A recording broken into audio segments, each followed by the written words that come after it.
今にタイガーの AMS。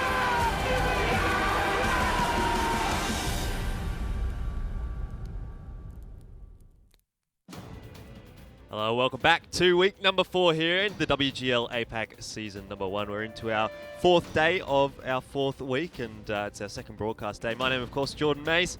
Joining me, as always, Alex Blakey. And, well, we've had a fantastic day yesterday. It was some really crazy games coming out, so hopefully we can repeat that today, Alex. Hopefully, should be pretty good today. I know we've got definitely some top-of-the-table clashes lined up for today, Jordan. So, yeah, I'm looking forward to getting this one started. If we see matches to the quality that we saw yesterday, then, well, we're in for a treat. Yeah, look, there was certainly some amazing matches coming out yesterday, some unpredictable results, and really the one in particular that I'm mostly speaking about here is the Karen Tiger versus Twist matchup, which went to 5-4. Yeah, that was an amazing game right there, Twist. They really deserved the win in that one, in my opinion. But in the end, Karen Tiger managing to take it out on, well, an unfamiliar map to Twist. That was Cliff, of course. So, fantastic match, and we saw some, a couple of 5-0s, 5-1s there, which, were closer than they kind of reflect on the scoreboard. Yeah, I mean, the Gold Bass and team efficiency in particular was, it was a 5-1, as you can see on your screen there, but certainly there was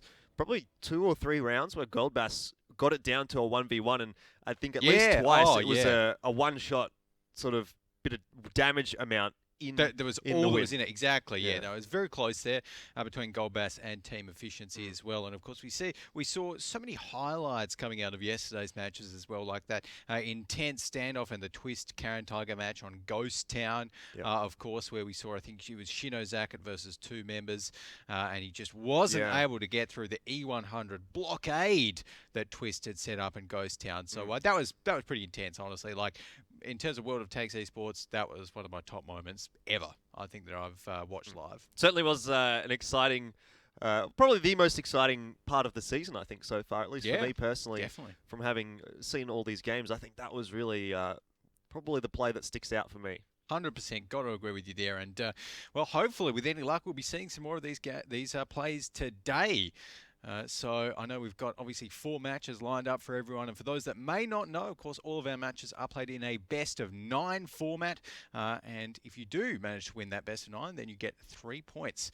As long as you don't win in a tiebreaker. If you win in a tiebreaker, you get 2 points. Lose in a tiebreaker, 1 point. And of course, all of those points go towards our standings. Yeah, well, speaking of the standings, there's been some interesting developments coming out from yesterday. So we'll have a look and see how things are turning out. Meltdown securing that second position. Coalition Zoo, even if they win today, they're not going to be able to overtake Meltdown.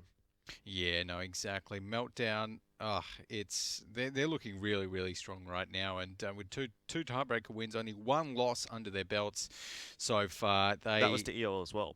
Well, exactly, to EL Gaming. They are looking really, really hard to beat, but Meltdown. I feel as though maybe in the future we might see some teams start to kind of contest them. We've seen a bit of a shake-up, of course, this week so far with all of these top teams up the top of the scoreboard, getting so close to each other as well. So that is, something which I think we're going to continue to see as the top of the ladder really, start to adapt more to this season's kind of changes that we've seen. We're 4 weeks in. Right, and the first kind of 2 weeks, I want to say, all of the teams were playing fairly similarly in terms of how they played last season. Yeah. Right, but now we're starting to see some really interesting, really diverse strategies. That 4 mouse strat that we saw yesterday, apparently popular over in the CIS EU regions occasionally. Haven't seen it at all. Haven't seen it until yesterday here in APAC. Yeah. So. With any luck, we'll see more of that. Yeah, I mean, there's been some changes on those standings. Obviously, we're going to be seeing some coming out today as well. The likes of Karen Tiger, Dark Wars, B Gaming, I think probably just sitting a little bit down the standings to where they'd want to be. Yep. But they're all playing today, so those teams certainly have got a bit of an opportunity to really shift themselves up in the standings. And speaking of today, here's our schedule. Starting off, it's going to be B Gaming and Run. B Gaming and Run. Should be an interesting one. Run, obviously, down at the bottom of the table at the moment. B Gaming, up the top. I don't know. We'll talk more about it as we get nearer to the match, but it is going to be hard for Run. But the match which I'm looking forward to the most today is the one we've got right after that. EL Gaming and the Coalition Zoo. Right at the top of the table. 1 versus 3. And I honestly do feel as though TCZ might be able to give EL the closest match that they've had to date. Yeah, look, I think TCC is probably one of the stronger teams that EL has had to verse. Having said that, they did play against Meltdown in the first week, but certainly felt like Meltdown at that point in time wasn't as strong of a side as they are now. So I guess there's an argument for and against that sort of situation. But TCZ, it's certainly going to be a difficult game for them, especially considering they came off a pretty devastating loss yesterday against Meltdown, going down 5-1. I would say TCZ probably would have wanted to get a few more rounds on the board there, if not a win.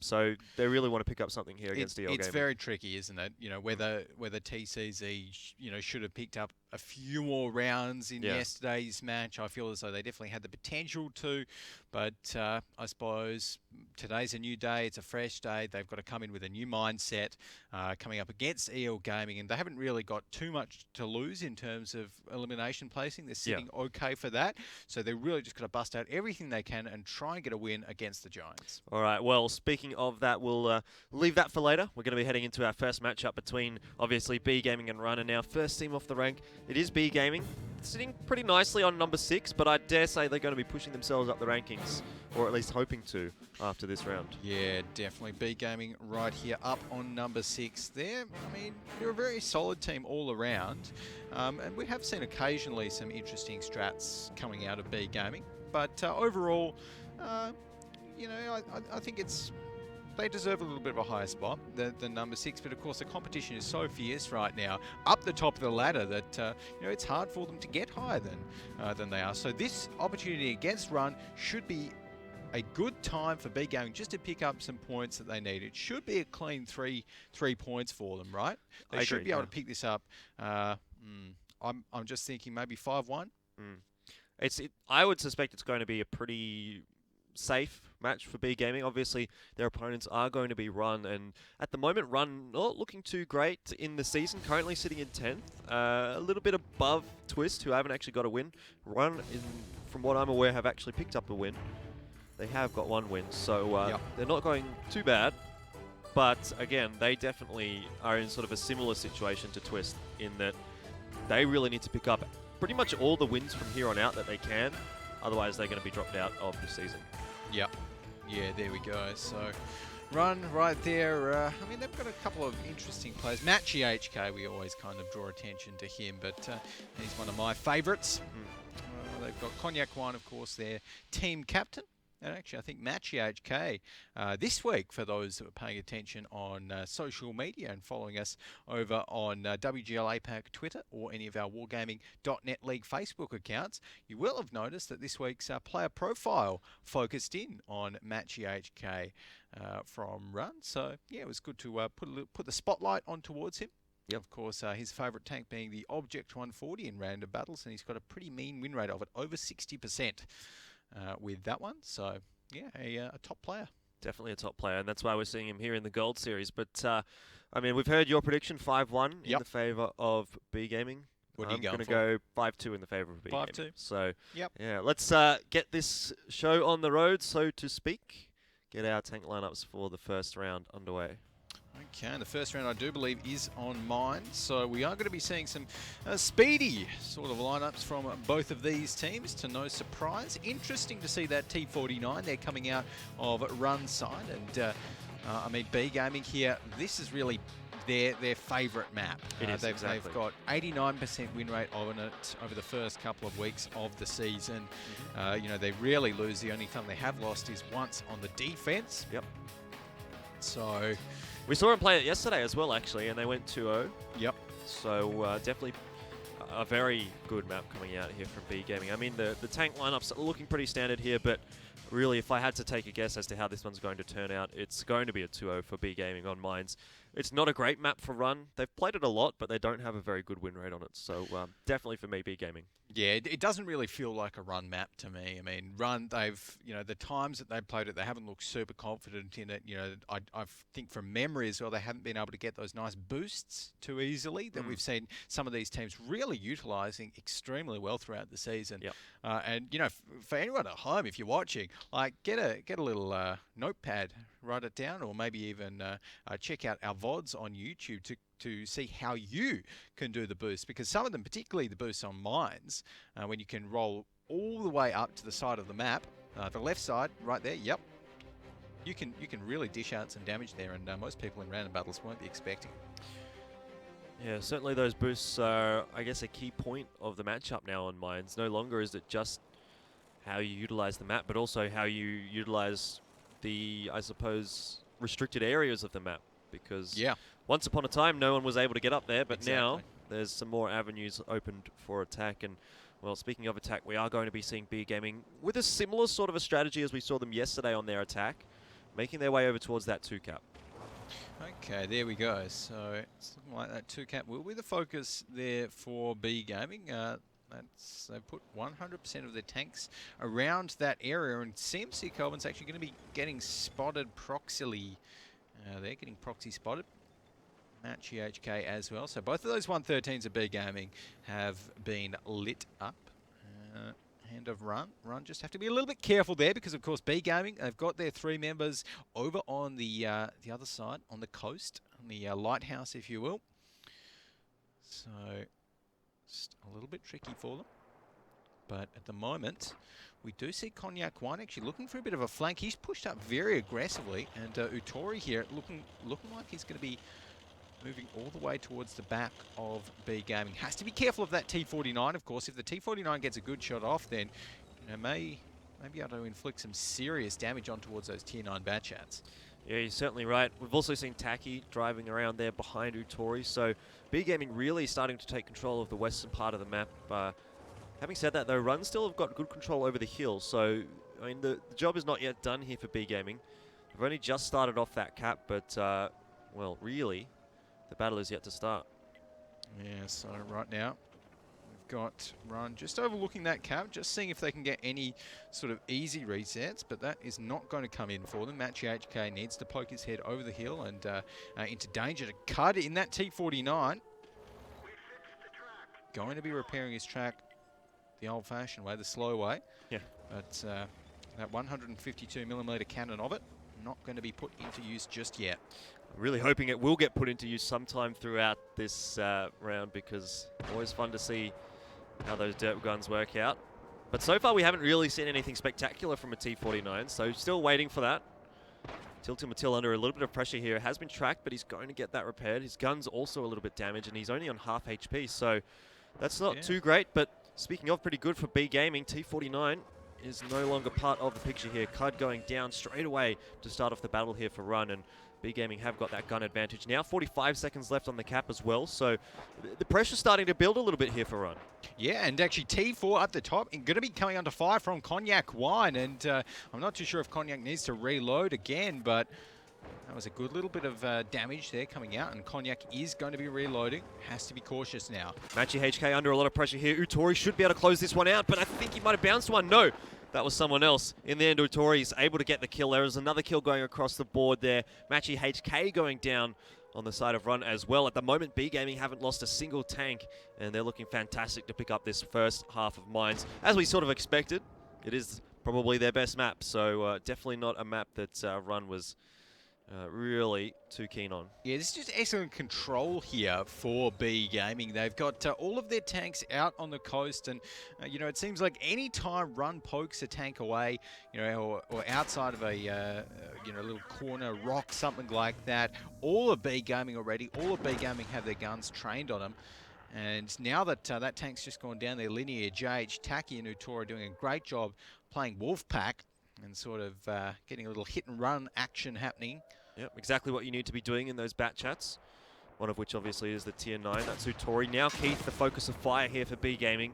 Kyung Power, the one to pick up the destruction of him. And really, there's only a couple of tanks left here for Run. B Gaming, they've gone about this very well. I mean, they've really put themselves in almost no risk at all of losing this game. Yeah, exactly. Very, very measured play here from B Gaming. And look, I did, you know, notice that Cognac Wine there, he tried a nice flank and he got a little bit of damage out into T4, but he wasn't able to close it out, obviously, with, you know, all of B Gaming surviving. So just like that, B Gaming take out a fairly simple win against Run on their first half of Mines. Yeah, so B Gaming up 1-0 after the first half there on Mines, as you mentioned. And I mean, to be honest, we sort of expected that was going to be the case, but really it was almost clinical coming out there from B Gaming. They just put themselves in better positions. They got the slow picks. They didn't necessarily come in for a big aggressive brawl. They didn't do anything risky. They just played the slow and steady game and picked up the kills that they needed. Yep, exactly. Simple as that. And when you're playing mines, it can be quite hard to deal with that sort of slow coast push, because we saw that run. They managed to get the hill early on. So they did have hill control, which often we kind of hark on a little bit about how hill control on mines is, very, very valuable. But when you've got all of your tanks on the coast, it can be quite hard to actually deal with that from the hill. So that's what we saw. Run weren't able to come up with a strategy to kind of counter B Gaming's coastal push without sacrificing all of their tanks. And yeah, it was a little bit interesting coming out there from the guys on Run. I would have expected they might have been a little bit more aware that B Gaming might be heading towards that 2-cap, considering they did it yesterday. I mean, if Run was looking at yesterday's match from B Gaming, they would have been aware that that was a possibility. But in the end, Run opted to go for that hill defense, and it didn't work out for them in the end. Particularly, I think Utori and Taki getting around the back there really caused a little bit of havoc for Run. Yeah, no, it's pretty tricky. So Run just couldn't deal with it, essentially, and by the time that they'd kind of decided to push their 113s up on the hill there as well, we just saw CMC Kelvin getting destroyed as the last member of Run up there. And well, I think they just need to wipe the slate and come back into this next half with some new ideas, because obviously that didn't work. Yeah, well, it definitely didn't work, but they'll be moving over to their attacking side, so they'll have a little bit more of a chance to dictate the pace of the game there on the second half. But moving back a little bit to the first half, I want to see how those bat chats, those flanking bat chats there for B Gaming did on this damage chart. Taki and Utori, no surprise for me to be up towards the top there, but Kyung Power using that TVP to perfection. Cool. 4,000 damage there by Kyung Power in the TVP. Pretty impressive stat right there. You don't often see that on mines, particularly because the games are so fast. But yeah, unfortunately, Cud in that T49, the 152mm cannon, was not able to get any connecting shots, and that's always a danger with the T49, is that even though it is technically a light tank, you can't be moving when you're shooting unless you're right, unless someone's just about ramming you practically. Yeah. So it does lend itself towards a slower style of play in that regard. And I think early on in the season, or for the first 3 weeks, we've actually seen the T49. It's only had about a 38% win rate, a success rate, so far in the entire season. So really, it hasn't worked out too well for these teams that have been picking it. And I like seeing the T49 because it's a little bit different. Not your usual AMX 1390 or 2T9 bat chats, but it just hasn't worked out too well so far. I mean, I sort of agree in the sense that I like seeing the T49, but I also don't like seeing it because it just doesn't seem like it's being relevant at all in any of these matches that we've seen it picked up in. So I don't know if it's necessarily the best choice coming out from these teams, but regardless, we'll head into our second half here and see if we're going to be seeing any more T49s coming out for Run. Doesn't look like it's going to be the case. Nope. No, Run just going to be going with the AMX 1390 this time, and we are going to be seeing a TVP on their side as well. B Gaming just going to be going with the 3 113s and 4 bat chats as well, so nothing too crazy either on their side. Fairly standard play, and I'm liking how they're going for the kind of more mobile setup. We have seen B Gaming in the past go for the single mouse on mines here. They did win with it as well, if I'm not mistaken. Yeah, they did. No, they did win with the mouse. And they used it essentially just as a nice little brick that dealt a fair amount of damage. Yep.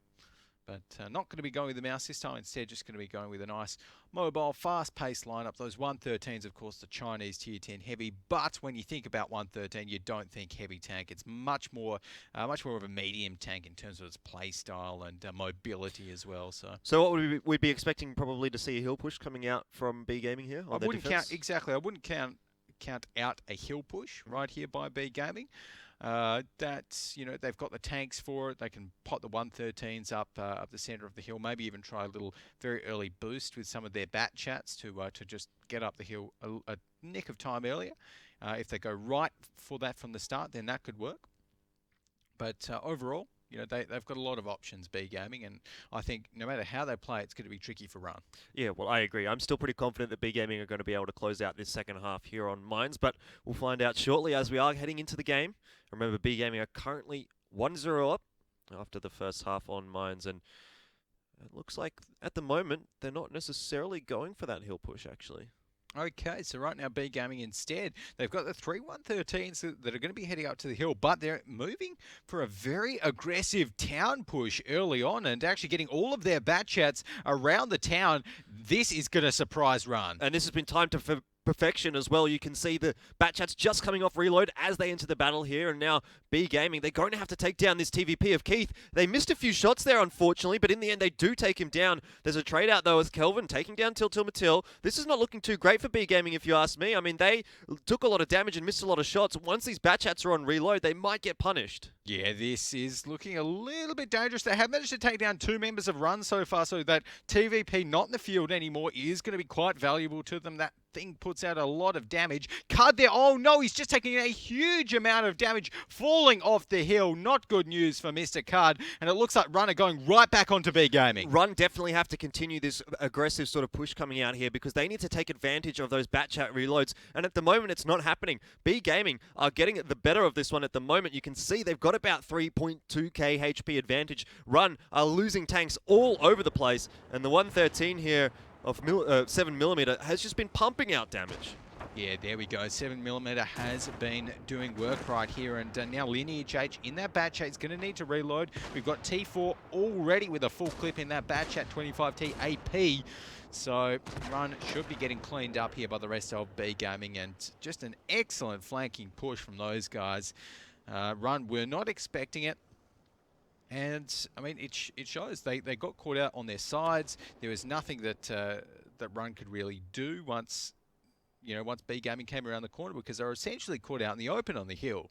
Yep. And I mean, B Gaming could just tear them to shreds. I thought it was initially going a little bit poorly there for B Gaming because that TVP survived for probably a little bit longer than I would have expected. I think B Gaming might have missed a couple of their shells, but in the end, I mean, they had enough firepower to back them up, and they were able to continue the push through. Once they got onto the reload, they just retreated a little bit, and Run weren't able to take advantage of that small DPM loss, I suppose, on the side of B Gaming. And, well, the aggression coming out from B Gaming definitely caught Run off guard there. Huge aggression. And that isn't something that we're always used to seeing from B Gaming. You know, they're often the team that will play, particularly on the defensive side, you know, like we've seen before. They'll play with the mouses. They'll play with those slightly heavier tanks and play a little bit further back. But this time, no way. They went straight for it. Those 113s, they didn't give anything away either by pushing up the hill at the start. So, you know, if you Run, you're thinking, okay, they're just setting the 113s up here. Maybe they've sent a few bat chats to the coast, potentially, maybe one up on the boost, something like that. But you're not going to be expecting 4 tanks to come around from behind you. No, you're definitely not. I mean, that was just really good strategy coming out there from B Gaming. As we mentioned, they kind of caught the guys on Run off guard. We'll have a look and see how it turned out here. This was the initial fight. You can see a few of those shots missing onto Keith, but it didn't matter. Didn't matter at all. Keith just went down right afterwards, and you know, those 113s were kind of in an okay spot, but the issue for Run is that those 2 bat chats on Sun and Lineage H, they came to the fight slightly too late because they were rotating in from the coast. Yeah. And I think that was really one of the bigger issues there for Run, is that they were essentially fighting a 5v7 for most of that battle. Yeah, exactly. And when you're fighting a 5v7 against bat chats, like... Well, actually, it wouldn't have even been a 5v7. It would have been more like a 4v7 because the TVP just got instantly belted. I think it might have got 1 or 2 shots off at best. Yep. Yeah, so that wasn't great either. And, you know, when you're fighting a 5v7 against bat chats, the issue always is that those bat chats are going to take stuff down so fast, you know, that it can snowball into the opposing team's favour within 20 seconds. Yeah, well, I mean, let's have a look and see whether or not the TVP actually was able to contribute anything to that battle here. I'm guessing not. You might be right. I think you are. That was a fairly safe bet. Oh, actually, was that saying Keith that went down straight away? That was he got Keith. 4 off. Yeah, 4 off. There you go. So the TVP's sub 5 second, kind of empty time for its clip, actually paying off pretty well there. So Keith did manage to at least make an impact before he went down. But the rest of Run, however, can't quite say the same. Unfortunately, we're not able to hit many of those shots at all, or even get many shots off with Cognac Wine there in the bat chat, you know, well, very, very low damage numbers. But I think Run, I mean, that was a quick 2-0 at least. Yeah. So they've, can kind of push mines aside and just start thinking about their next map, which, as I believe, is Cliff. Yep. So we've got Cliff next. That's going to be interesting because, again, Cliff is going to be both of these teams picking similar sort of lineups, like very fast lineups, lots of bat chats, maybe all bat chats. We'll have to wait and see. Yeah. But the play style is going to be a lot more similar to what we saw B-Gaming do just then. Yeah, exactly. And we'll have a look and see what they are going to pick here coming out onto Cliff and see how it shapes up. Not surprisingly, lots of bat chats and just a TVP chucked in there as well. Yeah, TVP. Why not throw in a TVP? Of course, that Czechoslovakian Tier 10 medium tank. And actually, interesting to see that B-Gaming going to be going with that RU251 instead of an AMX 1390. And actually, they probably aren't going to be going with that RU251. Yeah, they have a 25T AP. That's probably going to be another 25T AP over there on B-Gaming side. But overall, pretty solid lineups. We never see much difference on Cliff. No. It's good to see for Run's sake that they didn't go for the T49 there because really it's been so long since we've seen the T49 work on Cliff, and it's like, I mean, yes, it's a fun tank. It can get those big plays, but when you've got a gun with 0.6 meters per 100 meters accuracy and I think a 3.6 second aim time as a base, like against bat chats that are going that fast, it takes a really skilled player. You almost need to main the T49 and only play that to actually be comfortable enough to hit those shots. Yeah, you're exactly right. And now heading in over to Cliff, our second map here. Both of the first rounds went to B-Gaming, so they're currently 2-0 up. But heading on to Cliff, I don't mind this actually coming out for Run. I mean, across the board, Run doesn't have the greatest of map pools, and B-Gaming has a very good map pool, but one map that B-Gaming doesn't play is Cliff. So, if you're going to pick a map, why not pick your opponent's weakness? Yep, exactly. I think that is a good train of thought there for Run. But at the moment, we are going to be seeing B-Gaming getting a little boost up early on, and Run going for the early mound push. B-Gaming aren't quite ready for this, I don't think. So Run, I'm liking their positioning early on, as long as Cognac Wine doesn't get rushed at the middle there. Well, it looks like he is going to be rushed down here at the moment. He's got a few bat chats to deal with. Should be getting a little bit of backup from his teammates there on Run, but Cognac Wine doesn't have much longer to survive in this battle. He's going to be going down there to Till Matil, and already, again, an early advantage heading in the favor of B-Gaming.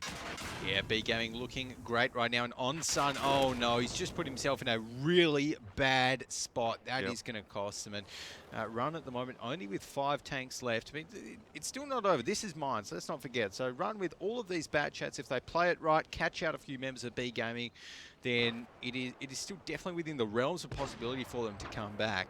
But they need to play this one very, very cautiously. And B-Gaming did actually end up going with that Tier 10 bat chat and the RU251. So I think right now 7mm in his bat chat. He's going to be heading around the back. I'm liking how Run are staying grouped up at the moment. That's exactly what they need to do. Just kind of be ready to insta-pop anyone that comes around the corner or anyone that they spot. The thing that I like about Cliff is that you can't afford to be caught out of position because there's so many bat chats and TVPs running around that the second you've been spotted out in the middle of nowhere, like what On-Sun was, you're just off the field. Yep. There's no way you're going to survive. So I think it's a map that really punishes mistakes, and I'm a fan. Yeah, definitely. And I think at the moment, Matt GHK there in his bat chat is going to be falling down the mountain a little bit, and looks like Run is spreading out right now. So not too sure. Cud is got to be a little bit careful there in his bat chat because he's going to be running into 7mm soon, and they're both on roughly the same amount of HP, and they haven't even spotted out each other.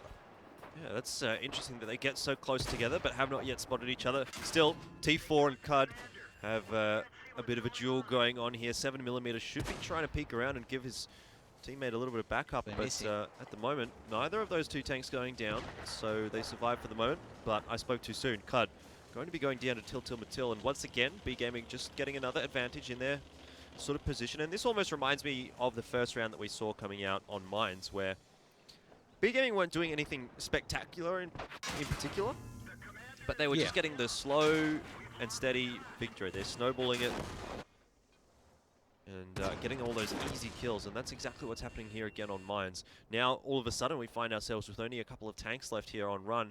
Kelvin going to be going down very shortly as well. He's very low on HP. He actually bounces a shot. So, oh man. Oh, that would have been hilarious if Lydia J just ran him to death. Yeah, I was sort of always hoping that was going to be the case. It would have been amazing, but just taking stock of things, B-Gaming right now, Kyung Kyung Power is one shell from death. 7mm 2 should be enough to take him out, but with only a tier 9 and a 89 HP tier 10 bat chat left on the field Run, it is not looking remotely good for them. B-Gaming should be able to close this one out fairly soon, and I don't know, I feel as though Run, like I like their positioning early on, when they pushed all the way up to the mound, but then for some reason they had whoever it was up in the middle, maybe it was Onsun, right, that got caught out. Yeah, that got caught out in the middle, and it kind of snowballed it from there, I guess. Oh no! Look how fast these tanks melt.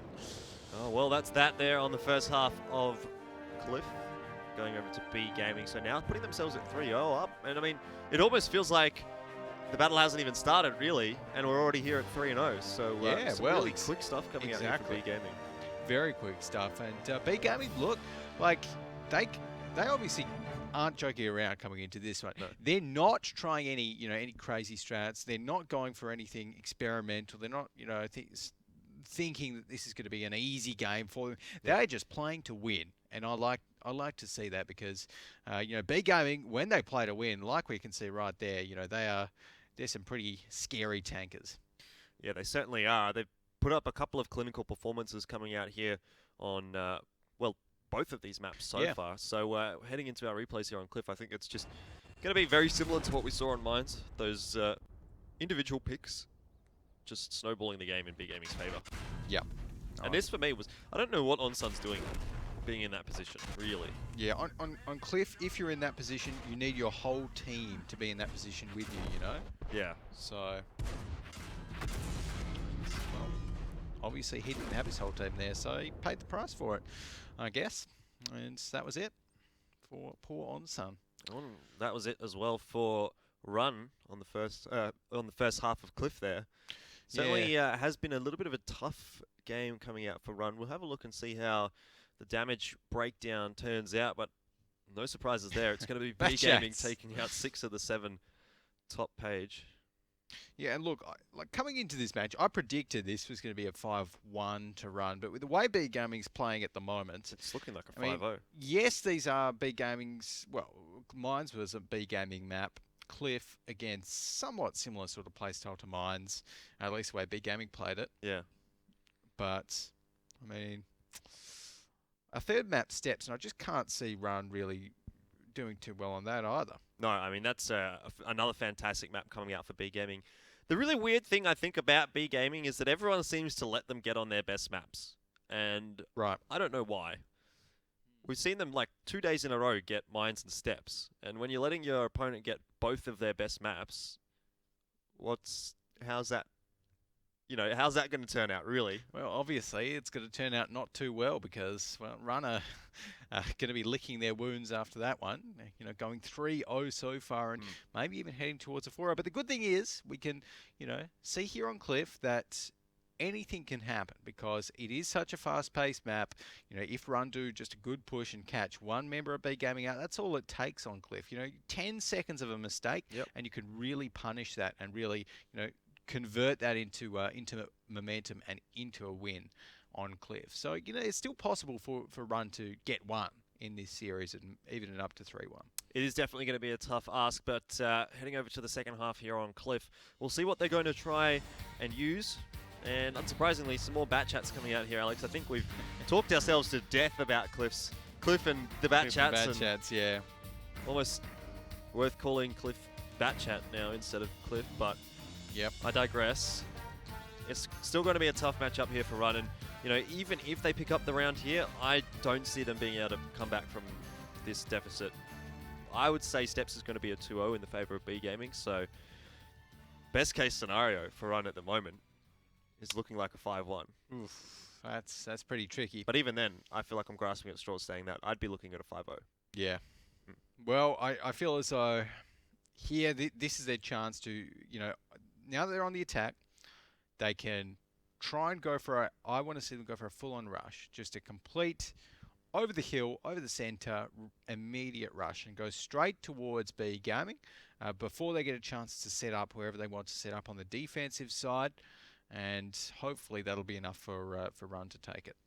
Well, let's see what they opt to go for here. Run looks like they're going to be mostly sticking together. Cognac Wine going to be boosting up the little bit of a cliff there, but they are all sort of heading in the direction of that hill, so you might not be too far off their train of thought. They're going to be going very aggressively straight up into the hill here, and they're going to be running into a massive stack of B Gaming. Oh, Keith, he's found himself in an awful position. He's going to be completely devastated here by B Gaming. Lod picks up that kill, and that's not a great start there for Run, but they do manage to trade one back. Now Matchy HK going to be going down. It's a 2-for-1 trade in the favor of B Gaming at the moment, and all of the damage coming out onto Run. They're not able to deal as much damage over to B Gaming at the moment, and certainly looks like B Gaming getting the better of this one. They drop another tank. It's Lineage H going down to Till Matil, and now, after that very quick flurry of a battle, only 3 tanks remain here for Run. Yeah, this is not looking great for Run. At least they tried for the rush. I mean, sometimes oh no, the Ram coming in to take down CMC Kelvin. CMC Kelvin, yeah, going not looking good at the moment. But Run, look, they tried at least, and you can't fault them for it. They had the right idea. I felt as though that rush, could have worked if they'd landed a few more of their shots. Obviously, B Gaming, really on point with those guns and with that accuracy today. And that's what matters in these kind of all-in-all brawls, particularly with the mirror matchups. One thing I noticed was that Cognac Wine hadn't fired a shot throughout that entire initial brawl. So it seemed almost like B Gaming had a bit of a DPM advantage, and I think that's where it was coming from. So I'm interested to see, maybe on the replays we'll get a bit of a show as to what happened there for Cognac Wine. Yeah. I don't know what he was doing, but certainly wasn't firing off any of his shots. So maybe he was sort of out of position, but definitely, important to have all of your tanks firing. Yeah, 100%. And I think that on a map like Cliff, where really, like we saw just then, the fight only takes 20-30 seconds. So to not have a tank in the fight for, the first however many seconds of it can be crippling to your team. So, yeah, definitely agree. Well, it was a good performance coming out once again from B Gaming. They definitely were able to put Run to the test, I suppose. Run really took it to B Gaming there, but B Gaming, as soon as they picked up Keith, it almost seemed like a foregone conclusion because they got that initial pick. That's one bat chat out of the game. That's a lot of damage out of the game there for Run. And, well, as we all saw, it turned out in the favor of B Gaming quite convincingly as well. Very convincingly. So let's go ahead and take a look now at... Where's Cognac Wine? Where was he? Oh, he's way back. He didn't get the boost. Oh, he failed the boost. That's why he came so late to the battle. You'll see him coming over here. Yeah. Utori as well was sort of out of the battle, but you can see he's on the reload. Meanwhile, Cognac Wine still has 4 shots left, so at least Utori was getting some shots across. Cognac Wine, for me, I think really letting Run down a little bit there. Just not in the battle. And obviously when they were going for a strategy like that, going for a rush, you can't afford to be having one of your players still lagging behind.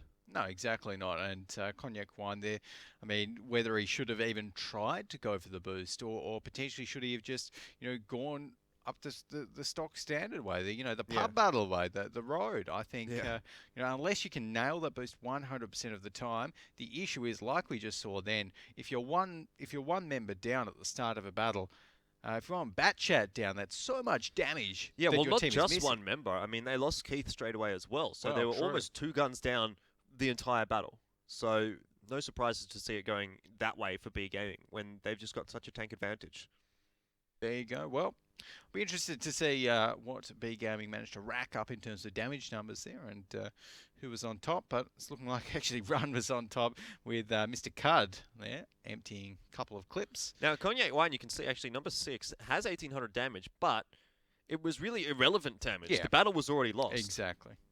Exactly. By the time you got that damage out, you know, like with these battles, you need to see tanks going down early on, because if you take a bat chat down, well, it's still got, you know, 3 shots in its clip. That's 1,200 damage. That's more than half a bat chat that you've just saved. Yep. And that can really snowball. So that's why, you know, focus fire is so important. Getting there early is so important. And, well, really why Run there didn't quite manage to take it out. So 4-0. Run looking like they need a bit of a kick to get themselves back into this one. Otherwise, they'll be running out of our league pretty fast. I honestly don't see Run coming back into this one at all. I mean, I've already said it. Steps is such a good map for B Gaming. It's the next map coming up in the series here, so I'm looking for B Gaming to close this one out in the first round of Steps. But really interestingly for me is that Run was the one that decided to pick Steps. So why are you picking your opponent's best map? I know the other map in the pool was Moravanka that was left, but I just don't see the sense in picking a map which B Gaming has over an 80% win rate on throughout the first 3 weeks. It's tricky. And obviously, you know, Run don't have an amazing win rate on Moravanka, but to be fair, Run don't have a very big map pool anyway. Well, to be fair, they also don't have a very good win rate on Steps. On Steps, so yeah. So tricky for Run, very tricky. But right now, I'm going to be seeing what tank picks these guys are coming into this one with, and nothing too crazy from the looks of things. Lots of Object 140s, of course, that Soviet Tier 10 medium tank. We've got a couple of Bat Chats, RU251 on the side of B Gaming. Object 430 as well, nice and high DPM, Soviet Tier 10 medium as well, which so far we haven't seen too many teams have success with the Object 430, but you know, with a, I think, 34% win rate.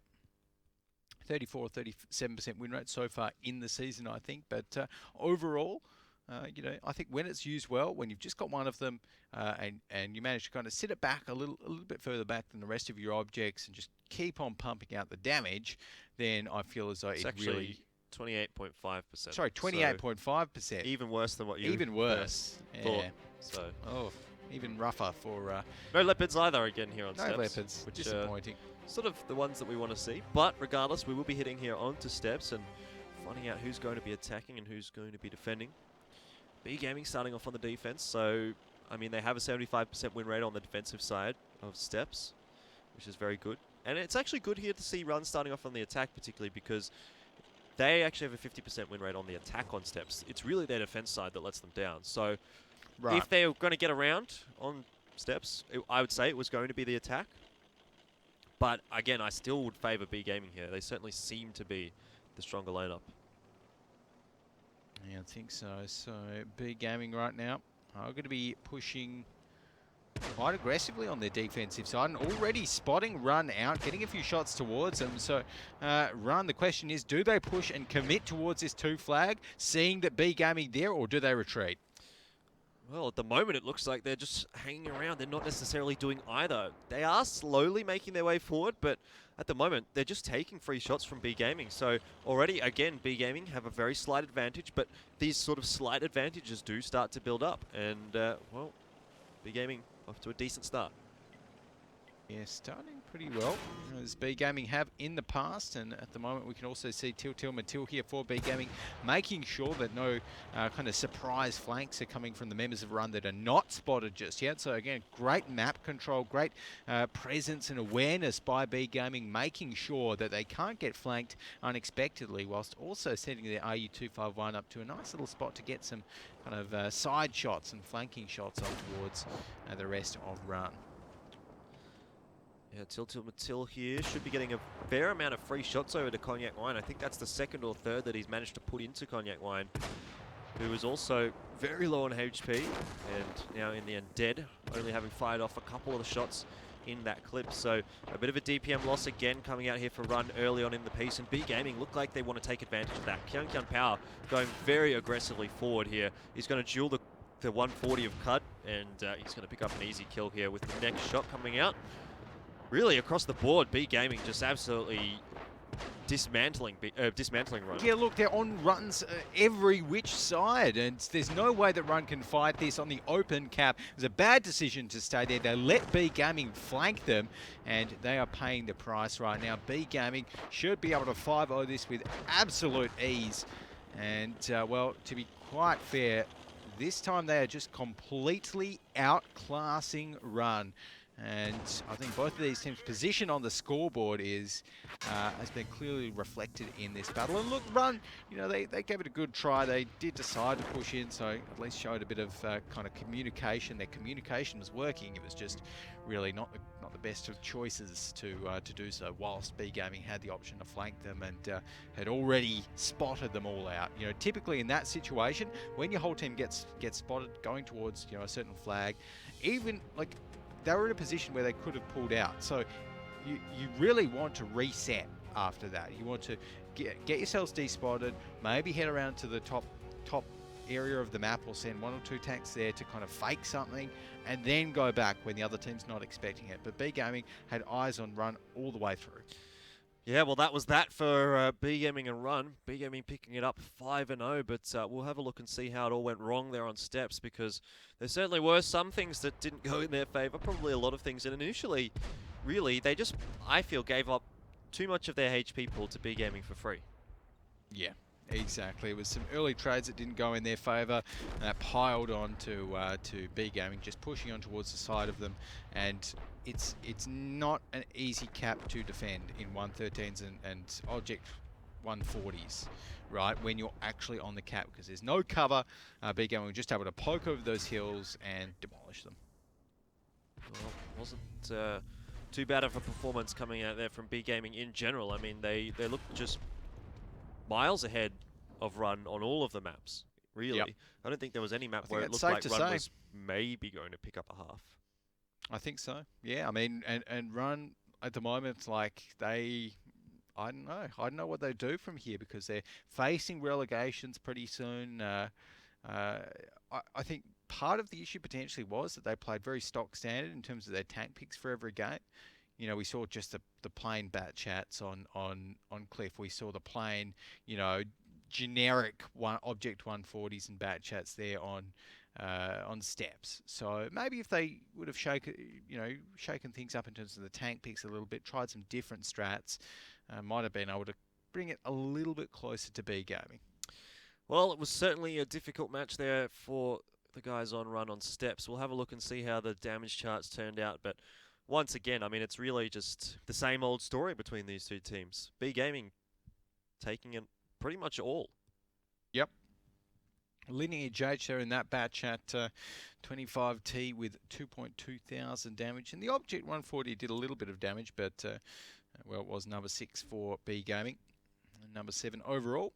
I think Utori and his Object 140 dealing 1,000 damage. Yeah, even CMC Kelvin there for Run. Only dealing only dealing 0 damage in that 113. I was reading the tank name as the damage. So, yeah. But not even getting a shot off, which honestly, I mean, you want to get at least a shot off. I mean, please. Well, you'd like to think so, but unfortunately for Run, I kind of think that really details how that match turned out for them. They just definitely were not of the same caliber as B Gaming, and B Gaming just ran over them, really. Yep. A ran over Run. Oh, well. I didn't intend to say that like that, but that was all right. That's how it turned out. That was all right. I didn't mind it. But overall, I mean, Run, like, that's this week for them. They're still going to be sitting near the bottom. Twist, I think, are still lower than them by 1 point, but, yeah, it's not looking great. No, you're certainly right. It's not looking too great at all for Run, but that's it for our first matchup between B Gaming and Run here. Just to remind you, it was 5-0 in the favour of B Gaming. We're going to head to a quick break, but stay tuned. We'll be back in 10 minutes with our featured matchup of today. It's going to be EL Gaming versus the Coalition Zoo. You don't want to miss it.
Hello and welcome back to the WGL APAC Season 1. My name is Jordan Mays and joining me is Alex Blakey. And, well, surprise, surprise, we're already into our second matchup of today. It's only 5 o'clock. Surprise, surprise. We are having a nice, quick day today, at least after that first 5-0 where Wargaming absolutely drove overrun. Yep. And, well, EL Gaming, they've been known to do the same, Jordan. They certainly have. They're going to be our next matchup here. It's EL Gaming and the Coalition Zoo. And, well, the Coalition Zoo are actually sitting in position number 3, but we'll have to wait and see whether they're going to be able to hold a candle to EL Gaming, because at the moment, no one from anyone in the league has actually been able to hold a candle to EL Gaming. So, yeah, it's Coalition Zoo. They're going to have to really step up in this battle, and hopefully we'll see something coming out from them. Hopefully. I reckon, depending on where we go in terms of the maps, I reckon Coalition Zoo, I really like them on maps like Himmels. Yep. Right? I really like them on, let's say, Ghost Town as well. I'm a bit of a fan. On any of their maps where they can pick the E100s, Coalition Zoo, for me, you know, looks super strong. Obviously, EL Gaming looks super strong on every map, but, you know, if EL can go toe-to-toe against Coalition Zoo and lose anywhere, it is going to be on one of those kind of more brawly focused maps, I feel. Yeah, it's a good point that you bring up. I want to talk about that a little bit later, but first, you know, to talk a little bit about Coalition Zoo, at the moment, they're number 3 on the ladder. They've got a pretty good win-loss ratio overall. However, they did just drop a pretty shocking defeat yesterday to Meltdown 5-1. It was a surprising one yesterday as well, because, you know, that match against Meltdown, I definitely didn't predict it to be that far apart. I was thinking that TCZ could have at least, you know, pulled 3 games off against them. You know, that was my prediction of 5-3. But, you know, yeah, getting 5-1 against Meltdown, who I really just thought that they were looking a little bit closer to, but obviously not. Yep. So maybe, you know, maybe they were just having an off day yesterday. I'm not too sure. But today, one thing's for certain is that they need to pull it up a little bit. Well, this is definitely the biggest challenge that the Coalition Zoo are going to be facing in this season so far, and at all, really, because EL, you know, of course, they're sitting up the top of the league. They're the best team, and we have almost no bad words to say about them. If we have a look at their lineup, it's just, well, you've seen it all before. Fox TS, the captain of EL Gaming, but just followed up by such a powerful lineup. I mean, really, there's no player on that lineup where you'd say they're the weak link. Exactly. That's the danger with EL Gaming. It doesn't matter who, you know, which tanker goes down first in a battle, or, you know, who's really calling the shots, if you will. They're always going to do extremely well. And they have made one, I think, recent roster change as well to their roster. And I think, fairly sure it's Black that was coming in there. I know they did a bit of kind of swapping around with actually Nice as well, I believe, before this season got started. But overall, EL Gaming, you know, they're the team to beat this season. We haven't seen anyone come close. Is TCZ going to be able to do it? I feel they might be able to pull off a few wins, but overall, EL Gaming 5-0 is my final prediction, because I think EL have just been looking so strong based off yesterday's matches that TCZ played as well against Meltdown, where they got 5-1. They just didn't look strong enough to hold a candle to EL Gaming. Yeah, look, it's just hard to really predict anyone against EL to pick up even a single round. But my prediction, 5-2 in the favour of EL Gaming. And, well, having a look at the maps coming out to start off, I'm quietly confident that the Coalition Zoo might be able to pick up a couple here. We'll be starting off on Prokhorovka, and it's kind of strange to see this one coming out, actually. It's EL Gaming's pick, and it's really actually a pretty good map for Coalition Zoo. So it seems more like EL Gaming are opting to ban out their maps that they don't like, as opposed to their opponent's good maps. I'm going to assume EL Gaming has banned out Cliff first, because they have been doing that quite a lot. Yeah. As a result, EL Gaming being picked up here, and actually EL's pick. So, you know, this is probably the best possible situation the Coalition Zoo can find themselves in, having a look at the map pool, which we might discuss a little bit later. Right, yeah, no, I think Prokhorovka should work out pretty well for TCZ. I know that they do have a 100% win rate on Prokhorovka attack, even though that's only after 2 games on it. So, you know, you can't really complain about that stat. And no E100s to be found on Prokhorovka, of course, but still fairly stock standard lineups we're seeing there. Lots of medium tanks, lots of mobility, and I think EL Gaming, they might be going for a hill push if they're on the attacking side first, potentially. TCZ could be probably looking to be set up like around the town. Maybe they might even try and contest the hill. Lots up in the air with Prokhorovka. Yeah, well, I'm looking forward to getting this one underway because it's going to give us a bit of an indication as to how this one turns out. We both feel like EL Gaming should be advantaged in this situation, but as I said, from having a look at the map pool that we've seen come out of these pick and ban phases, the Coalition Zoo are actually in the best possible situation they could have found themselves in. The map's Prokhorovka, good map for Coalition Zoo. Himmelsdorf, their best map, and a map that they're really looking strong on. Ruenberg, probably their third best map, and then the final map, or the fourth map, is going to be Ghost Town. So all of those maps, I feel, are the best possible maps that Coalition Zoo could have found themselves on. So if they were to be able to, if there was a chance they were going to take EL Gaming down, it would be on these maps. Yep. No, I've got to agree with you there. And, well, Coalition Zoo, if they do manage to pull off the wins here on these maps, the issue still is for them that they've got a best of 9 series to win. Yep. Right? So from their perspective, they not only have to be good at these maps where they're comfortable on, but moving on towards some of the maps like Himmelsdorf and Ruenberg, like where EL Gaming obviously aren't too bad on. Yeah, either. look, I mean, I say that these are all good maps for Coalition Zoo, but on the flip side, on the other side of the coin, they're all good maps for EL Gaming. Exactly. The trouble when we're looking at EL Gaming is it's hard to tell what their best maps are as opposed to their worst maps, really, because they just win everything. They win everything. Yeah. So it's hard to say. Hopefully we'll see something today which, kind of shows a little bit more of EL Gaming's weaknesses. They haven't really been contested so far at all. I mean, really, their only weakness at the moment seems to be Cliff, and that's fine. When you have one map which you're not great on, you ban it. Ban it. It's your first ban, and you never play it. And that's pretty much exactly what EL Gaming have been doing throughout this season. I mean, they've only played it 3 times, 3 rounds even, so once or twice. Yeah, there we go. So let's see where these teams roll out to here on Prokhorovka. It will be Coalition on the defensive side, EL Gaming on the offense. And it's looking like EL Gaming going for a nice early aggressive push up the middle. Krazev has to be pretty careful in that tier 9 Batchat, as he's just been spotted out. But interesting that Coalition Zoo are actually making a 2-flag push here. A 2-line push here. This could actually work out because they've got those trees. There's a lot of cover. Very hard to spot these kind of lighter, smaller profile tanks through those trees. Yeah, you're right, but they've already started to lose a little bit of HP on a couple of their tanks. Crazy B and Roby1 Kenobi have taken a couple of shots. Those Batchats, though, from Coalition Zoo haven't really been spotted. Well, now they have, and even if they hadn't been, I would have suspected EL Gaming would have been sort of starting to cotton on what was happening here for the Coalition Zoo. They saw so many tanks going forward, they would have probably reasonably expected that the rest of the team was with the Coalition Zoo there. So now that all those tanks have been spotted out here by Coalition Zoo, I'm not so sure about this one. EL Gaming definitely have the information that they need. Oh, and look at that. 2 ricochets coming off Sun Mi's turret. That's exactly what EL Gaming need. And they're managing to put a lot more damage down on towards Coalition. So they even get the first kill. Krazev might be the next one to fall as well, as he's only on 59 HP.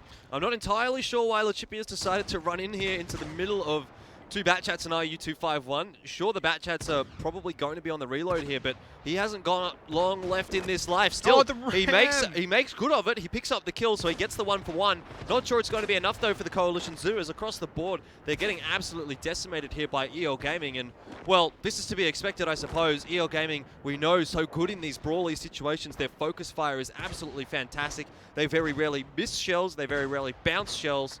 And there you go. That's EL Gaming starting off well. EL Gaming off to a very good start, only losing 2 tanks in that one. And I actually feel as though that was looking kind of almost all right for the Coalition Zoo early on, because they didn't actually get spotted out. Their entire team didn't get spotted out. I think 1 or 2 tanks did. When they were moving up, the two line there, kind of hugging the forest.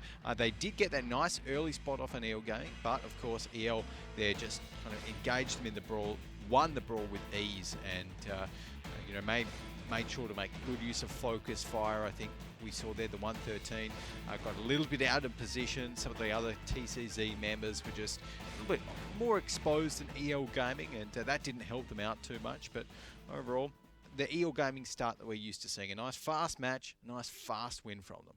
Yeah, exactly. And once again, I mean, it's the story of EL Gaming. They're so fast, they're so aggressive. Really, in that situation, it was the Coalition Zoo being aggressive, but they were basically fighting EL Gaming at their own game, and as a result, they lost it here. We'll have a look at the replay and see how it turned out. You can see Roby1 Kenobi, he sort of got picked off by EL Gaming. They found that lone wolf, so to speak, and they managed to pick up the kill there. Luchibi tried to come in just a little bit late, though, and really, it's just the story of EL Gaming. Yeah, exactly, and Chippy right there is not able to do a great deal. EL Gaming surviving with 5 tanks, so honestly, like, in that all-out brawl, I would have expected TCZ to be able to take out at least 1 to 2 more. And, you know, looking at their tank picks, they had sort of somewhat similar tank picks as well, but obviously those objects on the EL Gaming side just doing a little bit too much work, and I suppose that will be reflected in our post-game stats. Yeah, I mean, the post-game stats may give us a better indication as to how things turned out there, and as you mentioned, the Object 140 just pumping out damage, Guanren doing a heap of it, but I'm more interested, I think, to see the second half of this stat sheet here to see really where the Coalition Zoo damage was missing from. Yep, and the answer is Tier 9 Batchat didn't deal much, Joke in his Batchat, and Roby1 Kenobi in that. I mean, Roby1 Kenobi got picked off early. Yep. So that's fair enough, I suppose. Yeah, understandable. Honestly, on Prokhorovka like that, when you're going to do like an aggressive push like that from the defensive side, as obviously Coalition Zoo were planning to do right from the get-go, I would have almost liked to see one T57 head up the centre. You know, potentially. I know you're a big fan of the T57. Anytime I can squeeze the T57 into a crazy idea, I definitely will try to. But I feel as though they melted pretty quick under EL Gaming's fire, so. Yeah, well, they're going to have another opportunity here to pick up a second half on Prokhorovka, but it's not looking good. EL Gaming looked fantastic in that first half, but double grill strategy and an E50, that's new. Okay. That is very new, and well, it's great to see the Coalition actually coming out with this, because obviously we've got EL Gaming there. They're going to be going with some pretty stock standard tanks, you know, the Object 140s, the Batchats, etc. But I'm trying to think, and I don't think we have ever seen. I'm 99% sure, 99.9% sure we've never seen an E50M this season. No, well, that one will just be the standard E50, of course, the Tier 9 German medium tank. So obviously that big 10.5 or 105 millimeter gun, if you will. 10.5 centimeters, so it's got a fairly big cannon on it. Decent amount of DPM as well. But yeah, we haven't really seen it too much, so I'm not too sure what to expect from it. Neither am I. I mean, but even disregarding that tank pick, there's also the double grill setup coming out from the Coalition Zoo, which is, again, not something that we've seen very often. In fact, the only team that has actually done it so far on broadcast has been EL Gaming. We saw it once. It was on Steps. They did win, but I'm not sure if it was really because of the double grill or just because EL Gaming was super strong anyway. I would be leaning towards the latter, so we'll have to see whether or not the Coalition Zoo are going to be able to employ that double grill strategy to any effect. Yeah, and I'm still just thinking about the E50M that they picked as well. Obviously, the E50M, it does have a bit of a kind of drawback in that it only has 270 millimeters of average penetration on its gun. When you compare it to most, you know, tier 10 tanks guns, you're going to be looking at around the 330 mark for most of these other tanks. But so it might be, you know, might be a little bit tricky, I suppose, for it to get through maybe side of the turret on the Object 140s or some areas on the Object 140. Obviously, it should be able to slide through the TVP. That's some fantastic scouting coming out from Black. He spotted out 3 tanks. He's incredibly safe down there as well. So EL Gaming know exactly what's happening here for Coalition Zoo, and it's really not, I suppose, really a surprise to see those grills heading up towards the top of the hill. EL Gaming probably would have figured that one out as soon as they saw the tank picks, really. But just that spot coming out from black there is going to confirm their suspicions. And now, once again, they're going to start to put some damage into the Coalition Zoo. The Grill's not yet in a position really to fire either. And EL Gaming, again, starting off very well. Yeah, there we go. So EL Gaming off to a nice early start, but Coalition Zoo, they are responding. They've got both of their tier 9 tanks here on towards that flag. And look at that drift. Good parking. Excellent drift. And I think Pixel there, was he just...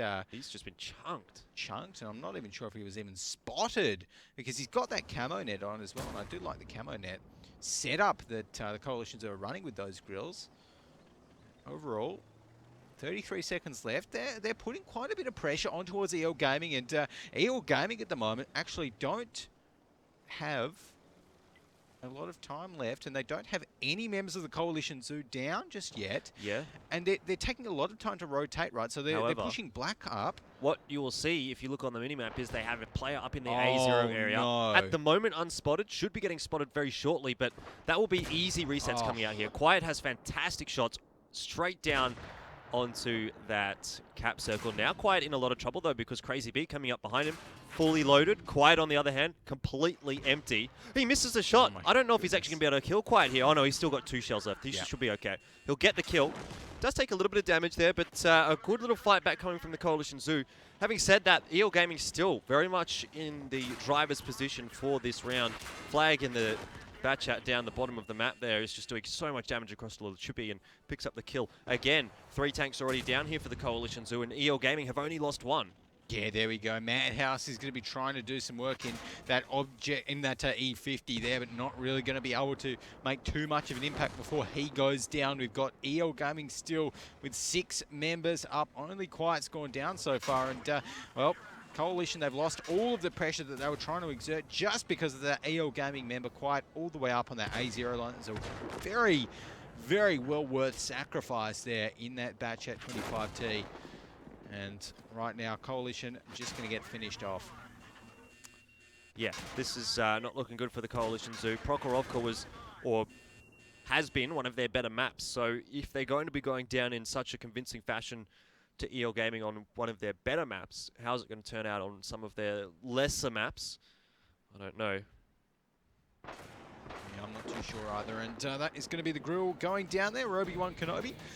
And EL Gaming taking it out in style on Prokhorovka 2-0. Definitely was very stylish coming out there from EL Gaming. They looked in control of the entire 2-map series there coming out. They didn't seem like in any position where they were going to be getting a disadvantage, where they were going to be losing around there. So starting off well as EL Gaming, as we expected to see. The Coalition Zoo, I'll be interested to see how they can sort of bite back on Himmelsdorf, which is the next map, and also coincidentally Coalition Zoo's best map. So if they're not able to pick up a win on Himmelsdorf, then that's curtains. I think this is where we you know, this next map is going to be where we see TCZ potentially pick up some wins. But I think just taking a look back at why TCZ didn't do so well in that Prokhorovka battle, really they weren't looking too bad until the Batchat flag happened, you know, on that A0 area. And as soon as Quiet showed his face there, was able to empty out an entire clip, then see you later. Yeah, well, again, for EL Gaming, it was just another situation where they looked like they were going to be in no sort of a place to lose that game. They had Quiet up the top there for the entire round. Yeah. So he was ready. As soon as they put those 2 guys on that 2 cap, even though they cap got pretty low, there was always going to be a reset there. So there was no pressure on EL at all. Yeah, no, absolutely none. And Madhouse there in that E50 wasn't able to make much of an impact. He kind of sat in the cap, but really, if you're just looking for tanks to sit in the cap, then I'm kind of more of a fan of the cheeky AMX 1390 with a camo net or something like that, if that's all you're looking for. Not that camo nets are going to be doing much on the 2 flag. And we could just see every single time EL Gaming took out a member of TCZ, it's just such clinical precision by their entire team.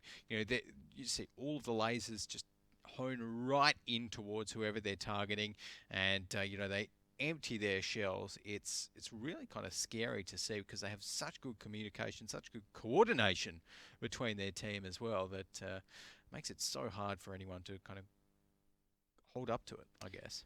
Yeah, and I mean, the real question, I suppose, for EO Gaming is not how they go about this season in particular. I mean, it's quite evident that they're going to be able to come out of this APAC region almost in without a loss, it looks like. And well, with the way that they're playing at the moment. I think now becomes the question for me is how they're going to go internationally, because that's really the sort of the test here for EO Gaming. But I think we might be getting a bit ahead of ourselves. Let's have a look first at the damage stats here. Guan Ren in the Object 140. Well, all the Object 140s really for EL doing very well. Yeah, not doing too badly at all. And TCZ, well, Craze did a little bit of work there in his bat chat. Roby-Wan Kenobi in the grill getting 2 to 3 shots off. So I can't really complain about those damage numbers. But overall, I want to see if that E50 did anything at all, because I have a suspicion that it didn't do too much. Down on the bottom there, and 882. Okay, well, you know, not the worst, I guess. Did manage to hit a couple of shots, so can't really complain. But Pixel in the other grill, yeah, I don't really think the double grill works. Didn't seem warranted, did it? Nope. If you're gonna go two tank destroyers or sit 2 tank destroyers up on the hill, I would much rather see an FV215B183 up on that hill there, as opposed to 2 grills. The grills are just so squishy. As soon as one of them is spotted, then that's all over. And it's honestly, it's not actually like the grills really put out an insane amount of damage compared to any other tank in the game. They're just like an 1800 HP, kind of really squishy, little accurate, you know, high alpha tank. Yeah, certainly right. I mean, the grills didn't work out too well there, but I mean, we've seen Prokhorovka, we've seen how it goes 2-0 to EL Gaming, but now I want to turn my thoughts over to Himmelsdorf here. And the Coalition Zoo, it is their best map. We see them a lot of the time picking those E100s. We'll be seeing the E100s coming out here again. The T110E3 isn't our favourite tank. No. However, having said that, we've seen the Coalition Zoo. Of all the teams that picked the T110E3, I think they've used it the best. But again, I'm a little bit worried here. Obviously, they need to pick up wins here on Himmelsdorf. If they don't do that, then that's that, in my opinion. I'm really quite worried, because I'm looking at EL Gaming's lineup, and they've got those 3 AMX 50Bs. The Coalition Zoo, on the other hand, have no tier 10 ordinary loaders. So when it comes down to an all-out brawl, EL Gaming are going to be able to say, okay, let's take down the 113.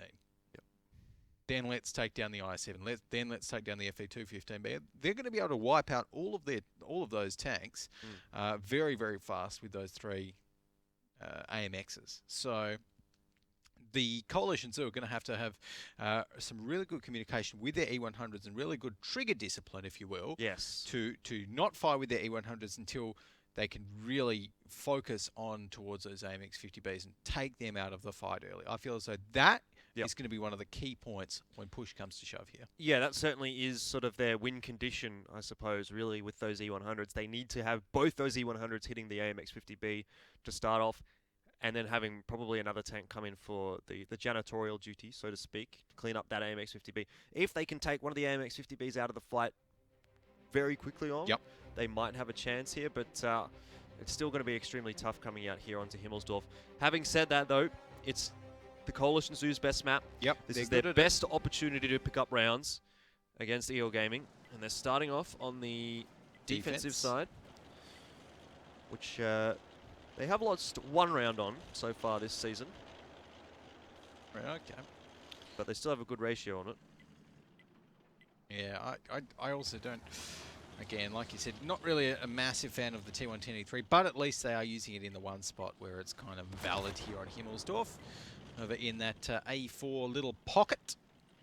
That's EL Gaming so far getting fairly aggressive up on the hill. Black getting some nice forward scouting done in that AMX 1390. Sunme's already been spotted out in the banana. I don't know what Pixel was doing there. Oh. Just completely spotted out there by EL Gaming, and as you can see, being taken down early on in the piece. So that's no forward scouting available now for the Coalition Zoo. They're going to have no eyes on what EL Gaming are doing. And it's really, I guess, a situation where Coalition Zoo are going to have to wait and see. Look at those spots as TCZ cross the road And the T110E3, both the E100s and the 113 of the Coalition's lineup get spotted. So really right now, EL Gaming hold all of the cards. And they just have to react right now because they know exactly where Coalition Zoo are, and they know that those big, slow, heavy tanks are rotating past the 2 flag area. So the question for EL is, do you go for the 1 flag push right now? Well, it seems that way. They're quite confidently pushing up the rail yard, and I do think that's going to put a bit of pressure here on the Coalition Zoo, because at the moment they're very much set up for a 2 flag defense, and they've got some very slow rotating tanks. So it's going to take them a while to get over into this battle. Fox TS has got a fantastic opportunity just to dump damage into Raymond here in the FV215B. Quiet in the other AMX 50B on EL Gaming is going to be able to help his teammate, and Quiet should get this kill. He's going to connect that one as well. So already a 2-tank advantage here for EL over the Coalition Zoo. Oh, and I think Roby1 Kenobi might have just missed his shot there on towards, maybe it was Black in the AMX 1390. Not looking too good at all here for the Coalition Zoo, so really need to see these E100s getting involved in the fight and putting some damage across to EL at the moment, because that's been where Coalition Zoo have had their strength. Those E100s have really been able to pull them through a lot of difficult situations here on Himmelsdorf, but almost feels like this one is a little bit beyond them. Now this is tricky. I'm liking Lachipi right here. He's angling his armor, well, I was about to say perfectly, but Fox TS managing to find a little chink in it. So we should get the kill here on Fox TS. Should be able to on the AMX 50B. Just needs one more shot, of course, but it looks like he might be playing it safe, not wanting to... Oh, no, he's actually... That's interesting. He should get the reload actually across here before Fox TS is able to get one, but Quiet, on the other hand, is going to be the danger man. Lachipi peeking around the corner, not going to get the shot across. That could have been maybe a turning point, but again, it was really a sort of a best case scenario there for Coalition Zoo, which was unlikely to cause much of a difference here to EL Gaming. And Jokey's going to put a shot into the back flag there. Miss it. It doesn't hit. He bounced it or missed it or something, and well, that's definitely not good to see. Coalition Zoo really just falling apart here and bleeding a huge amount of damage over to EL. Yeah, there we go, and you just cannot afford to be missing those giant shots with the E100, particularly when you're at the back of these tanks right here. Need to be hitting every shot, making everything count, and EL Gaming just going to be wiping out the rest of TCZ right now for a 3-0 start in this best of 9 series, Jordan. Ooh, EL on fire again. Yep, well, I'm afraid I think that's it for Coalition Zoo. I don't think they're coming back from that one. That performance on Himmelsdorf from EL Gaming was perfect, exactly how they needed to play it.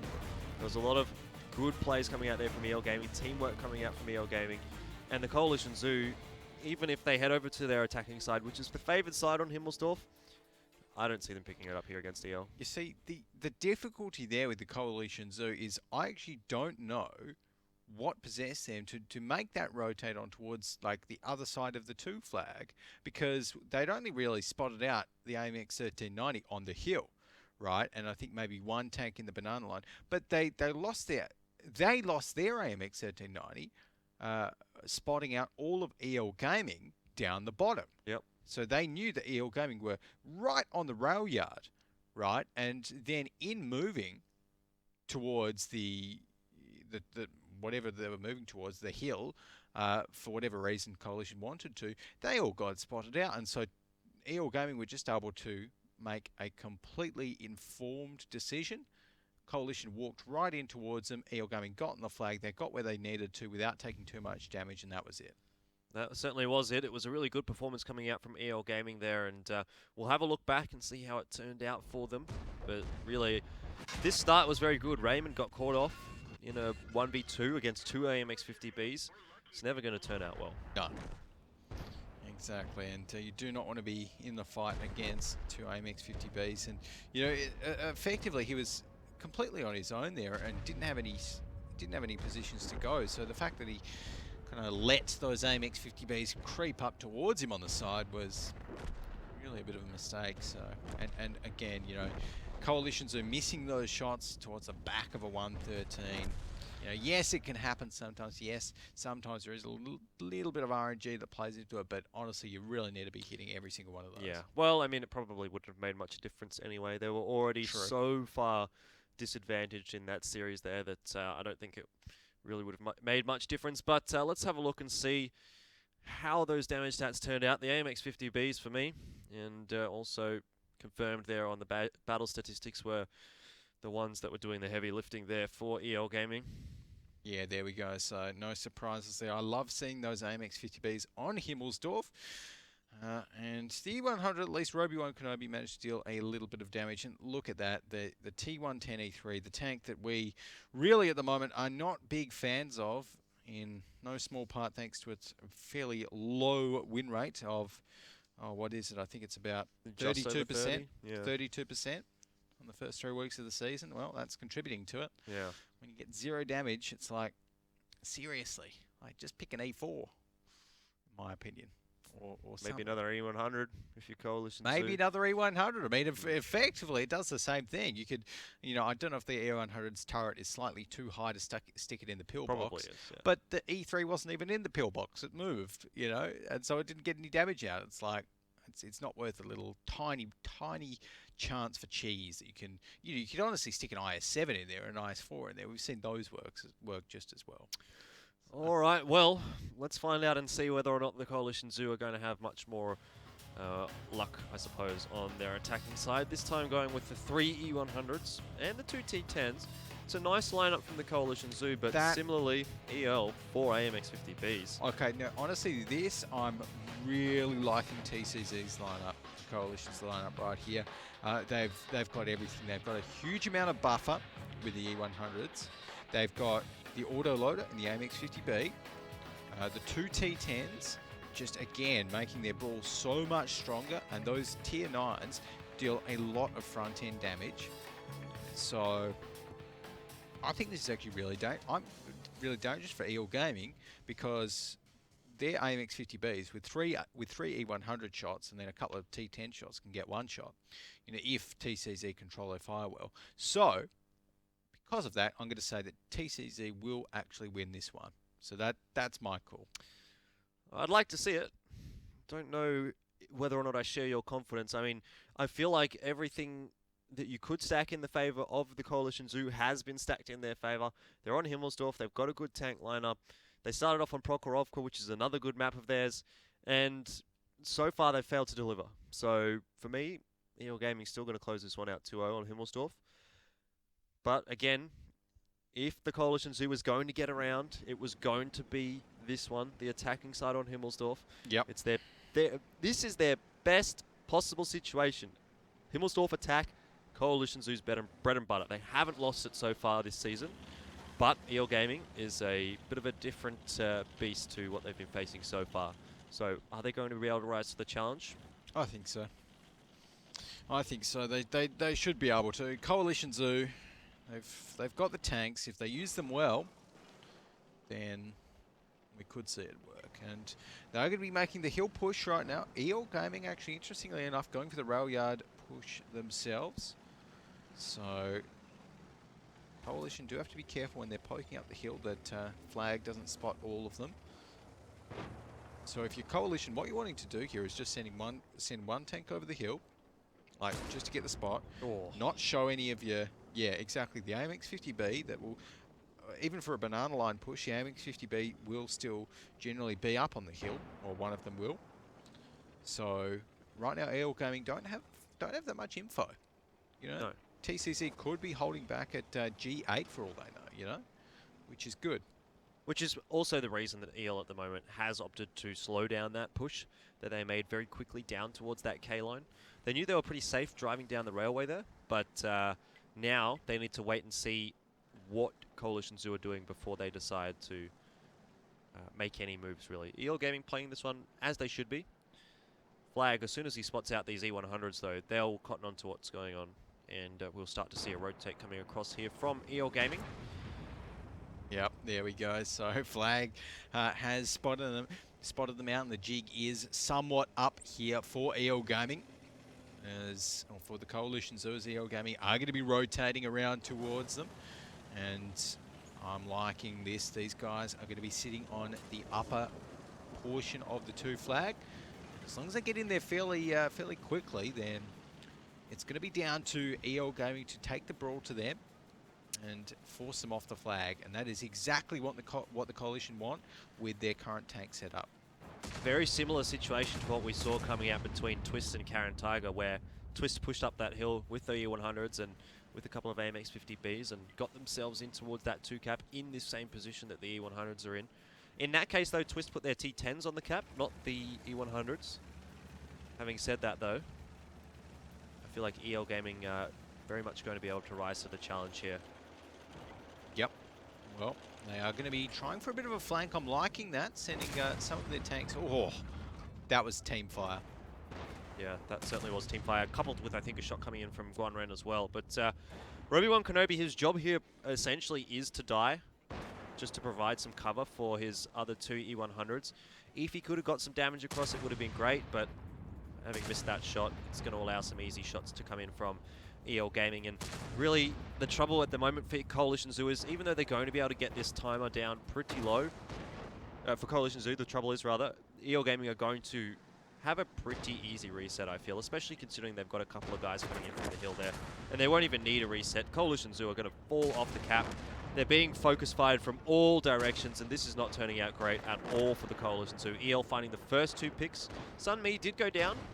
Quiet, looking pretty low here. He wants to get another shot off, but really the AMX 50Bs coming in from that hill are just raining fire down upon the Coalition Zoo. Have a look at the left side of your screen there. All the health pools of Coalition Zoo just falling apart.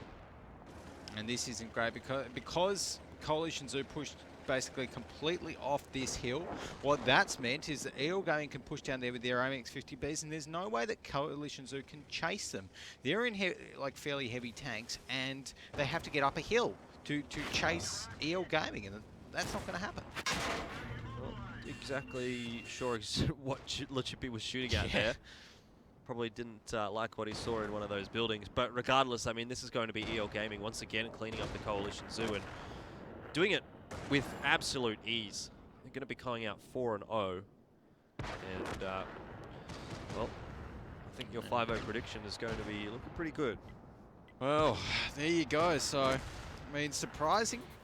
I feel still a little bit that EL Gaming were able to take that out so easily. You know, I expected at least a brawl to go down to the wire, but EL Gaming did not let that happen.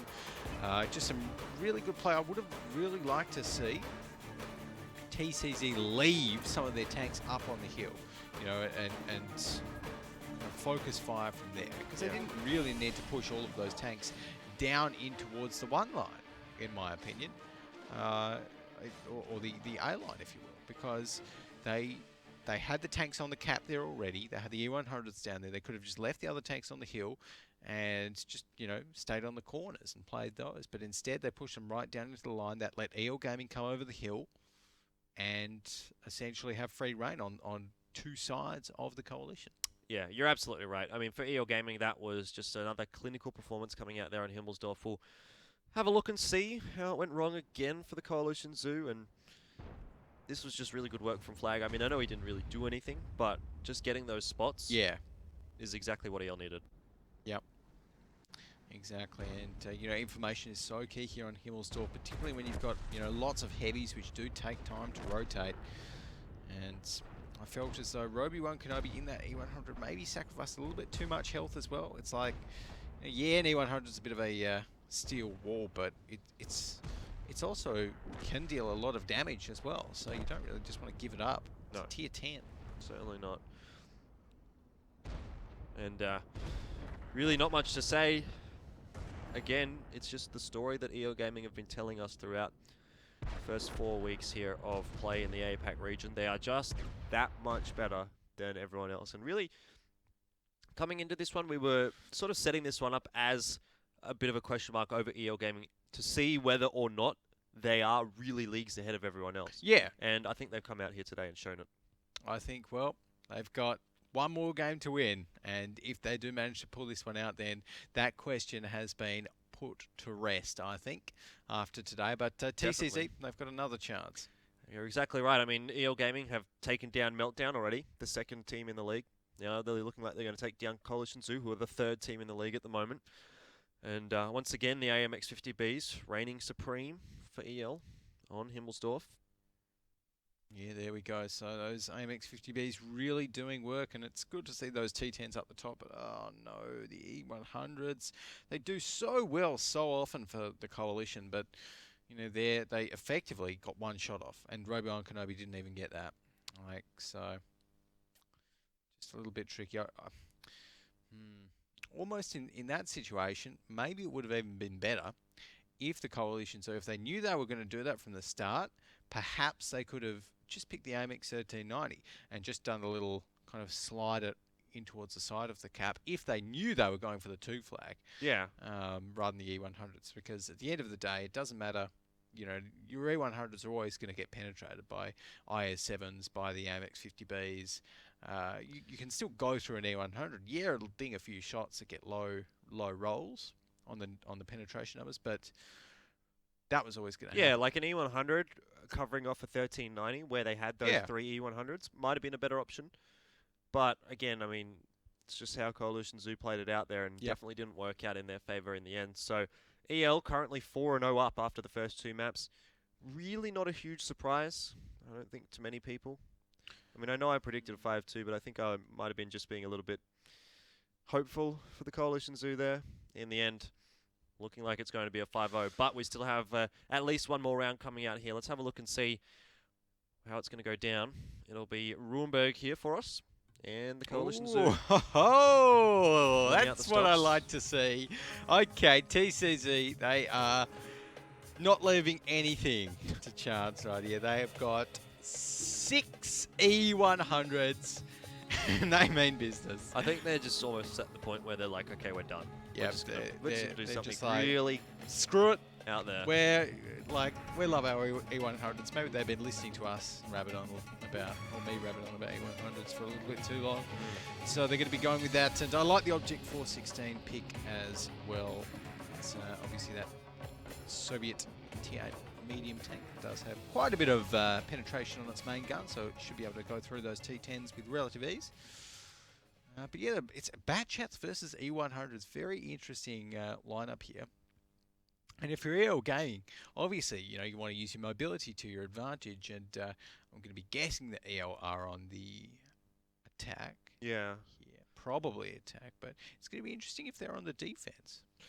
Well, yes, if they're on the defense, it will be interesting for those bad chats. But I think more interestingly, if Coalition Zoo are on the attack, which I've just been told they are, how they're going to use those E100s on I the like attack. That. I really like that the Coalition are picking those tanks on attack, to be honest, because that means that they can control. They're probably going to go for the 1 flag. They'd have to go for the 1 flag. Yeah. You couldn't go for the 2 flag with E100s. No, exactly.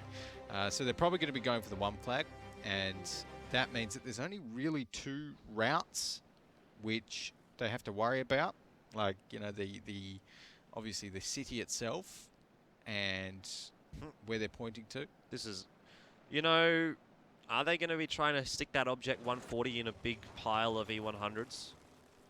It's something we've seen before. The Object 140 has a very low profile. Yeah.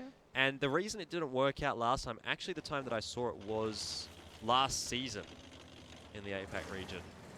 And the positioning of the E100s allowed the defending team to actually push a couple of the E100s out of the way. But I think if you position the E100s correctly, you might not be able to push them. Yeah, potentially. Those bat chats digging the E100s, I love it. See, the important thing here at the moment is that the E100s are taking all Oh no, the fire! The fire, it doesn't matter. I mean, their job here is to die.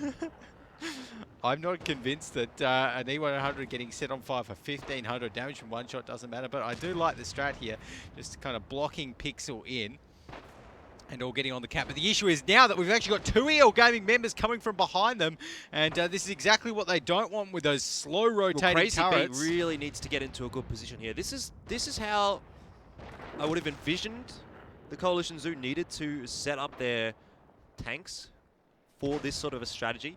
It is going to be tough for EL Gaming to push these tanks out of the way, and really what this comes down to for me is how EL Gaming is going to go about removing these E100s and getting into that Object 416, because this is exactly the strategy that the Coalition Zoo have opted to go for. This is how they wanted it to work, and it doesn't matter that they're losing all of these tanks, so no one get too excited about all the damage that's going across here.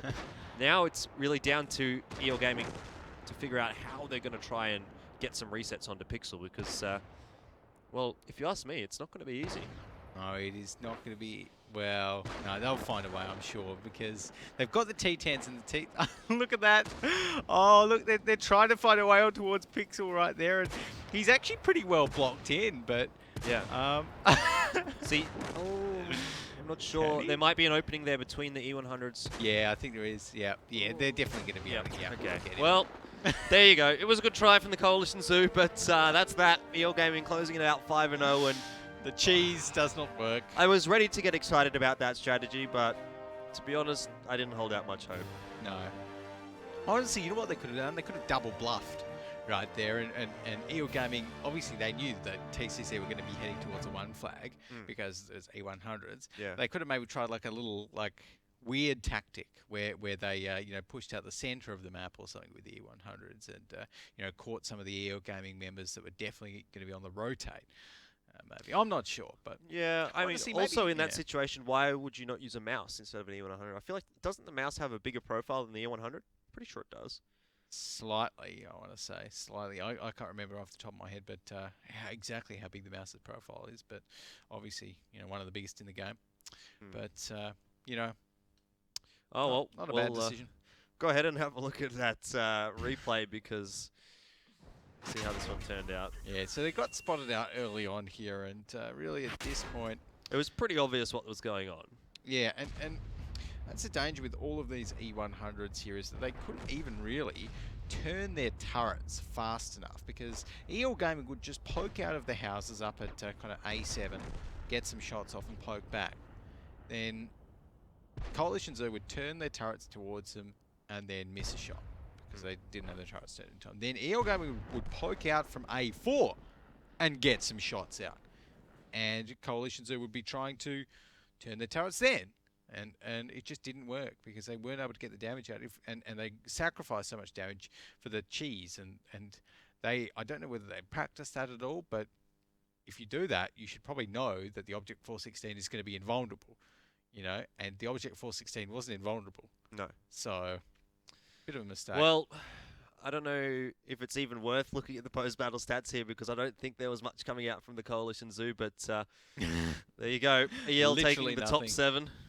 That T10, look how much damage those T10s did. Well, Black's T10. But again, it's irrelevant damage, really, because the E100s just drove in there to die. That's so embarrassing. A little bit, but yeah, I mean, okay, they tried something at least. You've got to give them credit for that. And they love their E100s. Still, I don't know, maybe I would have preferred it with like a Bat Chat and an OHO again. Yeah, a bunch of OHOs.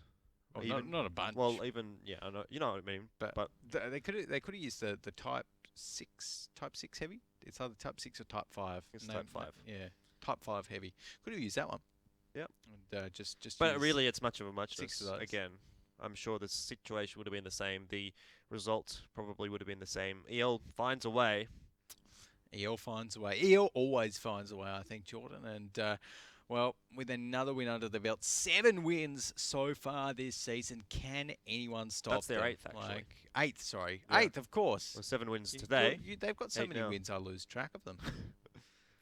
I'm not sure if in the other regions there is a team that's actually been able to be such a strong leader. Pretty sure North America doesn't have a team that's gone on 100%. No, exactly. Rate. North America at the moment, they've got Eclipse and I believe Apex up the top of the scoreboard. Yep. Of course, anyone in our chat that might be watching from the North American region, definitely let us know down below in the whatever chat you're watching on wgl.gg/watch. And yeah, who your favourite team is in the North American region. But yeah, I'm pretty sure Apex are looking pretty good over there. I know as well, for those of you that do want to catch up with any other regions, kind of highlights, plays or standings, we do have some pretty cool videos that we do each week just to give you a recap. So we've got the global show recap, which if you want to watch, you can head on over to youtube.com/WGAsiaCG to check out. I bet there's going to be some APAC players coming out in the top 5 this week. We'll have to wait and see, though. But for the moment, we're going to head to a quick break. We've just seen a couple of quick 5-0s, so we're motoring along throughout this second day of our broadcast week in week 4. But stay tuned. We've got another 2 matches coming up after this short break. We'll see you in a sec.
G'day and welcome back to week number 4 here in the WGL APAC region. I'm of course Jordan Mays, joining me Alex Blakey, and well, we've had 2 very, very quick matches coming out today. Today's almost been reminding me, I suppose, of an EL Gaming round, really, because that's how fast it's been going.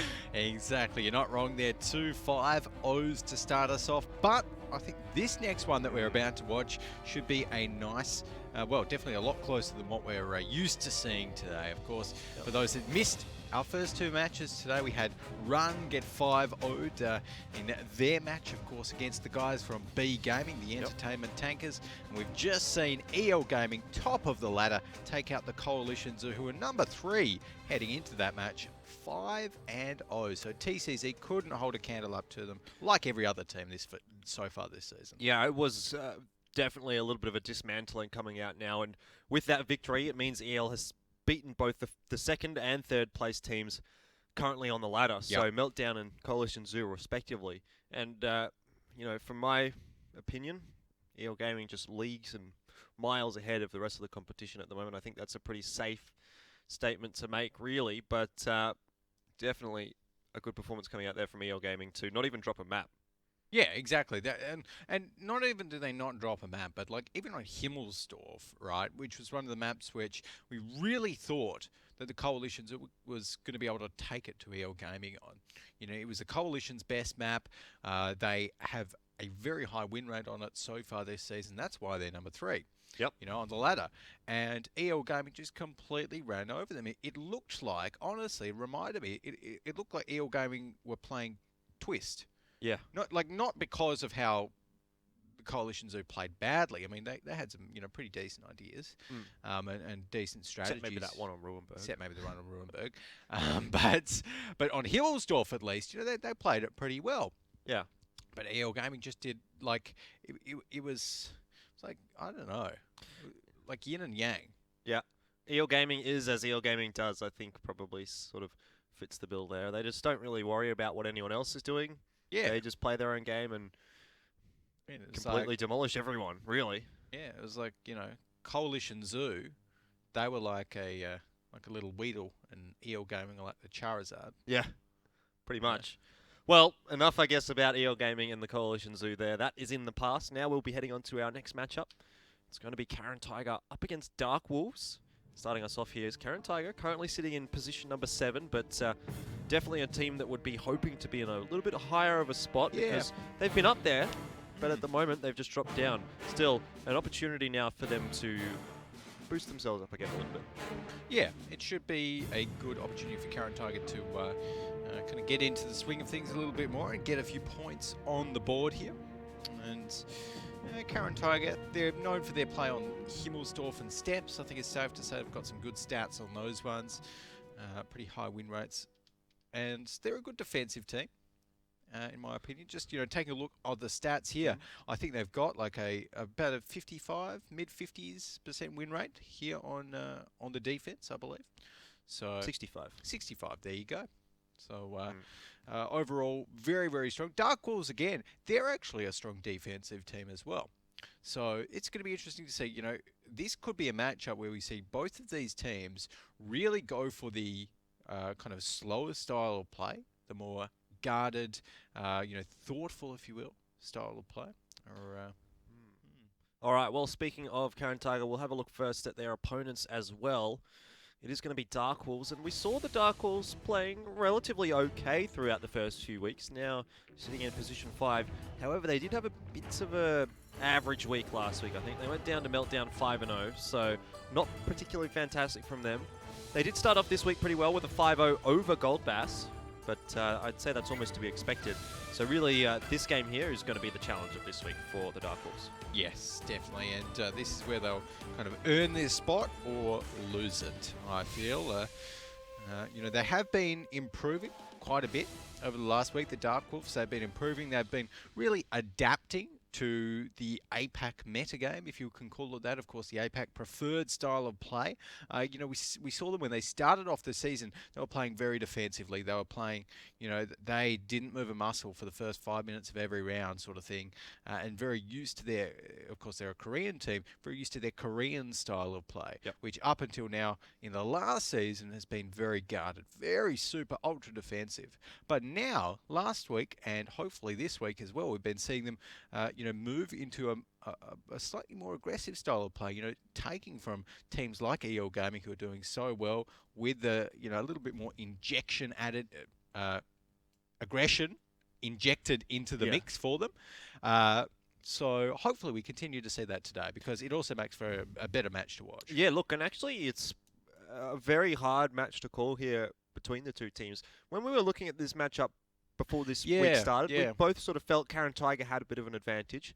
However, if you pass your mind back to yesterday, Karen Tiger got taken to a tiebreaker by the bottom team on the league. So, admittedly, Twist was looking quite good yesterday, and it seems like they've been practicing and they've been improving quite a lot. So, maybe not in terms of their skill level, the bottom team of the league, but at the moment they're sitting there, and Karen Tiger was towards the top, but they got taken to the tiebreaker, and Karen Tiger looked quite susceptible here, and against an opponent like Dark Wolves, who you should say, in theory, would be better than Twist, they may have a bit of trouble. Potentially. It is going to be tricky. I mean, like, going up here against Dark Wolves, I think it will depend a lot on whether Dark Wolves go to their old style of play and play, super defensively and just kind of sit back and let Karen Tiger come to them. But Karen Tiger, they're a very all-rounded team.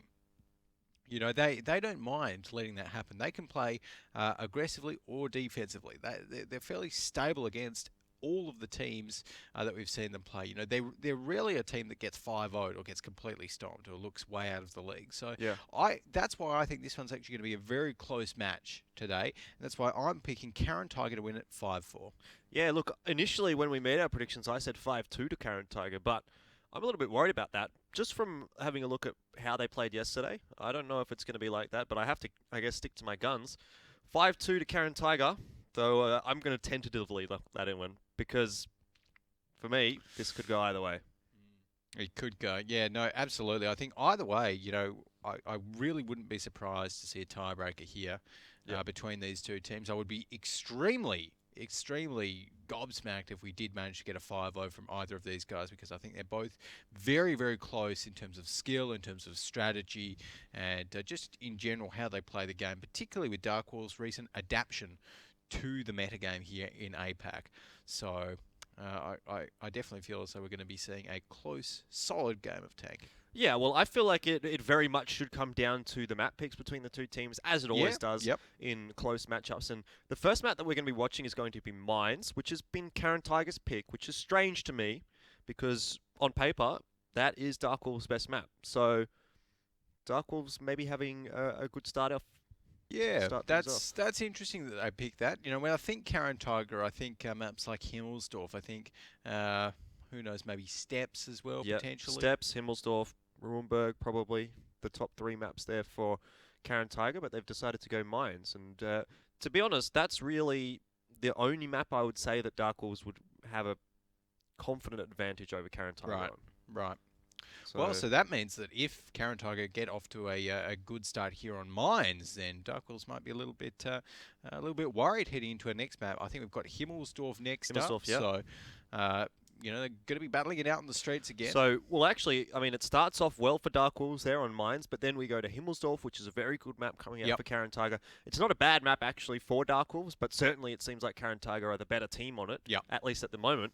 And then after that, we'll get to Steps, which again is a very strong map for Karen Tiger. Not a fantastic map coming out for Dark Wolves. So if Karen Tiger can get over this small hump that is Mines, I can see them having a pretty good time of this map pool. Having said that, though, I think it really comes down to which Karen Tiger shows up today. Because if the Karen Tiger that played Twist yesterday comes out today, Dark Wolves are going to be looking pretty confident into this one. I think so. So, Dark Wolves coming in towards this one. I'm going to be interested to see what they pick, whether they go for anything a little bit crazy. They might be, a team that could pick an artillery here on mines. I wouldn't be surprised to see that, but instead they're going to be going with that RU251, and Karen Tiger are actually going to be going with that T49 here on mines, which we don't always see. So apart from that, fairly stock standard lineups across the board. The only real difference in the tier 10s is we've got the AMX 50B there for Karen Tiger instead of one of the 113s, and I think you can go either way here on mines. Nothing wrong with an AMX 50B. Yeah, we don't see the AMX 50B too much on mines though. No, I mean, again, and I hark on about it, and these teams, they can't hear me, but I would still love to see the T40, the T57 here on mines. Like I would love to see these teams start picking it up, but you know, we're not going to be seeing that one. So a little bit unfortunate. The AMX 50B, nothing wrong with it as a tank either. All right, so now having seen those tank lineups, how are you feeling on mines here to start off? I feel as though on mines, this actually, I know that the stats favour the guys from Dark Walls, right? But I'm actually going to be going with Karen Tiger here. I feel as though mines, even though CT's stats haven't been so crash hot on it so far, I feel as though they could actually play mines quite well. And should be able to take this out at least 1-1. Yeah, look, I think that's where I'd be leaning towards as well. 1-1 for both teams. They both have a pretty good defensive side, so if we're going to see a 1-1, I'd be leaning towards both teams picking up their defensive side rather than both teams picking up their attacking side. I would say for Dark Wolves, they need to get off to a good start here, so they would definitely be looking for the 2-0. And if they don't manage to get the 2-0 here, it's going to be a bit of struggle street. It's going to be an uphill battle as we head into the second, third, and fourth maps. So for me, Dark Wolves need the 2-0 to be able to contest this series. However, I think it's going to be 1-1. 1-1. Okay, that's a fair bet. But you know, everyone at home can also let us know what you think by using the hashtag WGL APAC on Twitter, Facebook, or any other social media that you're on towards, and you know, let us know who you think is going to win between Karen Tiger and the Dark Wolves. And I know as well on our WG League page that we've got set up for this season of the Wargaming.net League, we've got some really cool features as well. So, you know, you might see a poll pop up there, and as well, we've got the team standings, we've got the team rosters, all of that good stuff. So, guys, if you're watching on Twitch, why not head over to WGLeague.net, and there you can see all of your favourite team standings from not only APAC but the entire global program as well. So. Certainly an interesting time around the world, really, for World of Tanks, because obviously we know we've got plenty of regions going all around, the European region, the North American region, we've got the CIS as well, and of course APAC here. Yep. So, and there's been a lot happening in all of the regions as well. Like, for example, this week in North America, Sybil Detuit, HWC rather, right. they actually got eliminated, taken out of the league in North America because they have effectively disbanded. So now the North American League, it's an even tighter fight for those that last real spot in, you know, to stay in for the eliminations, because they've only got 9 teams in the league, down from 10 at the moment. So it's really getting quite hot over there. It really does turn things on its head when a team leaves the competition like that. Yeah. But thankfully, it hasn't happened just yet here in the APAC region. And I mean, sure, there's some teams that aren't having the best of runs, but certainly fortunes are changing, I suppose. I like it. Well, I do all these sorts of things, but I never even intend to have them go like whatever. that. But the point I was trying to make was that I suppose the fortunes are changing for some of these lower tier teams. Like Twist, we've seen them they put in the hard yards. And even though they are very likely to be relegated here because they're at the bottom of the ladder, if they can make it into the second season here in APAC, I'd be looking towards them to be improving upon what they've managed to do this season.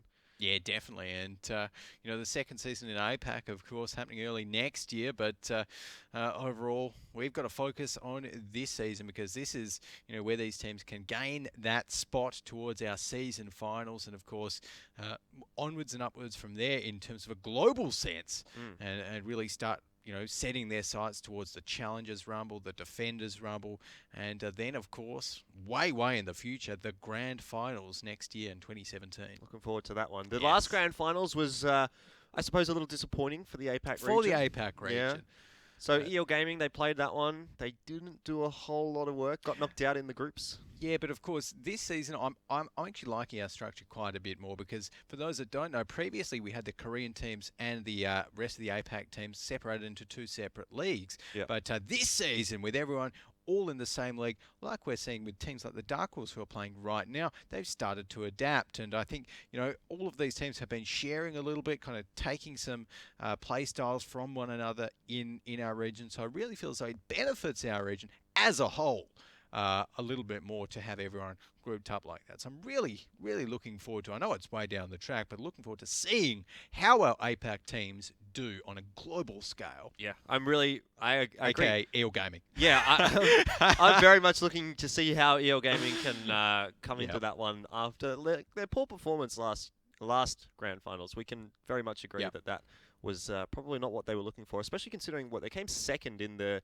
2015 grand finals. So, I mean, it's a bit of a drop. But regardless, I'd be looking for an improved performance from them. But we're very much looking in the future here. Who knows? Maybe EL Gaming gets knocked out in the second in the season 2 or something like that. Something goes wrong. A new challenger approaches. But I guess it all remains to be seen as to how everything's going to sort of break down throughout the later stages of this season and, of course, next season. Yeah, I think so. So, and, moving on towards this season, the later stages of this season as well, of course, for those that don't know, after our mid-season relegations or eliminations, whatever you want to call them, we only have 8 teams. So we go down from 12 to 8, and that's going to be the format moving forward. So next year in season 2, we don't have 12 teams to start off the season. Right. It's only 8, so it's a lot more cutthroat, and these teams really have to, they can't just sit in the middle of the ladder anymore, particularly, particularly heading into next season. So. Alrighty, well, looks like we are about to get underway here. Our first map, as mentioned, is going to be Mines. We've seen it a fair bit today, and it's a good map for Dark Wolves, so, well, we've got our fingers crossed that they'll be able to pick up a 2-0 here because the preceding maps are going to be good ones for Karen Tiger, but let's have a look and see how it is going to turn out. Okay, so it's looking like Karen Tiger right here and Dark Wolves both going to be heading towards the hill. Dark Wolves going to be able to get there a little bit faster, but CT, they're still reloading! Yeah, this is not too good at all for Karen Tiger. As you mentioned, still on the reload. Dark Wolves, though, they have a few bat chats of their own that are still reloading as well. The TVP is going to have a bit of a brawl there, and splits going down there from Dark Wolves, so a good start to begin things here on Mines for Karen Tiger. Batcong has died. I don't know where that was from. Maybe jumping off a cliff. We've seen it a few times throughout our region. Hopefully get that on the replay, but at the moment it's going the way of Dark Wolves. They picked up a couple of quick kills. As I say that though, Karen Tiger respond very well with 2 kills of their own, and we find ourselves with only 3, now 2 players alive for Dark Wolves. It's a 2v3. It's a 2v3, but Mubesi here in the 113 is going to be a little bit in trouble because he is 1 man against 2 on the hill right here. 2 of those 113s starting to really pump those shells in towards him, and those 2 bat chats on Karen Tiger are reloading. So with that ammo rack damaged as well, it's going to mean he's reloading quite a bit slower. So, a bit is a bit of an understatement, I'd say. Yeah, he's reloading very slowly. Revolution in his 113 is going to get 2 shots off before Mubesi will get 1 shot off. In the end, Revolution picks up the kill there, and we're back to a 2v2, and Dark Wolves haven't lost a huge amount of HP in doing so. But in saying that, the bat chats for Karen Tiger have finally reloaded. Shiano Zacket on the reload now, but he's just going to run off. Polly will pump a couple of extra shots into the enemy 113, and I don't really see a situation here where the Dark Wolves are going to pick up a victory. Yeah, no, this is going to be very, very hard, almost impossible for Arte to pull this one off for the Dark Wolves right here. Karen Tiger pretty happy just to get those bad chats reloaded and kind of take stock of things, maybe do a concerted push in towards this 113 here of the Dark Wolves. But I mean, overall, it's a fairly close little battle on the central hill there, but I do feel as though that extra AMX 50B, that extra autoloader that Karen Tiger had really helped out in just kind of pushing them over the edge in terms of front-end burst damage. Certainly seemed to. And at the moment, Dark Wolves have found themselves in a precarious position. I mean, it's not unwinnable here for Utewata, but it's going to have to be a really big mistake coming out from Karen Tiger for him to actually pick up a victory here. Yeah, no, it's going to be quite tricky for him to do so, but at the moment, Karen Tiger, let's not forget, they are on the defense, so they don't really need to push in towards that 113 just yet. And 113 will probably take 2 shots to take down Polly and, well, let's say 3 to take down Shinno Zacket with 1372 HP on that bat chat. And at the moment, obviously it's tricky for that Dark Horse 113 to move. Because if he does move, then he doesn't know where those bad chats are. They could have, flanked around towards the back of the hill, could have stayed where they are right now, and for all he knows, they could be sitting right at the back of the base.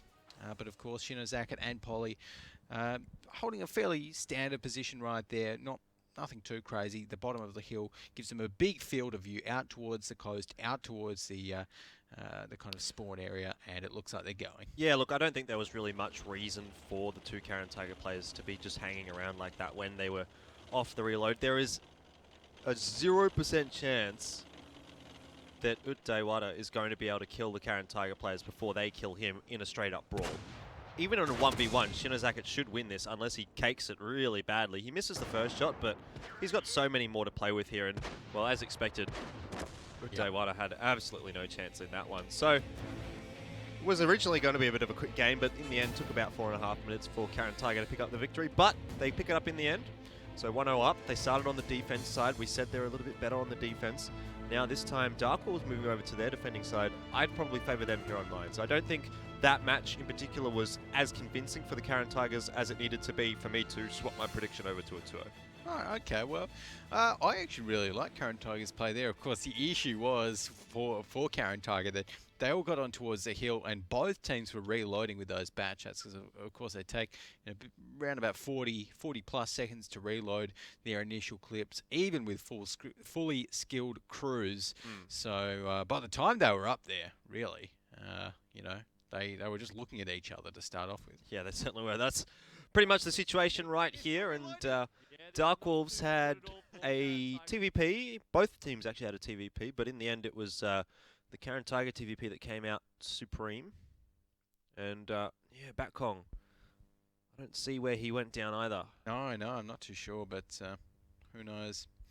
The IU251 there. But all I know is that Dark Wolves, can't be too disappointed with that start. They did get quite close to taking down Karen Tiger, but again, I just think that that lack of the extra auto loader, when it came down to the all-out brawl, which had essentially finished by 1 minute. Yeah. 1 minute into the game, that did hurt them a little bit. Even though 113s, it's not a bad tank for damage. No, it's not a bad tank at all for the damage there, and it's a really good tank actually for mines, but in that particular situation, Karen Tiger just had a little bit better of an advantage early on, and were able to convert that into a victory there. But again, defense-sided there for both these teams, so Dark Wolves have a pretty good chance, I think, of coming back into this one, bringing it to 1-1. Having said that, though, I sort of said before the match started that I felt they needed to get the 2-0 here on mines. They haven't been able to accomplish that. So best case scenario is they get 1-1. If they go down 2-0 here on mines, that's a really bad result. Yeah, for the Dark Wolves, exactly. And I feel as though Karen Tiger, with the way that they've just played that one, if they keep that up, then my initial prediction of a tiebreaker might be wrong.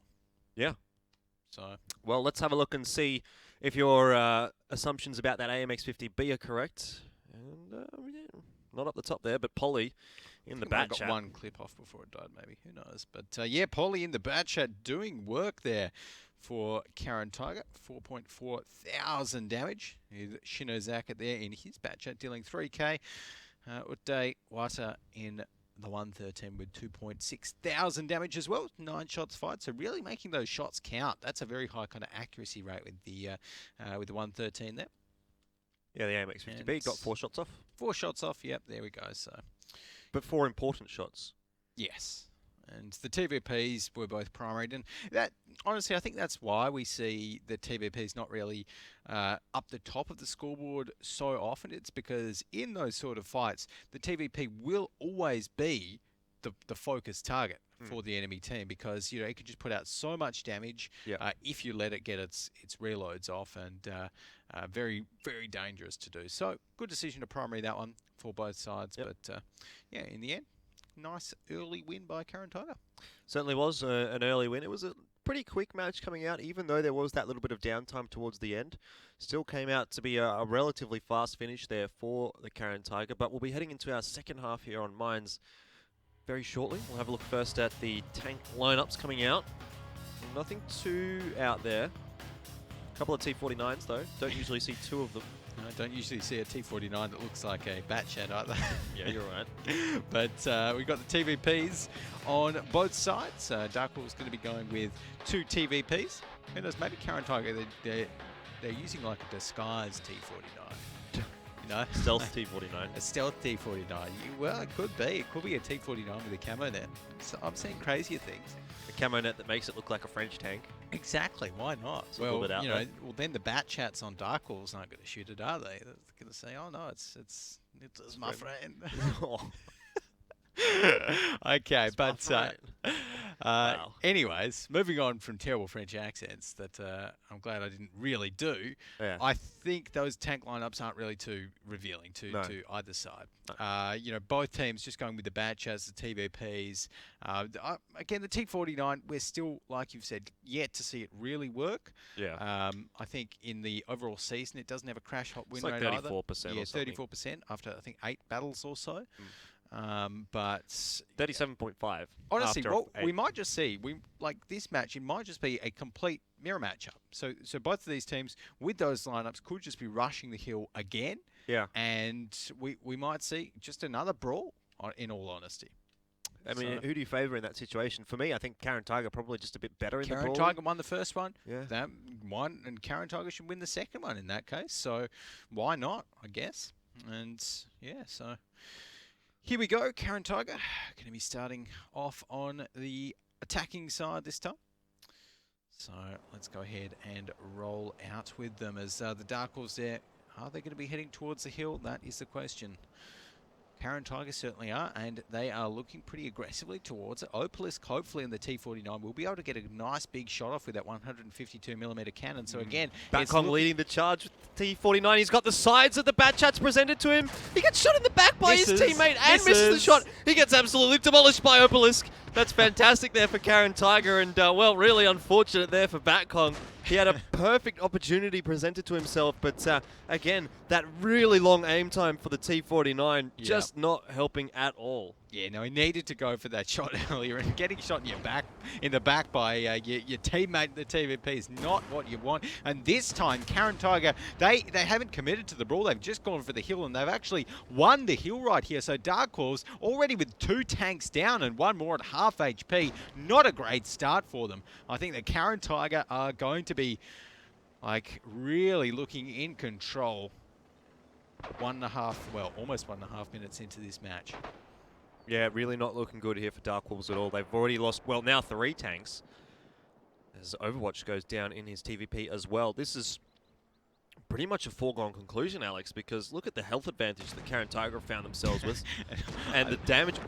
What's Dark Wolves doing? They just keep walking into the tanks of Karen Tiger and bleeding free shots. And, well, we've seen how that's turned out. Only 3 tanks remain. I love seeing Opalisk with the T49 just poke his tank out and get a shot across, and it just goes completely nowhere near. It's like, no, that's not Opalisk's fault. That's the T49's gun. Like that's just what happens with it, unfortunately. So He got 1 good shot off. Yeah. So we'll give him that. It was almost an insta-pop, wasn't it, on towards Batcong? So. Yeah.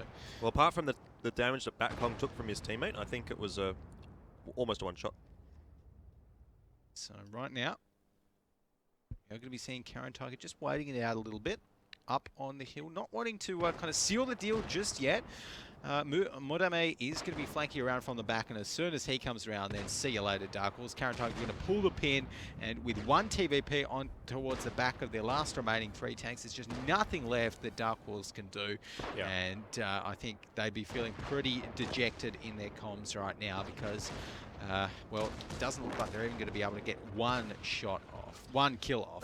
Nope, unless Takamori Sano goes down, but no, in the end, Shinozaki will take down that remaining member of the Dark Wolves before his teammate can go down. So a clean swipe, clean sweep even, coming out there for Karen Tigers on Mines, 2-0, and that's probably, well, I mean, I don't want to call it too early, but Dark Wolves definitely needed to do better on Mines. Yeah, I feel as though Dark Wolves, you can see how they're going to play for the rest of the game with their first couple of games, more so than many other teams. Like, yeah, we're going to get on Himmelsdorf and they're going to play probably a little bit more passively now, a little bit more defensive, go back to their standard, but not a good sign for Dark Wolves to start off 2-0 down. No, definitely not. Well, let's have a look and see how much damage that T49 was able to do. Hope it's on the replay. I'm sure it is. The initial fight starting off here. Let's have a look. Backong takes one shot to the back. So he's on 800-ish. Yep, see ya. So T49 of Opalus doing around just over 800 damage to his counterpart there. I don't know if he managed to actually hit any other shots though. No, he missed that. There's a big little crater in the center there, and he missed. But I don't think that T49 made too much more of an impact. But of course, he didn't have to. Nope. Right there. See, I'm not even sure if he got one more shot off because of the reload time on that gun. That's the other issue with the T49. Oh. Nope, not quite. And you never want to risk it with the T49 as well because like, the gun's so inaccurate. Yeah. It's almost like an arty piece. So when when you're rolling around your teammates and everyone's going nice and fast in the little bat chats, you don't want to shoot the back of a bat chat when you're in your T49 because otherwise it can go terribly, terribly wrong. Believe me. Yeah. But it was good that he didn't. Well, yeah, speaking of terribly wrong, I think that's really just how Mines went, especially on that second half there for Dark Wolves. Losing their T49 initially wasn't very good, and it easily could have gone the other way. Maybe their T49 could have got a shot into one of the sides of those bat chats if he had been lucky, and then we might have seen a different battle coming out there. But in the end, the Karen Tiger pick it up 2-0 and definitely put themselves in a good position to continue rolling along in this series. And Opalus, T49, 1480 damage, so he did get a couple of extra shots off. Yeah, nice. Good job there to Opalus, but no surprises. The TVP there of Madame was top damage, 2,700 damage on that one. That's why we see these TVPs get kind of focus fired down first, because they can just deal a crazy amount of damage. And Arte in the 113 doing a little bit of work at least for the Dark Wolves, and we can see Overwatch in that TVP for the Dark Wolves. Got 5 shots off, but didn't manage to get any through, which is a little bit disappointing for him. So I feel as though, again, that game, the Dark Wolves, they didn't push on towards the hill once they saw Karen Tiger on it. They didn't want a repeat of the first game, but the issue is you kind of need to push onto the hill at that point, or you need to, like completely retreat and try a different push, something like that. What you can't do is do what Dark Wolves did and then push kind of right on towards the side of the hill and then just sit there. Because like we saw, Modame flanked around the back of them, and was able to get some perfect flanking shots. The guys on the hill could just come down whenever they wanted. With they had permanent spotting thanks to the proxy spots. There was no real danger for Karen Tiger at any point in that match once they'd gained control of the hill and got the first few kills. Yeah, all right. Well, that was that there for Mines. 2-0 in the favour of Karen Tiger, if you needed a reminder. We'll be heading over to our second map. It's going to be Himmelsdorf here, so I feel like this is a pretty good map coming out here for Karen Tiger. I'm looking at a 2-0. Yeah, 2-0. Well, let's take a look at the tank lineups first before I make any predictions. Karen Tiger this time going to be going with an interesting looking line. Bat Chat Tier 9s.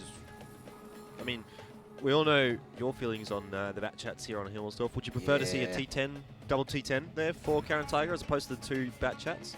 I mean, it's tricky. If Karen Tiger here are on the attack, then I sort of don't mind it as much.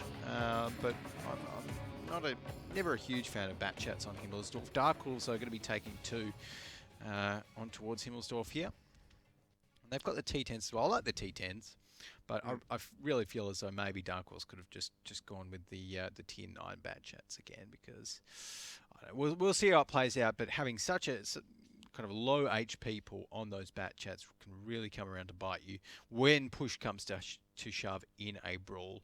And Bat Chats, they're great for mobility. There isn't a great amount of spots on Himmelsdorf where you can push Bat Chats up and take advantage of that take speed. advantage of that, Yeah. exactly. Yeah. Yeah, you can put one on the hill, right? Absolutely. And a batchat up on the hill can definitely do some big damage.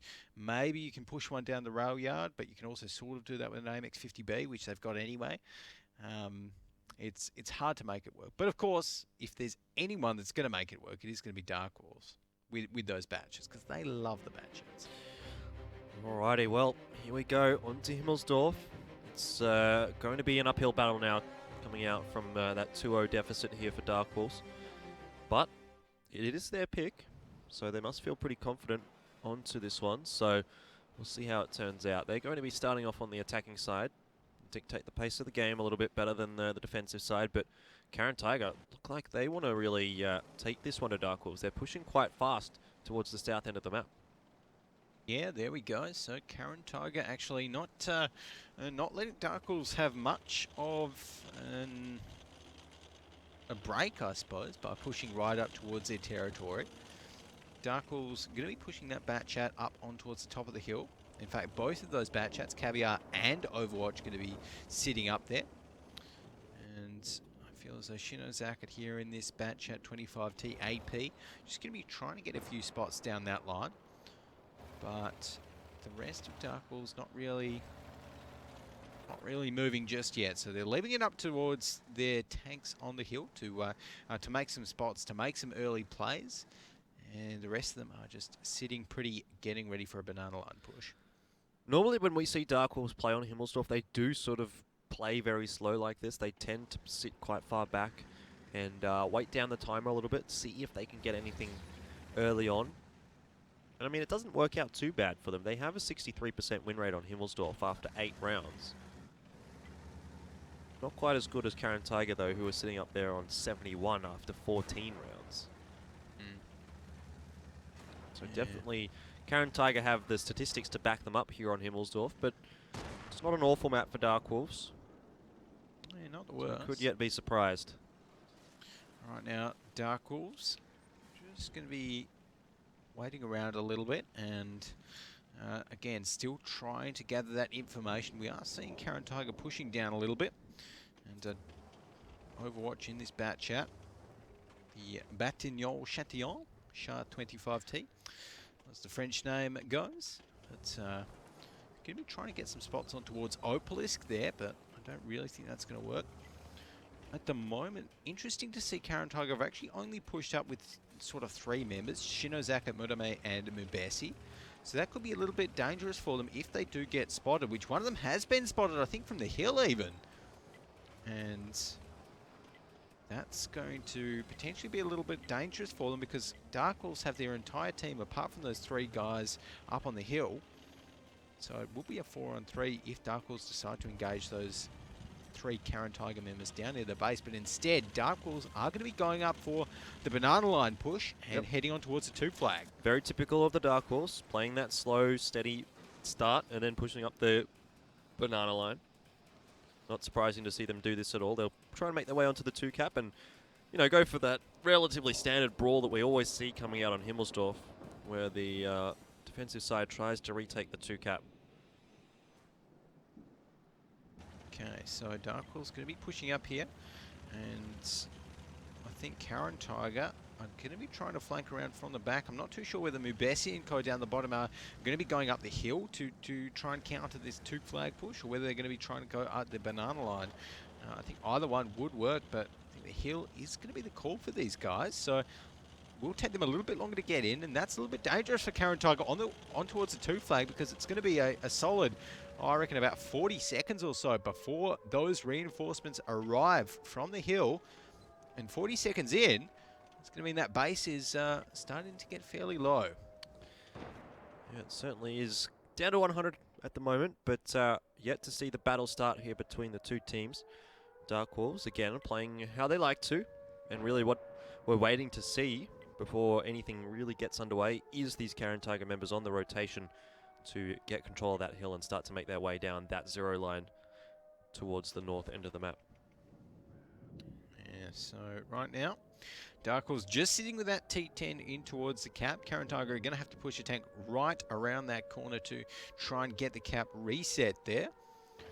And we've got Opalisk here in this batch at 25T AP. Going to be poking his turret over the hill, seeing what he can find. He has actually been spotted out, so the guys on Dark Horse are going to know that CT are rotating a few tanks up the hill, and they do need to pull the trigger soon because the base cap is on about 48 seconds right now, and some of their tanks have been spotted. Certainly have. We're going to be seeing Karen Tiger now make their way down towards that big stack of Dark Wolves members, and already you can see Karen Tiger getting a bit of an advantage here. They've done a lot of damage over to Caviar, and a decent amount over to Overwatch as well.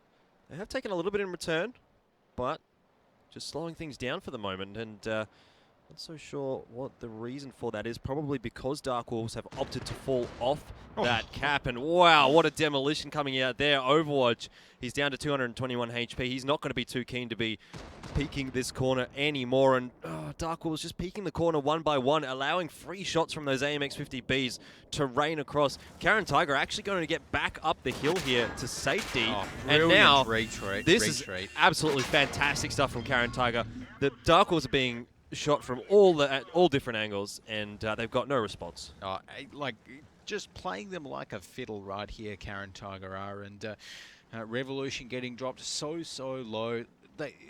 Dark Horse really needed to catch those Karen Tiger guys on the hill, completely out in the open, because they've committed all of their forces here, and they took so much damage getting to this position, getting on towards the hill by Dekamori Sane and the other 3 Karen Tiger members that were holding the B line. So yeah, now they've got themselves on towards the hill, but because they didn't catch out, look at that, because they didn't catch out Karen Tiger when they were kind of going up it, then instead, like they haven't got anything from it. They've got one FV215B on 96 HP. They've got one Bat Chat on 221 HP. Like, 2 tanks on half. It's just not going to work for them. Nope, certainly not going to work out at all. Batkong as well, again taking another chunk of damage. The AMX-50B of Modame able to take down the first kill. And there's the second Overwatch being dropped by Akio V. So both the low tanks here on the side of the Dark Wolves have already been eliminated. Dekamori Sane is taking a huge amount of damage, but really, again, it's sort of a wooden spoon prize here for the Dark Wolves to pick up that kill because they're getting eliminated across the board. Yui and Utewara in the AMX-50B and T10 respectively, trying to get as much done as they can, but really, it's not going to work out too well here for the Dark Wolves. Not at all, and the guys in Karen Tiger should be able to close this one out fairly easily, I think. Yep, there we go with Yui going down. So, a very convincing win there from Karen Tiger on Himmelsdorf, and just perfect play. I loved seeing them rotate right back up that hill. You know, some maybe slightly less experienced teams would have kind of kept on going and thought, oh yes, we got some good shots, let's push down the hill. Karen Tiger, nope, they just hit the reverse. They hit F3 times and just took their hands off their keyboards and hit it right back up the hill. Dark Horse got completely pummeled and punished in the rotate up the B line. And what Dark Horse should have really done there is they should have gone for the tanks that were holding the B line for Karen Tiger, because that would have forced the tanks from Karen Tiger down the hill, would have forced them into the fight, and potentially they would have been able to clean out 1 or 2 of the tanks from Karen Tiger on the B line that were holding it right back at the little pillboxes there early on. But not to be. Yeah, I mean, that performance coming out there from Karen Tiger on Himmelsdorf was a lot more convincing than the wins that they got on Mines. Yep. So they're looking very good here heading into the second half of Himmelsdorf. Before we get into that, though, we'll have a look back at that last one from those nice plays that the Karen Tigers were pulling off. That's the first kill of the game coming out. Modame picking up Revolution. And really, just across the board, it seemed like Dark Wolves were just getting outmaneuvered and outpositioned by Karen Tiger. Yeah, I think so. And Dark Wolves right here, they pushed in. Like, this is what I wanted them to do a few minutes earlier. You know, thinking back, because Karen Tiger only had these 3 tanks here, Dark Wolves could have pushed in with all of their kind of relatively fast tanks, but they didn't. They tried to push up the hill, they tried to punish the Karen Tiger players up there, but they just mistimed it. Simple as that. Now, Karen Tiger picking up the victory there on the defensive side. Very good start there on Himmelsdorf. We know that it's a little bit more attacking sided. Karen Tiger, Dark Wolves, actually a bit better on their attacking side as well on Himmelsdorf. So to see Karen Tiger picking up the victory there on the defensive side, I would say they're going to be looking towards a 2-0 here, when they move over to their attacking side.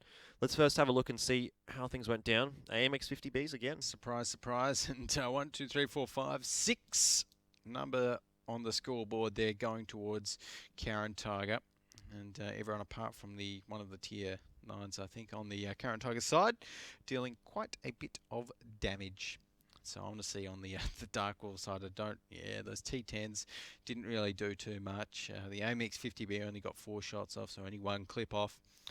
And of course the AMX 50B, has a potential damage of about 1600 or so in its clip. So seeing only 900, little issues there.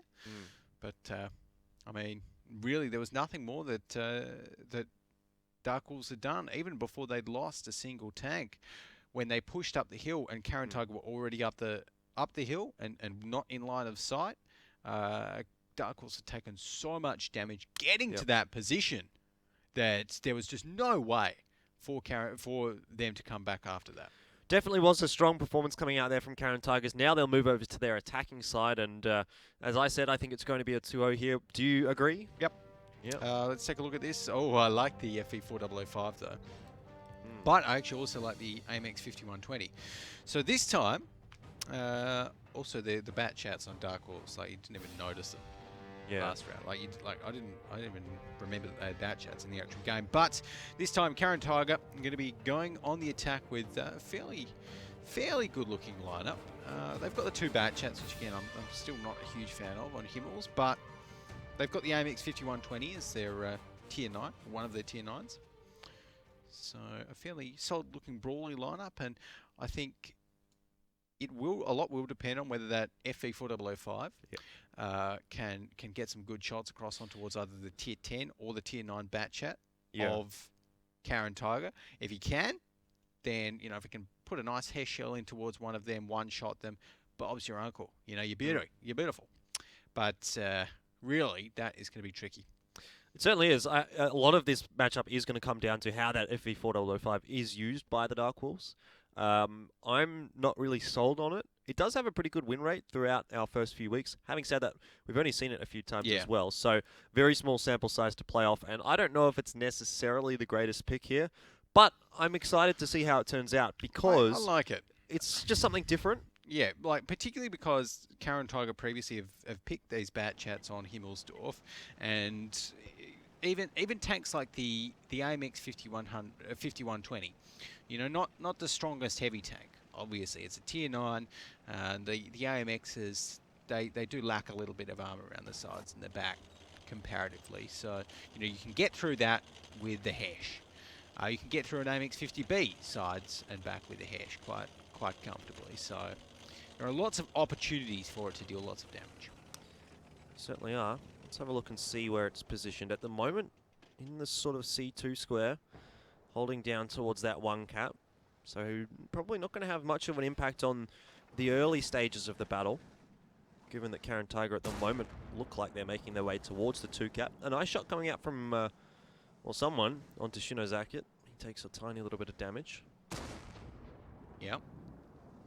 Not too sure where Shinozakit actually got spotted right up the top there on the hill.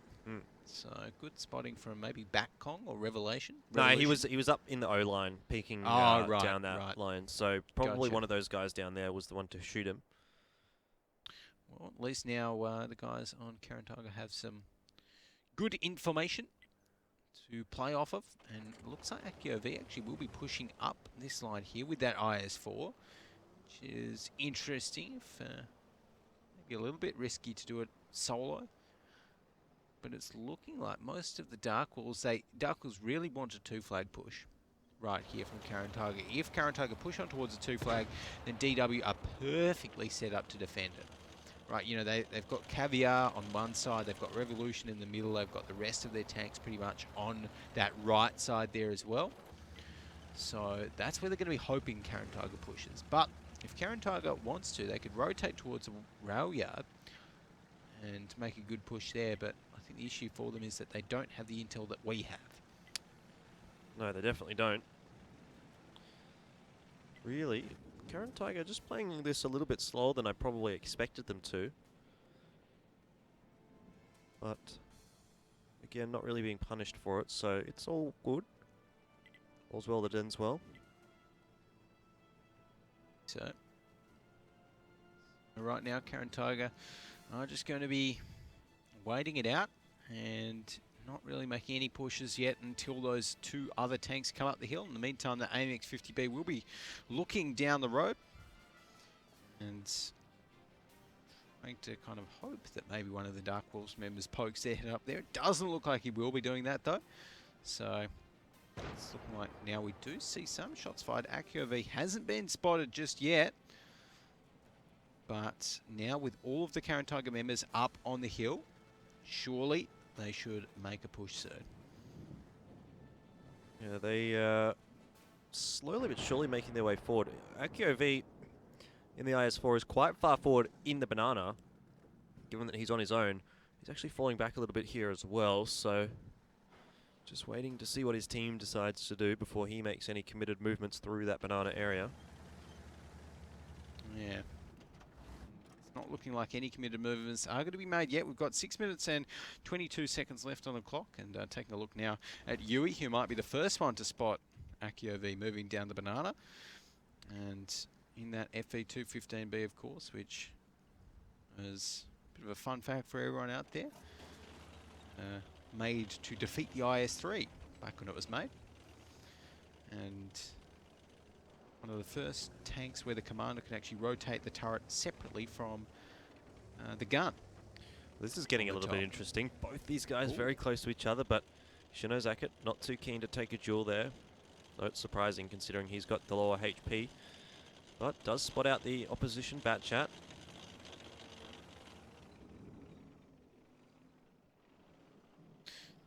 It's looking like Dark Wolves there. They're pretty happy with their positioning. So this Batchat here, Shinozaki, not really going to be wanting to poke over and sort of sacrifice himself first, because obviously Karen Tiger, they're going to be taking a lot of damage depending on who pokes that area first. But it's looking like Shinozaki will be going down. Oh, yep. Yeah, but he's just baited Spitz in here. He's essentially, what he's done is allowed a free shot to come over to him. That's sort of drawn Spitz in. Spitz thinks he can win the duel there, but well, as soon as Spitz makes his way forward, a lot of those Karen Tiger tanks pop over the hill. Surprisingly, I think Spitz lasted quite a long time there against all of those tanks. The FV215Bs and the AMX 50Bs, well, the AMX 5120 as well, obviously. I would have thought should have killed him a little bit quicker. Yeah, you'd think they so. bounced a couple of shells, missed a couple of shells, but they got the kill in the end, so that's what matters. Maybe let a little bit too much HP go in doing so, though.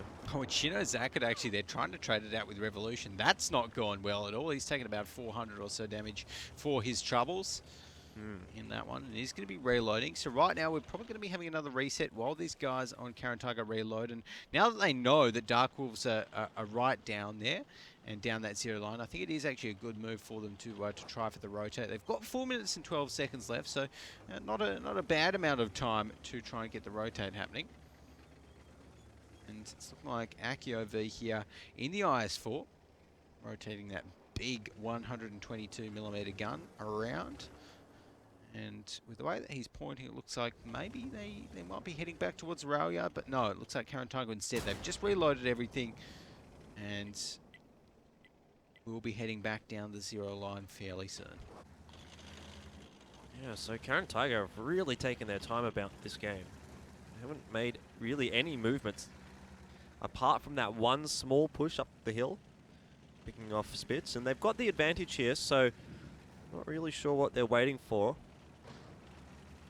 But eventually they will have to get a wriggle on, because there's only 3 minutes and 20 seconds left in this game, and the longer they leave it, the more likely they are to put themselves in disadvantaged positions, just trying to get moving when that clock gets low. So Karen Tiger don't want to see them taking too much time here before they make their push. I think this is really when it has to come out, and 3 minutes left in the game. Is it going to be enough? Probably, if they can hit their shots. But again, we'll have to wait and see. Yupa is taking a huge amount of damage there. Well, this has not started off well for Karen Tiger. This trade is definitely going the way of the Dark Wolves. The AMX 50B is doing a heap of damage. And fire. Dekamori Sane was on fire as well. But now the reloads have to come out here from the AMX 50Bs. Dewata is going to be traded out, and Overwatch is going to have to fall back. He should be okay to get his reload off without going down here. Well, as I say that, he runs into Akio V. He's got nowhere to go, and he should be going down here, actually. Yeah, there we go. So, oh, and Caviar's just taken down Shinozak, and I think that was a shot worth about 800 or so damage, so not a bad shot there from that FV4005, but Opalisk on the other side should be able to rush him now. IS4 Revolution looking pretty healthy as well. Yeah, this one is really going down to the wire. I want to see another shot coming out of Caviar here. I think that could be the turning point. He should be getting relatively close to having his reload off. Let's have a look. Yeah, very close. And is he going to get a shot across? I don't know if he's got an angle on anyone. Definitely the one to probably aim at is going to be Mordame. But we are going to see a trade coming out once again, an FV215B, and another tank going down across the board there. Yui able to pick up the AMX 5120. Still, Caviar hasn't let loose that shot that he has loaded. He's going to be the one to turn it around. There we go. Akio V going down. That's about half the HP of the IS4 in one shot. So really good stuff coming out from him. Oh, not too great though from Batcong in the 1390, going down to Opalisk, and we're into a 2v2. Now, everyone just waiting for their reloads to come across. That FV4005 and of course the AMX 50B of Mordame. Oh, The yes, key players in this one. Come on. It's going to be, it's the perfect timing here for Caviar. He comes around. Yes! Oh! Eliminates Mordame. That's fantastic. Great stuff. Oh, this is exactly what I wanted to see coming out. That's why we see the FV4005 picked for plays like that. It has just equalized single-handedly the tanks in the game right now. That's the dream. The dream. And oh no. Oh, he might get another one off here as well. Opalisk. Oh, he's probably not going to be able to turn his turret in time, but if he plays this right, he is going to get it. Turn it. Fire. He's going to do it. He does it. The FV4005 coming up with a fantastic performance there for the Dark Wolves. Love it. I love it. That's why we see the FV4005 picked, and it just did such a great job there for the Dark Wolves. And really, when Karen Tiger were pushing right down there, that is what the Dark Wolves wanted, Jordan. You know, they wanted them to come right down that that hill line so that they could unleash on towards them. And even though that those initial sort of tanks from the Dark Wolves were a little bit overwhelmed, it didn't really matter for them because they were able to get those nice flanking shots with the FV4005 with the other tanks. They were holding the B line, and boom, just like that, take it out. Well, I mean, one of the problems really that came out there for Karen Tiger is that they allowed the FV4005 to get off 2 or 3 free reloads. They definitely didn't punish the FV4005 for that massive reload, which is exactly what you need to do. So in the end there, the FV4005 coming up as, suppose, the hero for Dark Wolves. I wouldn't be surprised to see that up the top of the scoreboard with 2 almost one shots, and then that other one onto the IS4, so another one onto Shinozaki, if I'm not mistaken. So he put out a lot of damage. Let's have a look and see how that one turned out there for the FV4005 in particular, but also Dark Wolves. Now, this was a good play from Karen Tiger. Do you almost feel like they maybe could have continued the push here, though? Well, that's a good question. I think it was a good idea for them to reload at that point because, you know, why not, I suppose. It may have been that they actually were scared of the FV4005. Could have been, because for all they know, the FV4005 could have been sitting exactly where Dewata or Overwatch was sitting, so yeah, potentially. But no, FV4005 was sitting right down on that B line and managed to get some very good shots across. Did Mr. Caviar in that one, and Revolution did a good job in the IS4 of kind of ricocheting a few shots, but here we go. This was a nice little ram from Opalisk on towards back. Turn the corner and get absolutely demolished by Opalisk, but really it didn't hold a candle to this play from Caviar. 1831 HP. It's about round about the average damage. Oh, savage. Bam. Devastating.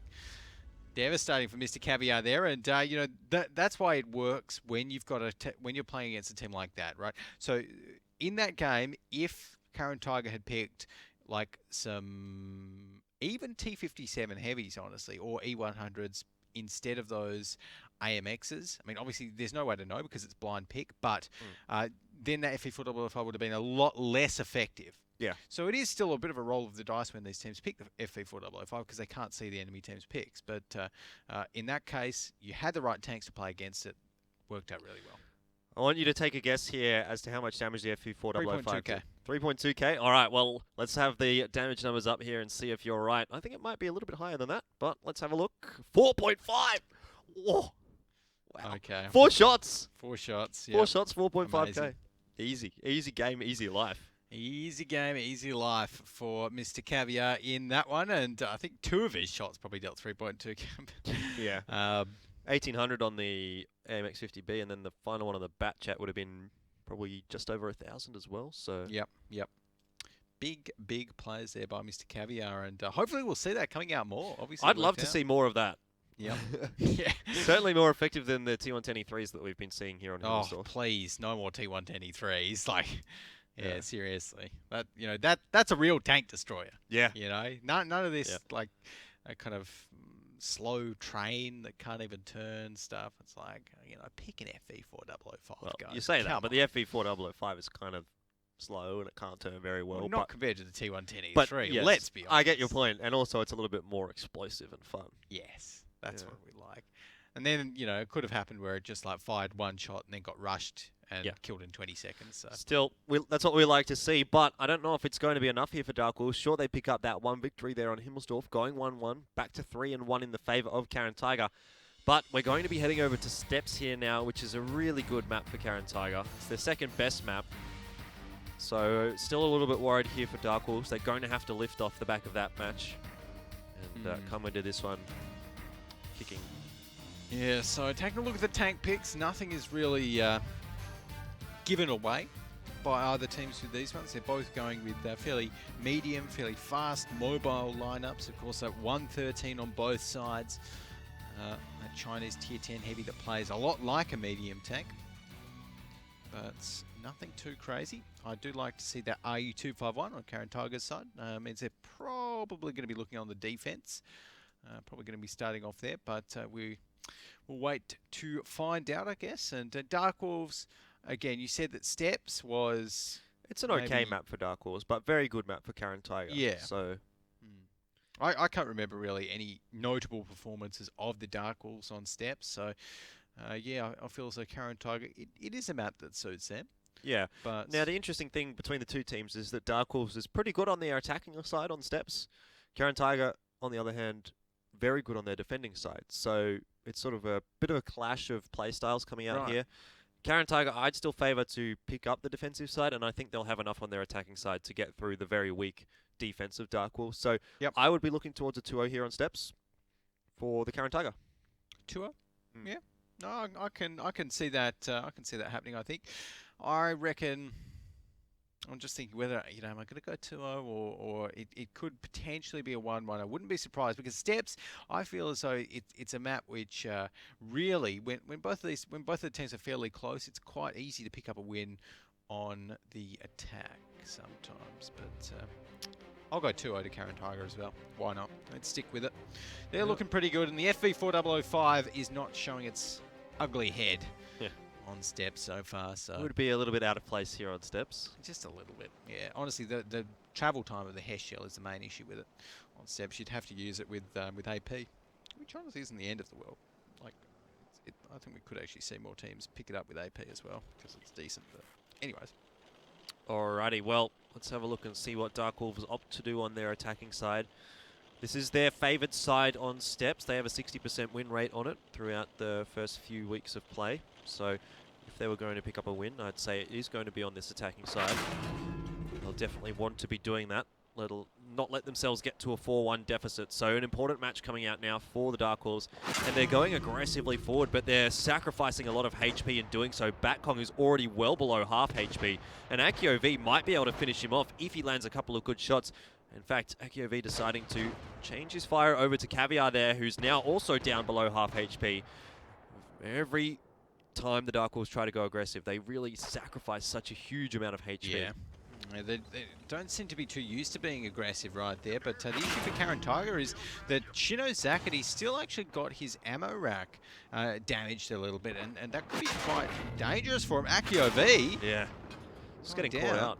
Didn't really have anywhere to go there, and in the end, it is going to be dropping very early on here for Karen Tiger, but still, it's not a terrible situation here for Karen Tiger. Still favours Dark Wolves, though, as they have that extra gun in the game, but they do need to be careful about the HP there on Caviar and Batkong, who are both very nearly one-shots, depending on which tank is shooting them. Well, Caviar definitely a one-shot from pretty much everyone, except maybe the RU251, if he gets a bad roll. Batkong perhaps a one-shot for a 113, but no one else.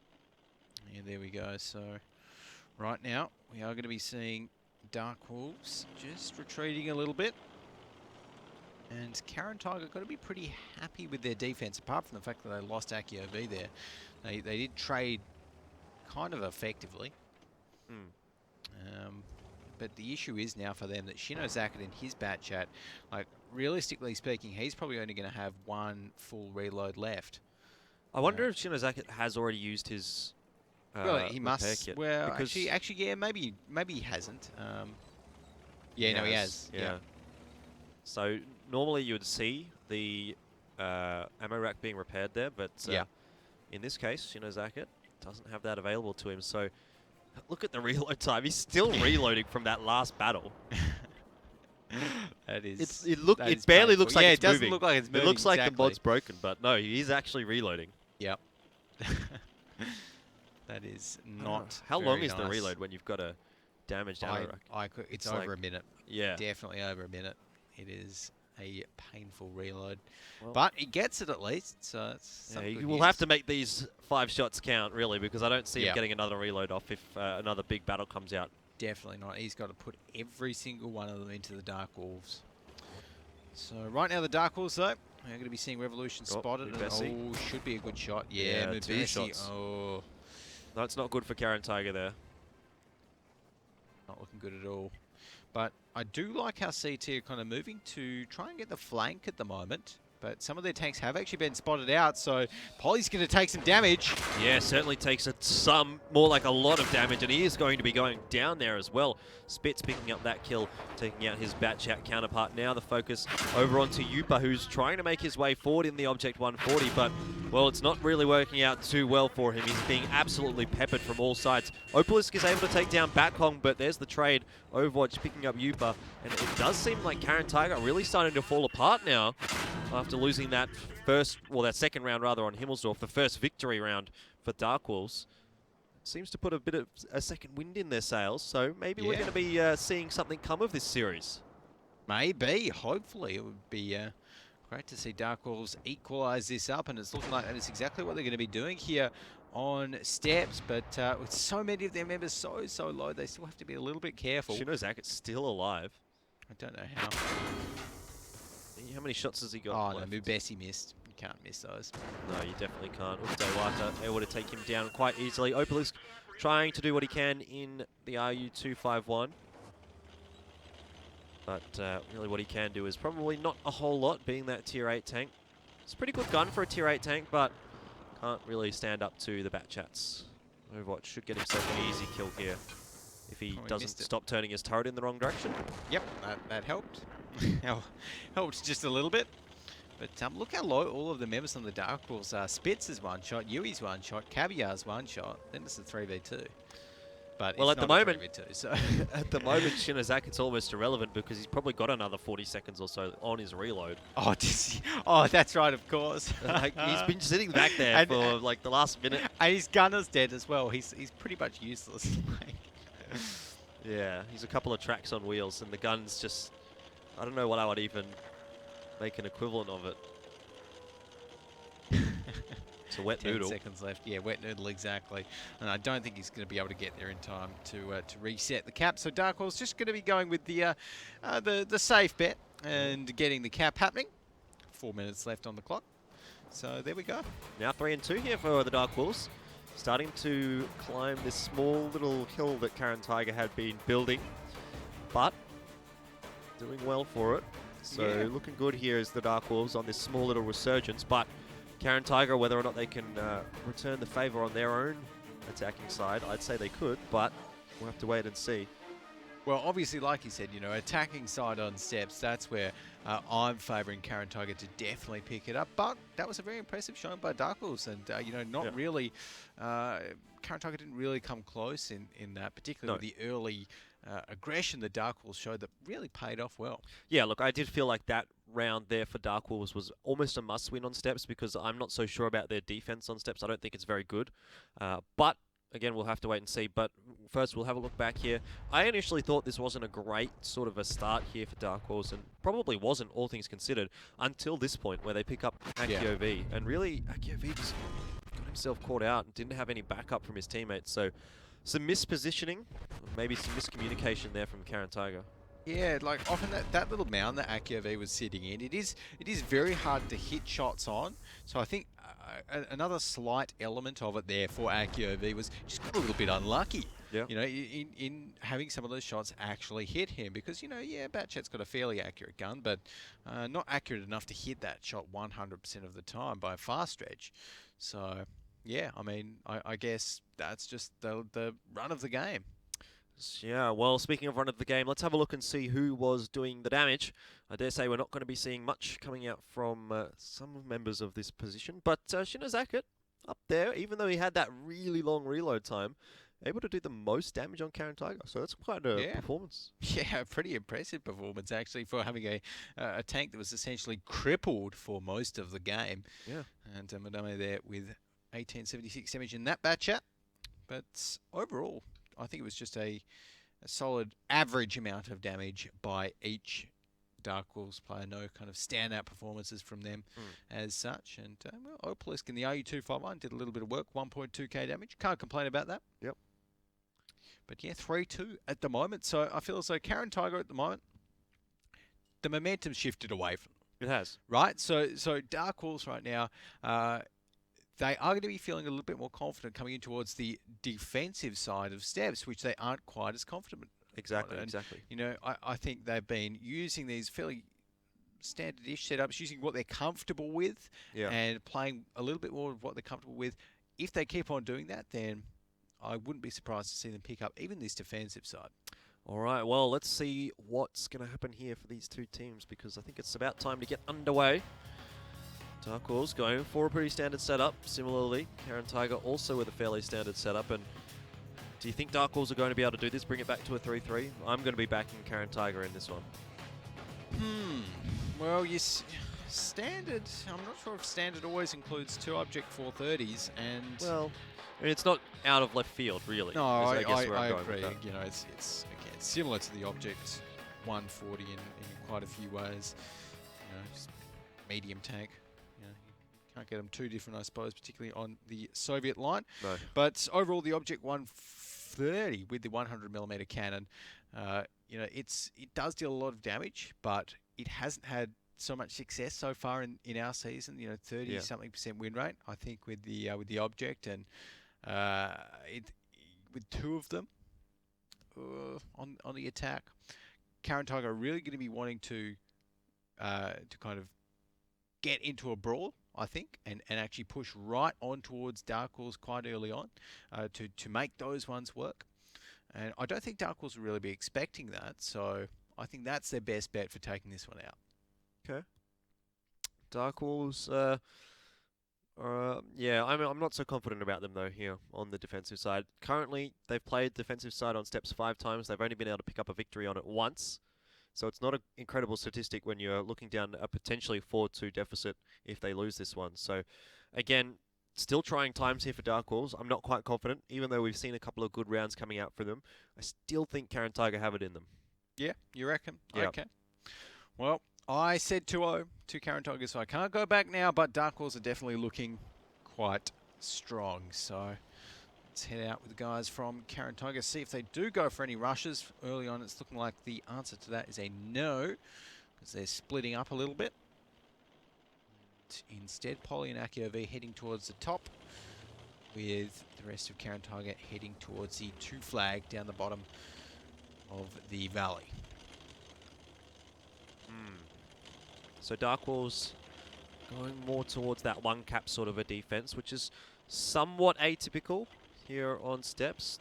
Most of the time we'll see the 2 flag defense coming out, but it's not uncommon to see that 1 flag defense, and it's a little bit more aggressive, I feel, for the Dark Wolves here. So I don't mind that. I don't know if Karen Tiger are going to be suspecting that. Caveat, not quite landing that boost. It's not an easy boost by any means. I think we'll check in with him a little bit later and see if he manages to get it. But Polly, I'm not entirely sure what he's trying to do here. I'm not entirely sure either. I've not seen this before, but if he manages to pull this off, that's a really nice boost. It's really... I have never seen this boost actually played, so... and Caviar's actually going to be trying for another boost. He hopefully should get this one. And... Nope, not quite. Oh, see you, Caviar. Having a look back at Polly, he's also not having the best of times on his boost. You know, I got to say, I think Steps is probably my favorite map at the moment. Yeah. Just watching all these different boosts that the teams come out with, it's very exciting. They must spend so much time in just training rooms, driving at the cliffs and seeing what works. Oh, yeah. Yeah, it's just like those training rooms that you say, that you see, you know. No in kill, the public only battles. fun. No kill, only fun. Yeah. So you just pop in there and see Polly. Oh, that was close. Yeah, you just pop into one of those training rooms and see Polly trying Driving to at make his way walls. up. Yeah. Yeah, driving up walls. Well, Polly's given up on his boost. Oh, has he? Or has he? Turning back around. Polly. Oh. He's going to give it another go here, by the looks of things. Well, I feel like he's really just succeeded in getting himself back into the same position that he was in. So I'm not sure why he went back down. Oh. Caviar swapping over No, to that's not the gonna Til Matil boost and definitely not having as much luck on Caviar that one needs a either. bit of practice on that one. Yeah. He's not happy. He's not happy at all. Oh, gives a shot. Is he going to try again? Is he going to turn around? Or are they actually going to play World of Tanks? I don't know. This is World of Tanks now. He's going for it again. I don't think he had enough of a run up, but I might be wrong. Oh. No, he's going... Oh, okay. Oh, He's no, got he it. got it. He got it. He But got it. this is where most players come undone. No, he's gone too far to the left now, I think. Oh. Who knows? Yeah, I'm pretty sure he just fell off. Pretty sure. But he's actually been spotted now, so that's a little bit embarrassing. Both boosters have been spotted, so I think that will be the end of those shenanigans. It was fun. It was a fun 3.5 minutes. Yep. But unfortunately, neither player able to get their boost off.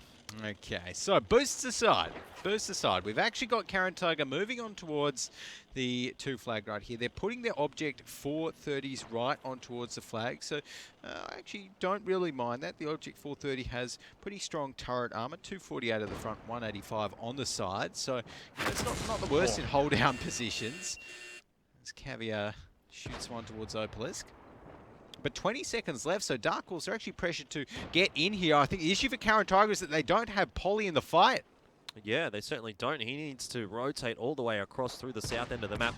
Having said that, though, Dark Horse also missing Overwatch for the moment, but I think he actually is doing a little bit of damage over to Mubesi. So maybe he is contributing at least here for the Dark Horse. And Karen Tiger have now decided to fall back off that 2 cap. And they've taken a bit of damage just for their trouble trying to get onto that cap. And at the moment, Dark Horse have that HP advantage quite convincingly. Yeah, looking pretty good for the Dark Horse right there. As we've got Karen Tiger kind of spread all around the cap. No one's dropped yet, which is good news for Karen Tiger. And, well, as I say, that the RU251 goes down. Not the end of the world to have the tier 8 going down. As we do see Atewata overlooking and not quite spotting out Utah in that object 430. But that push definitely didn't work there for Karen Tiger. They've got to kind of go back, lick their wounds, and figure out what to do next. They don't have too much time to do that, though. Only 5 minutes, and I think Caviar, is he boosting again? He's back on the boost. He's, again, going over the hillier part. He needs to fall a little bit more towards the cliff side. But wasn't able to do it. I think he's still sort of halfway up that boost, which is kind of pointless. But it does seem like a pretty important boost for the Dark Wolves at the moment. It really denies the pressure that Karen Tiger could try and put on that 2 cap. But yeah, I mean, at the moment, Karen Tiger moving their way back over to the 1 cap. Still, though, if Dark Wolves had that player up on the boost, they'd be able to essentially just ignore the 2 cap and move most of their defense to the 1 cap. I think so, but right now we do see Dark Horse going for a bit of a push, actually, and this could be quite dangerous for Karen Tiger. Oh, he's up. Finally. It only took 7 minutes. 6 minutes. Yeah, well done. Well done there, Caviar. You made it. But actually, just a little bit dangerous here for the rest of the Dark Wolves who are playing the game on the right side of the railway tracks, because they were just out in the open a little bit. Karen Tiger punishing them just a little bit. And I think winning out that trade. So good little trade there for Karen Tiger. And now they're going to be retreating and reloading. Luckily, none of them have their ammo racks damaged. So, oh, Bessie. Getting a few shots put towards him. Not too sure whether that was the RU or the 113. Say it was the RU, given the damage that popped up, only about 200 or so. And really, we've seen a lot of time go by again. This time on steps, Karen Tiger let the timer run down quite a bit on Himmelsdorf as well on their attacking side, if you remember. So, it does seem like they try to explore everything they can with the time given to them. And at the moment, Dark Wolves are sitting in a pretty good position to be able to actually 2-0 steps, which in my opinion would be a pretty massive upset. Would be, I think. That's safe to say. But right now, Revolution actually might be caught out a little bit, as it looks like Karen Tiger are going in. They certainly are. We've already seen that one player go down. Batkong from the Dark Wolves, no longer going to be playing a part here. And well, lots of these bat chats firing in towards the Dark Wolves, but not too many shots actually connecting and dealing damage. Karen Tiger, I think, probably go even in that trade. Maybe a little bit of an advantage considering they got the kill, but really, they're still going to be having to run away, licking their wounds. We are going to be seeing Yupa drop down there as well. So Karen Tiger, at the moment, definitely in a very bad spot here on steps. Yeah, there we go. Polly going down as well. So CT are down to the last 4 remaining tanks. I don't think Mubesi is going to be counting as one of those 4 for very much longer at all. Only 1 or 2 shots from death in that one. His ammo rack's down as well. He has no repair kit. He's going to be going down to UE. So Dark Wolves, a nice little push over the railway lines, and with only 1 minute and 45 seconds left, Karen Tiger, I just don't see there's a way for them to come back into this with only 3 tanks. No way at all. They are going to be able to take down Revolution, but really, consolation prize if you ask me. Even if they take out all of these remaining tanks for Dark Wolves, Caviar's still sitting up on the boost. Yeah. So they're not going to be able to kill him. There's only a minute and a half left, and really, the chances of them capping here as well, very little. So, no sort of a situation available. I don't even know what Caviar's doing right now. Like, he's not even facing the right direction, but he's having a good time. He's definitely playing for the camera. Yeah. Bit of a show pony. Show tank, if you will. Show tank. Show wolf. Yeah, show wolf. I like it. But update here in this 113 is going to be not looking at the right direction for the rest of the Karen Tiger members, but with only 1 minute left, I don't think it's really going to matter, as Modame is going to be pushing across with that Object 430 and trying to do something. But I think the only thing that he's going to be able to do is add to the low win rate of the Object 430 in the stats. Yeah, well, you called it before the round started that the Object 430s weren't going to really be putting up much of a fight here for Karen Tiger, and it certainly seems to have been the case. We'll have to have a look and see damage numbers as to whether or not the 430s were really relevant there for the Karen Tiger, but certainly across the board, Dark Wolves really stepping up there, and we find ourselves back at 3 apiece after a good start from Karen Tiger. Now, good resurgence coming out from the Dark Wolves. Well, so to be fair, we did both call this game to be fairly close. I mean, I did at least. I said 5-4 to Karen Tiger, so it isn't surprising to see. No, no, you're right. It isn't surprising to see a 3-3 coming out here. What is surprising is seeing a 3-3 after that lead that Karen Tiger got off to. Right. I certainly felt like Dark Wolves needed to do a little bit more earlier. Yeah, no, you're right. It looked very kind of strong, a lead that they got. They definitely seemed like they were the stronger team. Like, there didn't seem to be a situation where Dark Wolves were really challenging them. But all of a sudden, Dark Wolves have just flipped a switch and they're coming back into this one. So, well, off the back of a good performance there on steps, the 2-0, they're looking good here maybe to close this out. Seeming like it. So right now, this was a sort of one of the earlier fights that really went in Dark Wolves' favour, and essentially from there it was all guns blazing towards the end. And by this time, of course, Karen Tiger, they only had 4 tanks left on the field. Of course, Caviar there doing a little dance in the RU-251. I don't even know. I don't even know. But, you know, he's in an RU-251. He didn't really get to have much action during the match, so he's got to show something off, I guess. But yeah, it will be interesting to see the the stats on those objects and how much damage they dealt throughout the match, because I just feel as though it's not a very threatening tank, the object. Like, pick the leopard, guys. Pick the leopard, please. I want to see the leopard over the object. But Speaking of the leopard, do you think it has a place on any of the other maps? I mean, it's really only been picked on steps so far. oh yeah, it's a tough question. I feel as though maybe we could potentially see the leopard on something like Prokhorovka. I feel it might fit in fairly well. Yeah, another nice wide open map sort of thing. Yeah. But it's definitely not an all-purpose tank. You know, bat chats are going to be, the all-purpose medium, and I don't think that's going to change unless we see the bat chats nerfed a little bit. Which I don't know whether they will be, because at the moment they're a fairly balanced tank, and I think even in our league they're sitting on about a 50% win rate. The bat chats, so they are sitting on 50.28, 50.28, so almost as close as you can get, really. Yeah. Oh, exactly. You can't be expecting too much closer than that. So obviously a fairly balanced tank, and it's good to see some of the, or really, there's no single tank this season that seems to be well above or like ways ahead of any other tank. Yeah, the Bat Chat is a versatile tank, but like we're seeing there, it only has about a 50% no win rate. Waffentrager. No Waffentrager, unfortunately, no. But yeah, it's good to see a nice high kind of pool of tanks. All right, well, let's jump into the post-battle stats and see how the Object 430s did. Well done, mate, 1,500. Probably coming out from a tier 10, not quite the number you'd want to be seeing, but I guess it's acceptable. The other Object 430, nowhere to be seen, though. Well, yeah, that's even at 1,500, that's like 30 seconds worth of firing, but 670 on 670 for Upa, not particularly impressive at all. So we can continue our tirade against Object 430s. You. Okay, I can continue my tirade against. I'm the one that gets mad about map statistics, and you're the one that gets mad about tank statistics. So I think we make a good team. Yeah, I think so. It works pretty well. So next time someone picks the T110 E3 or the Object 430, I can. You tell them. I'll tell them. Don't worry, guys. But what about everyone watching out in chat? What's everyone else's favourite tank? I know that least favourite tank. Or least favourite tank, even better.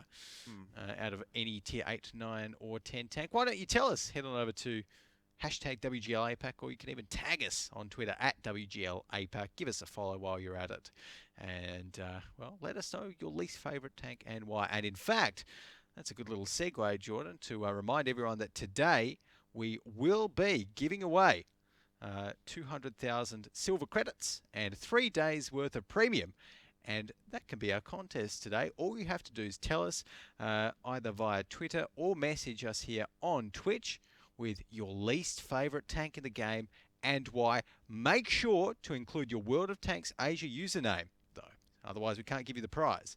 So let us know, and we'll give everyone another reminder sometime before the end of the day. But always like spreading the credits, spreading the premium amidst everyone. So yeah, definitely let us know. But we've got at least 2 more matches to play in this series here, Jordan. So why don't we jump into the tank lineups for our next map, which I believe is Ruinberg. Now, Ruinberg is a pretty good map coming out here for Karen Tiger. They've played a lot, 63% win rate. Not a fantastic map for Dark Horse, though. They haven't played it very much, and when they have, they've only got a 33% win rate on it. So, having a look over at the tanks here for Karen Tiger, 2 IS4s. How do you feel about that? IS4s. Well, I I think you're asking me to kind of bait me a little bit there, because I used to be an IS4 hater. I'll admit it, but at the moment it's not looking too bad on the stats. 51.2% win rate so far this season, so you can't really complain. And these teams, they do use it quite well. When you think about the IS4, it's got a 122mm gun. It's got a fairly decent damage per minute, about 2200, and it's just like a solid tank, you know. It's just a little bit slower version of the 113. And it's got good armor. You can ding some good shots, particularly here on Ruinberg, where there's lots of little hidey holes for the IS4 to kind of sit in.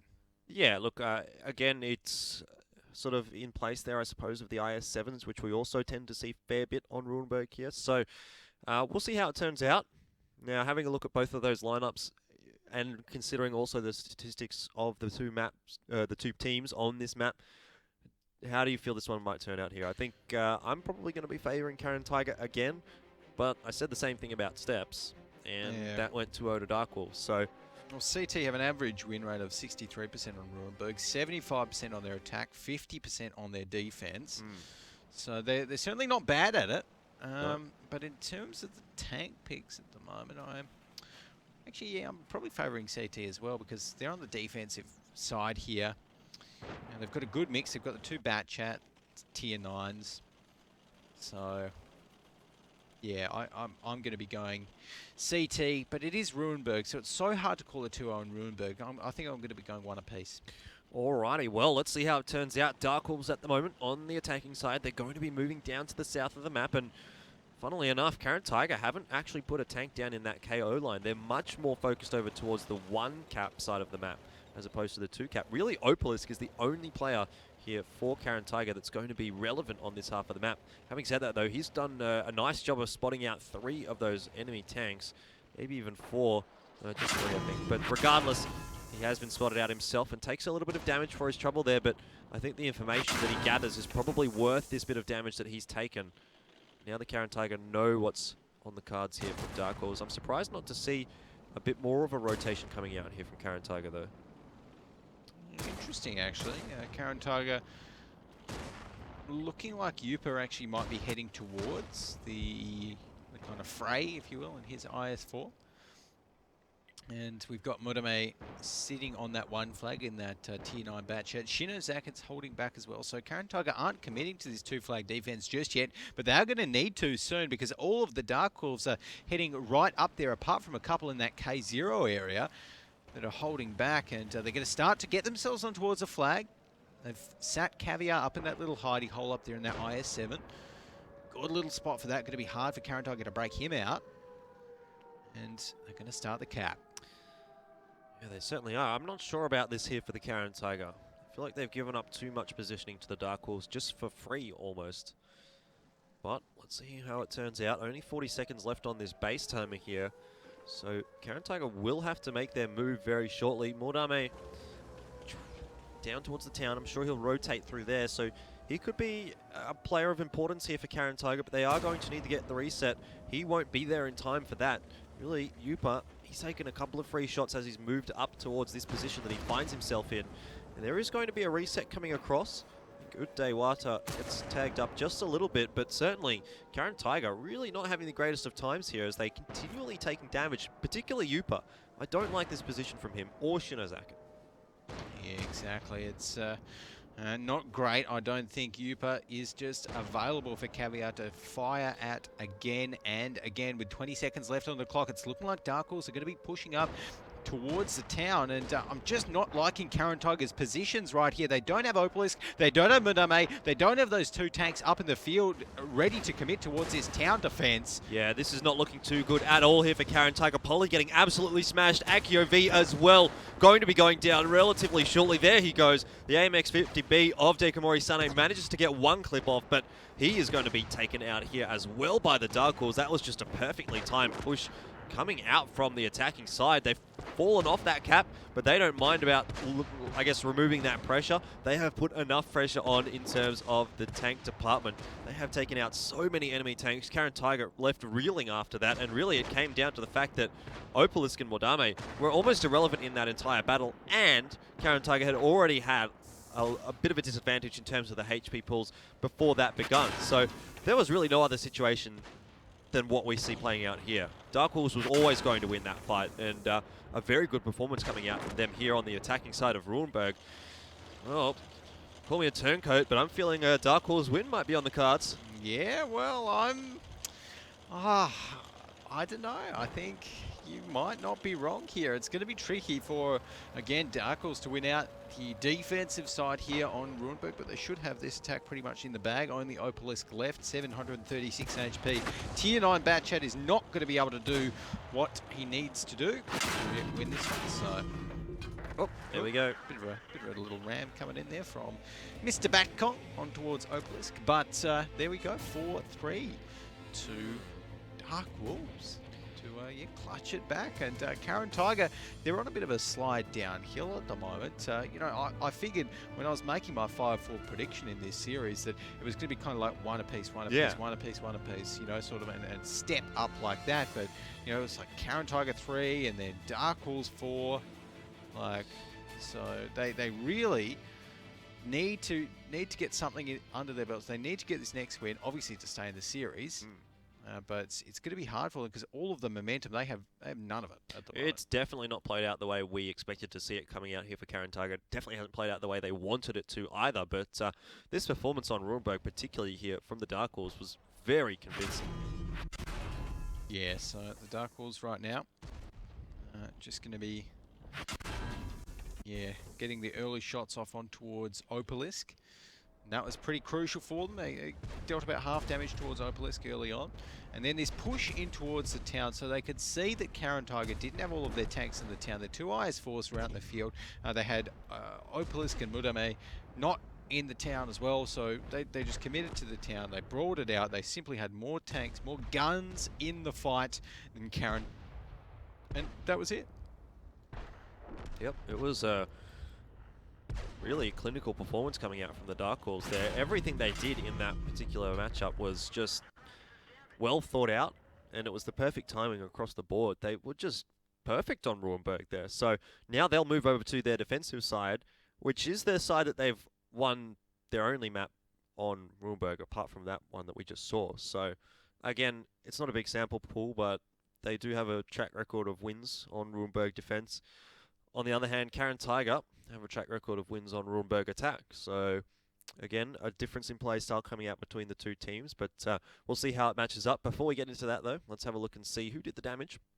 Caviar in the IS-7. That's not a big surprise to me. He was just sitting in that little hold-down position and peppering shots into the IS-4s. Yeah, perfect position there for Caviar. And that just made it so hard for those two IS-4s who weren't sitting in the town. I felt as though they really shouldn't have rotated that way, or should have removed once they saw that IS-7 in that little hidey hole, because that's exactly what that is designed to work against. I don't know really what they were hoping to achieve there. Just shooting at the turret of the IS-7. That's never going to do anything. Even your bottom tier tomato knows that that's not a good idea.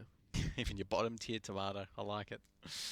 Oh, you're not a fan of the tomatoes, Jordan. I don't actually like tomatoes. I don't eat tomatoes, so. Wow. Yeah. I like tomatoes. I like heirloom tomatoes. They're great. Okay, I don't even know what that means. It's a type of tomato, I guess. Well, I mean, technically, it's like a group of type of tomatoes. But let's not talk about that. Right. Let's talk about tanks. Because I think we've got the next tank lineups ready for Rurenberg here. And it is going to be no ISs on the field. Instead, lots of bad chats for Karen Tiger. 2 AMX-50B, so going with full auto loaders. They want a brawl. Yeah. They want a big brawl, but Dark Horse aren't looking too shabby for a brawl either, because they've got the FV215Bs, 3 of those bad boys. And I do like the FV215Bs on Rurenberg. I think it's the best map that lends itself towards the FV215B. Yeah. Yeah, I like, I mean, picking its straws a little bit here, I would have liked to see maybe one AMX-50B in there just for a little bit more oomph, but I think 3 FV215Bs can definitely work as well. You know, they can hold the town really well, got nice accurate guns, can shoot all the way out through the field, and yeah, it can definitely work. It's doable for them. But overall, it's going to be tricky if Karen Tiger don't commit to the push that they make, because they've got obviously all auto loaders, so they really need to find somewhere they need to go in and not let Dark Horse dictate the flow of play. Because if Dark Horse have their way, then Dark Horse are just going to pepper them with shots, try and not engage, just try and go for the long range trades, and then maybe chase them up with their 4 bat chats, or 3 bat chats in AMX 1390. All right, well, do you think Karen Tiger can do it? Can they bring it to the tiebreaker? Well, I bet that they did in my predictions, yes, and I'm always right. So, yep, okay, they can. Okie dokie. Well, fingers crossed here for Karen Tiger. Then let's hope to see a tiebreaker. Let's hope. So, right now, Karen Tiger going to be sending their Batcong He might be a little bit slow off the draw here. Might be getting caught off guard. Hasn't been spotted just yet, but if he does get spotted, he'll be in a spot of bother. Does actually get down towards that almost KO area. He's JO at the moment. He did knock down the tree, though. Yeah, they'll know he's there because he spotted out Shinozaka as well. But Yep. he actually doesn't get spotted, so they don't know exactly where he is. Yeah. Pretty good stuff from the 1390 here. That's the power of the camo rating, I guess, on it. Yep. Opus has taken a bit of damage. Oh, Oh, what's no. he doing? He's walked so far up towards the town. I think he might have just braked a little bit too late and overestimated his braking power. As a result, he gets punished for it. But Dark Wolves take some damage in response. Perhaps not quite as much as they did over to the fat chat there of Opalisk, who gets taken down by Batcong. He gets spotted out after he fires that shot. Now he's in trouble, but he needs to get the help across from his teammates, who unfortunately aren't going to deal as much damage as they would have liked. As I say that, though, Yupa takes a big chunk, so probably worthwhile in that situation, actually. This is exactly what Dark Wolves want. They just want to keep on peppering Karen Tiger with those shots from afar, with those FV215Bs. Karen Tiger, they haven't engaged so far. They're reloading on all of their auto loaders, and they really need to go in to commit to the next push. Otherwise, I can't see them winning this one out. Well, they definitely have a slight advantage in the fact that they've got an extra tank on the field. If Karen Tiger decide to push in, they can send those AMX-50Bs in the front, maybe soak up a bit of damage, and then allow Yupa and Akio V to come in towards the back end of the fight and hope that those guys don't get focused down here by the Dark Wolves. And if they get that across, they could pick up a win here. But certainly Dark Wolves, if they pick up Akio V and Yupa before they fire off too many shots, things are going to swing back in the favor of Dark Wolves. So at the moment, this game definitely still in the balance, and it looks like Karen Tiger are going to be falling back and perhaps rotating over towards that one cap. I don't mind this idea. Just disengaging the fight, leaving a little bit of question mark and confusion in the ranks of the Dark Wolves as to what they're doing. Yeah, so worst idea here from Karen Tiger. We do have Dark Wolves just sitting on the town at the moment. Looking to close this one out, but still with six tanks left on the Karen Tiger side, it's going to be tricky for them. So right now, Karen Tiger are pushing in towards the one flag. They've got 4 tanks heading up there. They've got 2 tanks down the 2 flags. So what they're going to be using those to do is distract Dark Wolves and kind of split them out and try and maybe get them on the rotate. So once these flags get on towards the one flag for Karen Tiger, now they've been spotted, Dark Wolves are going to be trying to rotate their tanks up from the town, and then Dekamori Sane and Mudame are going to make it so hard for them to do that. Yeah, those 2 AMX-50Bs here are going to be a bit of a pain for Caviar in particular. He's going to try and duel them, but it's really not going to be easy for him. We'll see how that one turns out, but at the moment, you can see the Bat Chats have got control of this small little clump of houses here. Dekamori Sane in the AMX-50B is going to take down Caviar, so a good start there for Karen Tiger. They haven't lost a tank just yet, but Mordame getting very low. The reload just off there for Yui. He'll miss the shot though.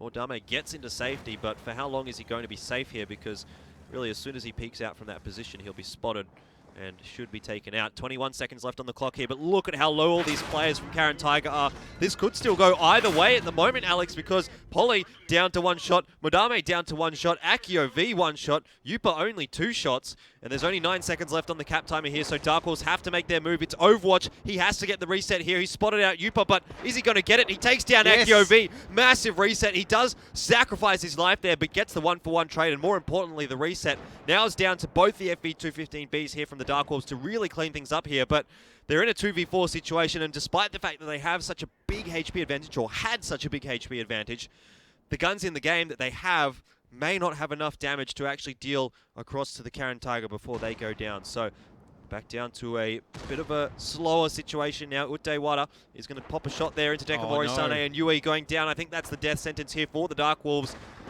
Utewara able to pick up 1, and all of these tanks left here for Karen Tiger are 1 shot for him, but he's also really a 1 shot for them. And we're back down to a very Karen Tiger sided sort of a matchup here. Utewara gets 1, but it's not going to be enough. That will be 4-4. Karen Tiger bringing it to the tiebreaker, as you predicted. 4-4. Okie dokie. Karen Tiger bring it right down to the last. And I'm pretty excited to see this tiebreaker, mate, because that Ruinberg there, that was one of the closest Ruinbergs we've seen in a while, actually, with only 2 tanks left on both 1 shell from death. So yeah, I'm pretty hot for this next one. But just taking a look at what Karen Tiger did right in that last one to win it, that rotation that they got kind of halfway through, where they put those 4 tanks up on the 1 flag, the 2 heavies down the bottom that dealt so much damage still. That was the issue, that the AMX-50B, he didn't die. It was about 50 centimeters away from a shell hitting him before he managed to get back in towards that, and I think that was the turning point. Perhaps could have been. Let's go back and have a look and see how that one turned out there for the Karen Tiger. Certainly was a good performance coming out from them. This could have been the difference, though. If Opalist had have gone down straight away, maybe Dark Wolves would have had a little bit more breathing room, but in the end, was not the case. Yeah, that was Batcon going down early on, but it was still worth it. And Dark Wolves again here, they had to get put into a very compromising position to get the reset, and that's always the danger when you let resets go down that low. Is you're never going to just poke around a corner for a reset. Yeah, you really have to commit to it. You have to fully commit to it, and that's what they did, but that's what kind of lost them that bat chat potentially. Yeah, so this is going to be the second tiebreaker this week here for Karen Tiger that they find themselves in. The last one, obviously, up against Twist yesterday, which they managed to pull off a victory in, and it was a pretty good matchup. But this time, they're up against Dark Wolves, and, well, we'll see whether or not they're going to be able to do it. First, though, we'll have a look back at the battle stats from that one there on Ruinberg, and no surprises, the AMX-50B is up the top. Yeah, good to see the AMX-50Bs right up the top there for Madame. And that's what happens when you leave the AMX-50B just on a sliver of health right up until the end. It can, still deal a lot of damage. And again, this was a map where we didn't see, or a game where we didn't see too many crazy picks, just AMXs, bat chats, and FVs.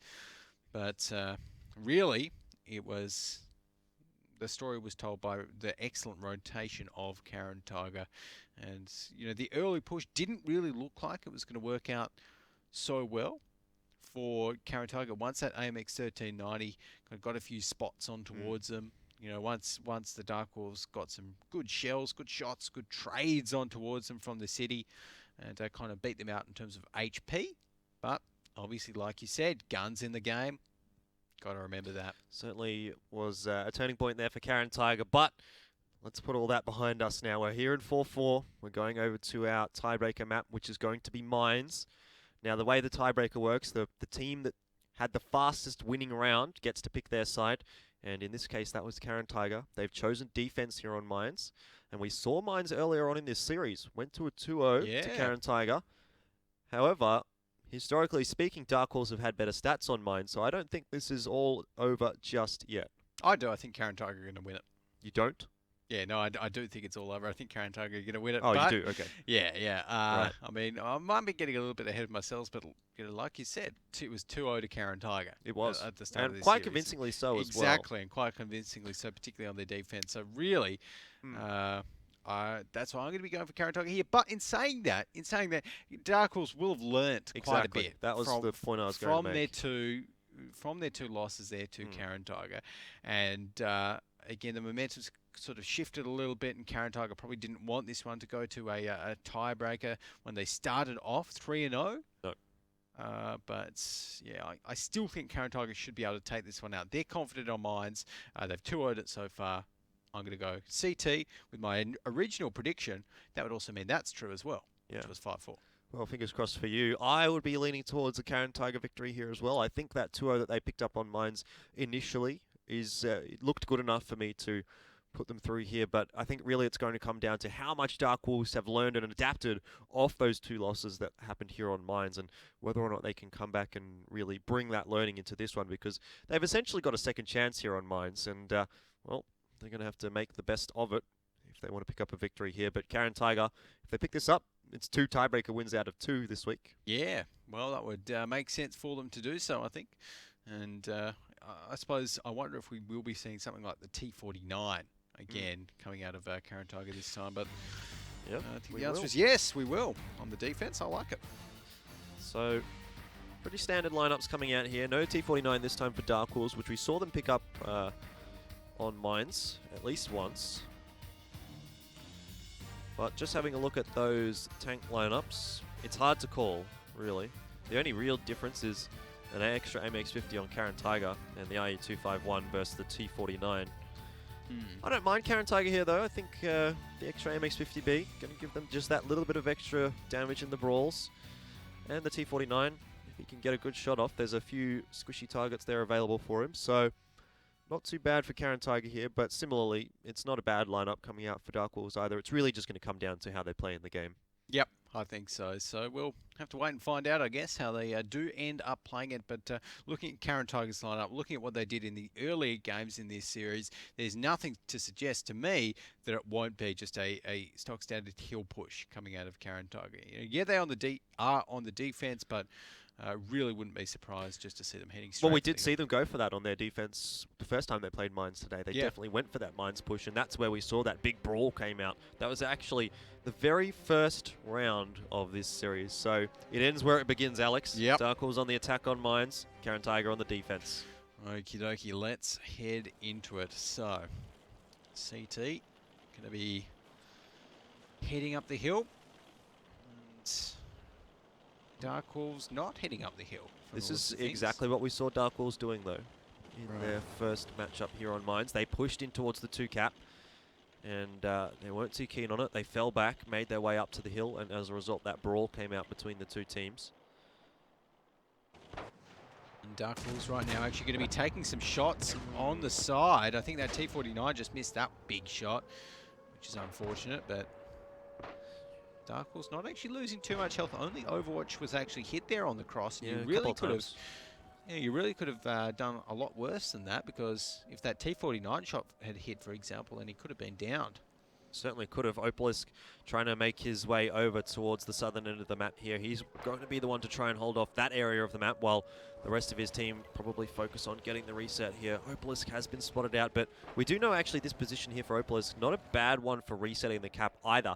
But again, he's in the T49, so it really does come down to whether or not that shot decides it wants to go where he's aiming, or if it just decides to fly off into space. Yep, that's always the issue with the T49. But right now, good reset coming in from, I'm not too sure who that was, but those guys on the hill for Karen Tiger really doing some work. Mudame and Mubesi on towards Revolution and Upday. So they bought themselves a nice little bit of time, another 50 seconds or so. There's actually a fight breaking out, I think, up at the top between Shinozakat and Batkong. Two members on one, though. Batkong has been caught out pretty badly here. Akio V is actually taking a lot of damage, though. And, well, Batkong got a little bit of backup, but in the end, Shinozakat is going to take him down. So that's the first tank down in this tiebreaker. Not a good start there for the Dark Wolves. And they've lost a fair bit of map control and spotting power as well as a result. They're going to be really hoping that this timer can put some pressure on, because at the moment, Karen Tiger looking poised to pick up a victory here. Looking pretty good, but we do still see the pressure is on Karen Tiger a little bit. 34 seconds left until we see the Dark Wolves get the cap happen. Unless Karen Tiger are able to reset it, which it looks like we do see another reset coming out from them. Right now, Opalisk is still going to be trying to make some plays with that T49. Still on full HP. Gets the spots across, which is, again, the T49, it's dual role. We talk so much about its 152mm gun, but really it's a light tank. It's a tier 8 light tank, so it can, it can do some good spotting as well. Here we go. He's going to look in towards the cap here, try to get a reset. It'll take him 3 or so seconds to get his aim in, but no reset coming out there. So someone from Karen Tiger is going to have to peek in and get that cap. It was Revolution to do so. Again, another nice reset coming out there. The Dark Wolves really not doing much with this, just trying to get that cap timer down, but the pressure on Karen Tiger is really not that heavy. It's not that heavy. No, you're right, but they do need to keep on doing this, and like eventually there's a shot. There we go. Right into the back of a 113, 700 damage out of the T49. Pretty good result. Very good result. That's all you need, really. So Upday is going to be hurting after that big shot from that T49, and I just don't see this working for Dark Wolves. No. They're sitting on the cap. They're getting reset every 20 seconds or so. every time Karen Tiger has wanted to get a reset, they've managed to do it. And really the pressure from this cap is almost non-existent for the Dark Wolves. So I feel like Dark Wolves have made a bit of an error in their strategy here. They're going to either need to get a little bit lucky or change things up very quickly, because at the moment, things are slowly slipping in the way of Karen Tiger. And, well, Caviar not looking too good here. Opalisk is keen for this one and gets an easy kill.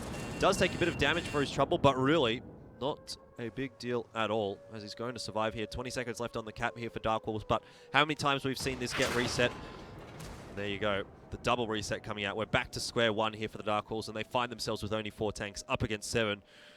This is looking like a very good performance coming out from Karen Tiger on their defensive side here of Mines. Once again, yeah, there we go. So it's looking like Dark Wolves will finally go down here. The rest of Karen Tiger should have enough damage left in them to clean up the remaining 4 members of Dark Wolves. Only one member of CT, that 113 Mubesi was driving, has gone down.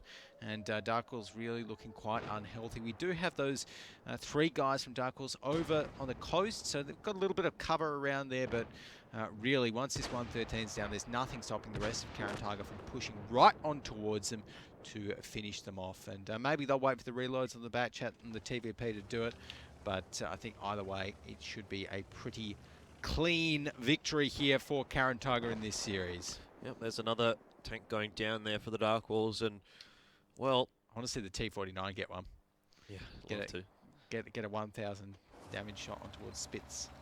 Come on, son, you can do it. That T49's actually done a pretty decent amount of work this round. He's going to have a shot maybe onto Yui. Taking his time aiming in, and there you go. Another bit of damage coming across from the T49. He'd be up there in the... He would be. In the upper 1,000s, I'd say. Oh, yeah, definitely. I reckon maybe even 2,000s.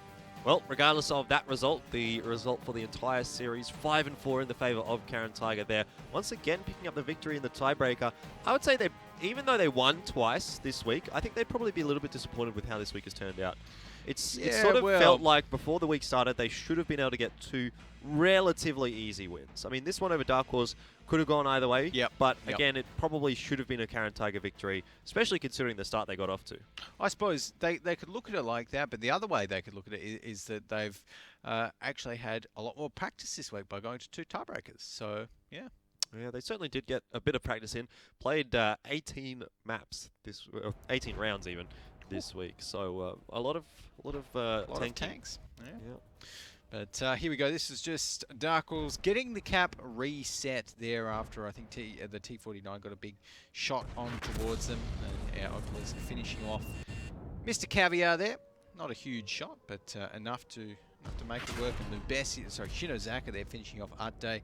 Mubesi came down right after, and that was it for Mr. Revolution. It really was very much the same situation that we saw coming out in the very first round of this series, where Karen Tiger just slowly but surely got picks, got little bits of damage across the Dark Wolves, and were able to really just snowball that game in their favour. The Dark Wolves just didn't respond to the damage that was being done to them. And Karen Tiger, as a result, find themselves with a pretty clean and easy win there on Mines once again. So very good stuff coming out from Karen Tiger. Yeah, excellent stuff there from Karen Tiger. And, well, they get 2 points. So at the end of this week, they're going to have an extra 4 points on the standings compared to last week. So a good little chunk of change in terms of points. Could have done with 6, of course, with those 2 wins instead, particularly that win yesterday against Twist. But honestly, I think yesterday they were even lucky to come away with the win. I think that was map-based more than anything else. Yep. Well, considering Cliff was a bit of a curveball coming out there in the... in the tiebreaker. Had it been something like a Himmelsdorf or something like that, definitely could have gone the way of Twist, especially considering they got to choose the side. So maybe Twist might have been a little bit hard done by that random map choice that is the final tiebreaker one, but definitely you still need to be able to play all the maps. So, I mean, it's not really an excuse in the end.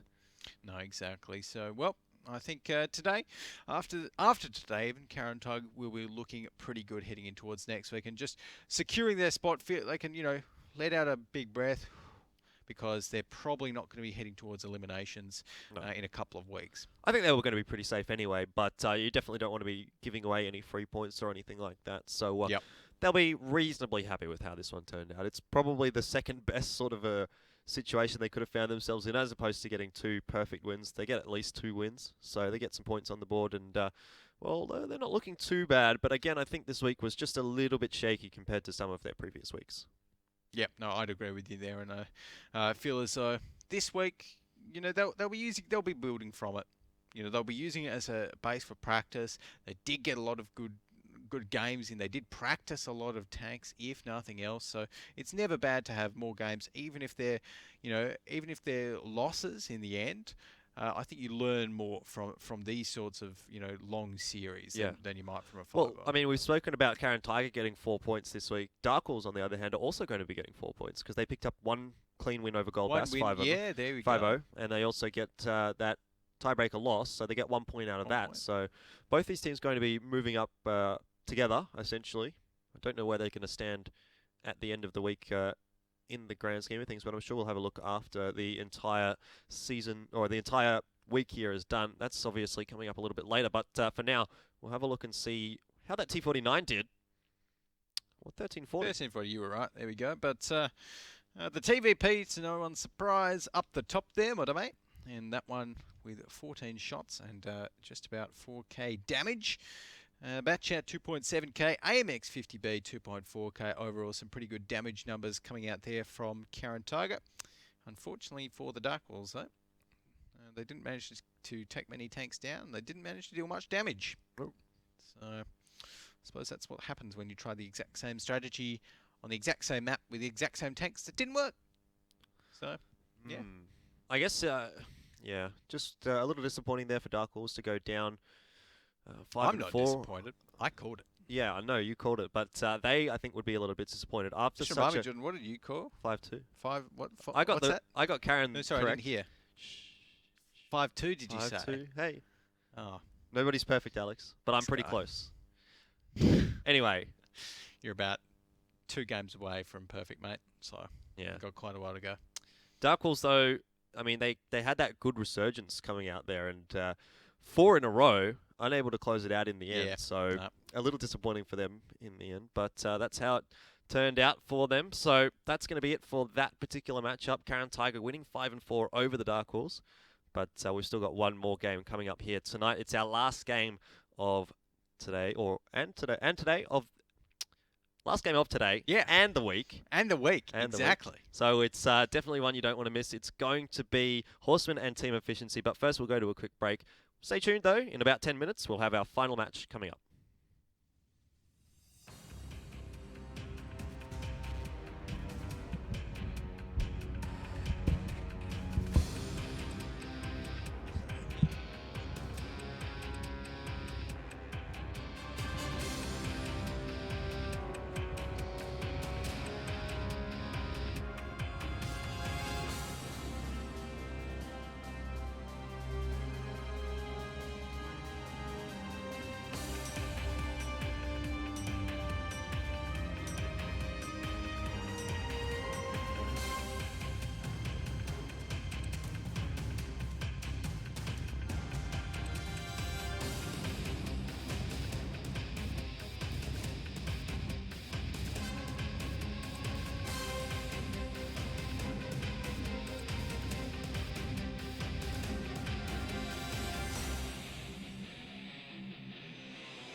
Hello and welcome back to the WGL APAC Season 1. We're into Week 4. We're into our final match of Week 4, in fact, Alex. And well, we've just seen a pretty good one coming out there from Karen Tiger, picking up the win 5-4 over Dark Wolves. And with any luck, we're going to be seeing another close one coming out here. Yes, there we go. I think Karen Tiger definitely took Twitch Chat's energy from the sounds of things to take that one out 5-4 over Dark Wolves. But a very intensely fought battle. And I mean, 5-4, I expected it to be close. I did expect it to be 5-4 as well, if I can just say so. But probably the third time you've said. I just like the best moment you've had in your entire life. It's pretty high up there. But honestly, now we're going to focus here on team efficiency. Obviously, they're taking on the Horsemen, and it's a matchup which I've seen play out previously. Not with both of these teams' current lineups, but with some previous lineups, and it's a bit hot and cold. Sometimes team efficiency are in it, sometimes they're not. So it's going to be interesting to see how closely they get to it today. All right, well, let's start things off by having a look at the Horsemen, who are currently sitting in a pretty good position, number 4 on the scoreboard, and they've got about a 60% win rate overall in terms of the rounds that they've played. So they're doing all right for themselves. Yeah, not doing too badly at all, but Horsemen, I think they're quite an aggressive team. Definitely an aggressive team. They really like their attack. 70% win rate on the attack, 50% on the defense. That's where they get their wins. No surprises there. And they do like doing things like the Horseman rushes on some maps which other teams don't really often do. So no, you're right. I mean, coming into this though, team efficiency also tend to be somewhat of an aggressive team as well at times. Having a look at team efficiency, obviously they are a bit of a momentum-based team, we feel. Currently sitting in position 8 on the ladder, so on the ladder, technically they're very close to relegations, but I think they're pretty safe in terms of they have quite a lot of HP buff above the bottom 4. So they should be sitting okay, but they'll definitely want to pick up a win here just to put themselves a little bit safer. Yeah, no, definitely. Team efficiency. They can go toe-to-toe with the best of these teams in the league, apart from EL Gaming, because no one can go toe-to-toe with EL Gaming. But, against Horsemen, if team efficiency are having a really, really good day, right, and if they're just completely on the ball, if they get the maps which they want, then, yeah, absolutely they can take it out against Horsemen. But Horsemen so far have been looking really strong. They've been doing the trademark Horseman attacks, and that's why my pick for this one is it is going to be the Horsemen, but team efficiency should be able to win too. So 5-2 to the Horsemen. Yeah, well, I agree with you that Horsemen are going to be the victors here. I think throughout this entire week we agreed on every single prediction in terms of the winner. Yeah. So I'm going with you again on this one, and it's going to be Horsemen, but in my opinion, efficiency good enough to get 3 rounds here against the Horsemen. Yeah, so we'll see how that turns out. But regardless, it's going to be a relatively closely fought battle, at least we feel. I think so. Like, honestly, we say that my 5-2 is if efficiency is playing quite well. Yeah. But if they're having a downer day... Well, exactly. If it's a bad day for efficiency, there's potential for a 5-0. For a 5-0, exactly. Yeah. I'll have to wait and see. Well, it depends on which team efficiency really rocks up into this one. We're going to get underway onto Himmelsdorf, which is our first map. And an FE4005 coming out for team efficiency. Oh, boys. Maybe they were watching that last match. I'm sure they probably were. We tend to see Safi and Dexter posting a lot in the Twitch chat. So I would have to take a stab in the dark that they were having a look at that one. Yep, no surprises there, but the T1 10E5 they're going to be going with, and again, not a huge fan of the T1 10E5, and I think the win rate of it kind of backs that up a little bit as well, because it's only got a 32% win rate at the moment. So as those American heavies and tank destroyers, apart from the T57, really don't do too well. The E3 and the E5 in our league, but I really like the FE4005, and obviously the left side being the defensive side there as well, right side being the attack, I believe. Then efficiency on defense. Exactly, efficiency. Well, given that they picked a FE4005, I think that sort of goes hand in hand with the defensive side. Very unlikely to see that on the attack. Yeah, no, exactly. The FE4005 and the FE215B183, of course, both of the Tier 10 British tank destroyers, really not great at moving and shooting. You don't want to be moving too much. You want to be sat still, having your gun aimed down a line, and just let loose like that. But here we Alright, go. so we are heading into Himmelsdorf now, and to break down the map a little bit more between the two teams, it's a pretty good map for both teams actually. Efficiency have played it 6 times, 67% win rate. Similarly, Horsemen have played it 11 times actually on Himmelsdorf with a 64% win rate. So Himmelsdorf on the attacking side, for Horsemen a very good map. A little bit lackluster on the defensive side though. So I expect to see the Horsemen pick up a victory here on the attack. I'd say a 1-1. A 1-1. Okay, that's, yeah. Fair call, I think. And interesting to see where Team Efficiency are actually setting up for the defense here. They are all around the 1 flag, and we've got that FE4005, that huge tank spotted out over there, and I don't think Team Efficiency got any spots in return. Of course, that hill being so valuable for spotting defending tanks from, well, for spotting any tanks from. And it's looking like the Horsemen aren't going to be doing any Horseman rushes. Instead, just going to be heading up the hill, maybe sending one of their AMX 50Bs to try and get a few shots up there. As we do see Skell in the RU251 having had a little bit of damage applied to it. Archon potentially. Skell sitting this far back I think is somewhat different to what he tends to do. Very aggressive player Skell in his RU251 in particular. But probably just sitting back here to be a bit of a buddy there for his FE4005. So I don't mind that. Not too bad there from Mr. Skell. But at the moment we do have Colin as well, just sitting up here. Was spotted out, but obviously that IS-7 up the top of this little pillbox, or destroy building if you will, is going to be pretty hard to take down. Very hard. Of course, the IS-7, for those that don't know, the Tier 10 Soviet tank with a 130mm cannon, which isn't the most accurate thing in the world, but can deal about 500 damage if you manage to get a shot off from it to hit. Of course, named the IS after Joseph Stalin, and had that thick armor that was kind of put on it to stop those German Tigers and Panthers from getting through it in the Second World War, or just after it, as it was developed in 1948. So, pretty big tank as well at 68 tons. I'm sure that's not what Mr. Colin is concerned about right now, the historical figures of his tank. No. He's going to be concerned about the positions of Team Efficiency, of which they've already spotted out a few. And it's looking like Horsemen aren't going to be committing to anything just yet, and they don't know that Team Efficiency haven't sent anyone down towards the A0 or A9 area to spot out anyone going from the hill, so they are going to be pushing down.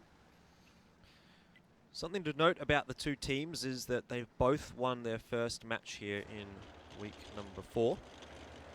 Efficiency, though, coming off a pretty poor week 3 where they lost both of their matches in that one. But they should be trying their best to come out here with a 2-0 victory.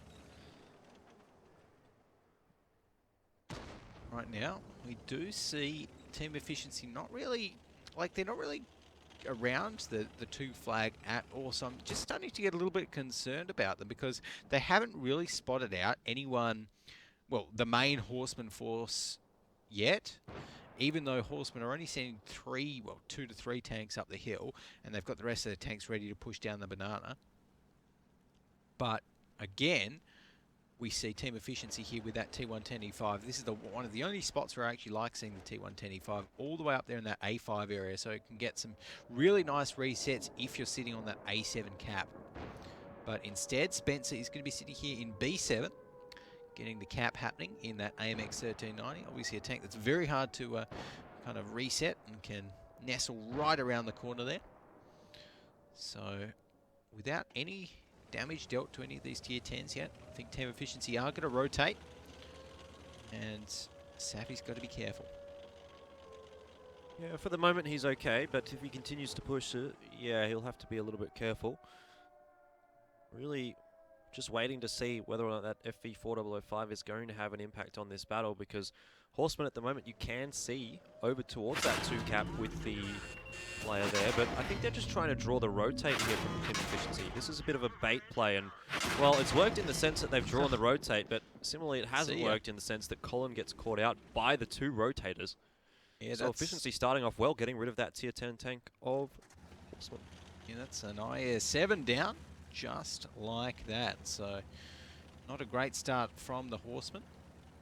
As Team Efficiency are going to be retreating back again. The Horsemen actually only have 4 minutes and 38 seconds left to make this push work. So they're running a little bit out of time. And it's looking like they were originally thinking Banana. Now Gorilla's kind of changed his mind a little bit on that. DHXD is also kind of tossing up. Does he go down the Banana? Does he stay where he is? Tricky for the Horsemen right now because they are lacking that IS-7. They're 1 tank down, and it just reduces their options. And they can be 2 tanks down very quickly if Cetus gets a good shot onto one of these AMX 50Bs. Well, who knows what could happen. We've seen it once before today. Fingers crossed we'll get to see it again. But at the moment, Horsemen not too keen to really do anything too crazy. Again, putting Spencer on towards the 2-cap. But Efficiency have done a really good job of just waiting down this timer. There's only 3 minutes and 40 left here. It will be an easy reset if they need to go for it onto Spencer here, because there's no one actually from Horseman over towards him. So Efficiency are actually in no danger of at all of losing this battle right now. Yeah, so right now Team Efficiency going to be pretty happy with this. They have been spotted out as they move across towards that 2 flag, but we do see Horsemen moving down the Banana right now. They've got 3 FE215Bs heading down there to kind of back up Spencer, and the other tanks from the Horsemen have actually come off the hill, which I'm not too sure Team Efficiency are aware of or not. No, I'd say they're not. Safi is going to spot out the first one and should get out of there okay. Very crucial that he actually spots out those players now because well, Team Efficiency are very well aware that really the only force that they actually have to deal with for the moment are those 3 FE215Bs up towards the courtyard. Spencer once again going to be forced off the cap here. Dexter this time pushing forward, and really I think Horsemen uncharacteristically have left this a little bit too late. Yeah, this isn't looking too great, and with only 2 minutes and 30 seconds left on the clock, they need to take out the entire team of Team Efficiency before that timer runs down. And I mean, look at their team. They only have 2 auto loaders up. Cetus is in a great spot with this FE4005. Oh, yes, so dangerous. You see, Horsemen cannot cross here. They have to... Oh, so tricky. They definitely can't afford to cross. Letting an FE4005 get a shot into the side. But they have no choice. Exactly. It's 2 minutes. They've let the time go down so far. They have absolutely no choice in this one. Bolognese is going to be stopping Spencer here as he tries to make his way forward. And this is really strange from Horsemen. I'm not sure why they've left it this late. This is definitely not what we tend to see them doing. Spencer here pushing forward, but really, what is he hoping to achieve aside from spotting out a few tanks? He's going to get absolutely demolished here by the FE4005 if the shot comes across. I think that was the shot from the FE4005. About 400 or so damage. 113 should be able to close out this kill. It's actually the T110E5 that picks that one up. But again, another kill going the way of Team Efficiency. And really, the Horsemen, they've got 1 minute and 30 left to play with. They've only got 5 tanks available on the field, and 2 of their tanks are very low on HP. They're walking straight into really a perfect stack here from Team Efficiency. I don't see any reason why Efficiency should lose this one. Oh, that's true. Horsemen, though, are focus firing down onto KN. They do manage to get him down first, and lots of Team Efficiency members are actually looking quite low right there, as Dexter getting dropped down very low. Skell in the RU251 not looking too good either, and it's just an all-out brawl here on the streets of Himmelsdorf, Jordan. Certainly is. The FV4005, for me, not really paying off at the moment. Party has come off the reload in the AMX 50B, though, and he's trying to get some damage across, and at the moment, it just seems like Team Efficiency are, again, trying to wait down that timer. I'm not sure if this is the greatest idea. If they had have just committed all of their tanks to a fight, they probably would have won it convincingly. But at the moment, it is starting to get a little bit shaky. Horsemen really bringing things back. It's a 5v5. Horsemen did lose a little bit more HP overall than Team Efficiency, but it's still very close. This could go either way. The FE4005, I'm not sure if it's on the reload at the moment, but it definitely needs to pick up one more kill here. Bolognese in the T110E5 is able to get one. There you go. 2 kills going the way of Team Efficiency in the end there. See, this is going to go down, but I don't think it matters. I don't think Horsemen, in this remaining 15 seconds, are going to be able to pick up the final 3 tanks of team efficiency. 2 tanks, 12 seconds, 10 seconds left. Safi in the bat chat should just be able to hide it out.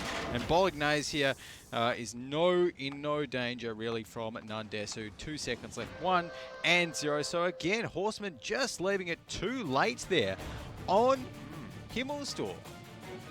A very strange game coming out there from Horsemen. I mean, not only did they leave it very late, but they decided to sort of split up their forces. You can see the AMX-50Bs went in a different direction to the FV-215Bs, and that's not, again, not something that we tend to see the Horsemen doing. They tend to just like to move together, get onto the 2-cap, and really put the pressure on in that sort of situation there for Himmelsdorf. But unfortunately, again, leaving it too late, make some mistakes, didn't work out very well, and a good win from team efficiency. Yeah, very solid win there from TE, and even though they didn't really play that brawl perfectly, it was just a matter of time, because Horsemen left it too late, and even though Horsemen potentially might have even ended up winning the 2v2 at the end there, they didn't have the chance because well, the game was over. Yeah, well, I mean, that's not too good for the Horsemen, losing their attacking side there on Himmelsdorf. Generally speaking, the majority of their wins do come out of the attacking side. So that's a sort of an opportunity gone begging there for the Horsemen, which they probably needed to pick up. Obviously, this start, losing that IS-7 is not great, but definitely still something that they could have come back from. And they did a pretty good job of actually getting back into this game, getting it so close. But really, I feel like Horsemen not picking up that victory there on the attacking side, this could, open things up actually for a 2-0 from team efficiency. It could do, actually, but right now, team efficiency, they've still got to focus on their attacking side. Horsemen, I don't think there are any slouches to defense. 50-50 on Himmelsdorf. On Himmelsdorf, 50-50, so they can definitely win. Yeah. They can also lose. I suppose the Horsemen, yeah, I mean, they have got that positive 80% win rate on attack on Himmels, so... Well, not anymore. Well, not anymore, exactly. A little bit disappointing for them, but I feel as though... that FE4005 didn't really work. I would be surprised to see it in the post-game stats if it dealt any more than 1k one damage. Or 2 shots off, maybe. But yeah. Oh, no, it did get a couple. Couple of shots off. I missed those early shots. But yeah, 2.2k damage. And, it's not the huge plays that we're used to seeing from it. And, that was honestly one of those situations when you're up against so many tanks which are fairly heavily armoured. Yeah. Right. The FV-215Bs, the IS-7, etc. The front of the AMXs even is kind of armoured enough to not take the full damage of a hair shell, generally speaking. That I would have almost liked to have seen DHXD.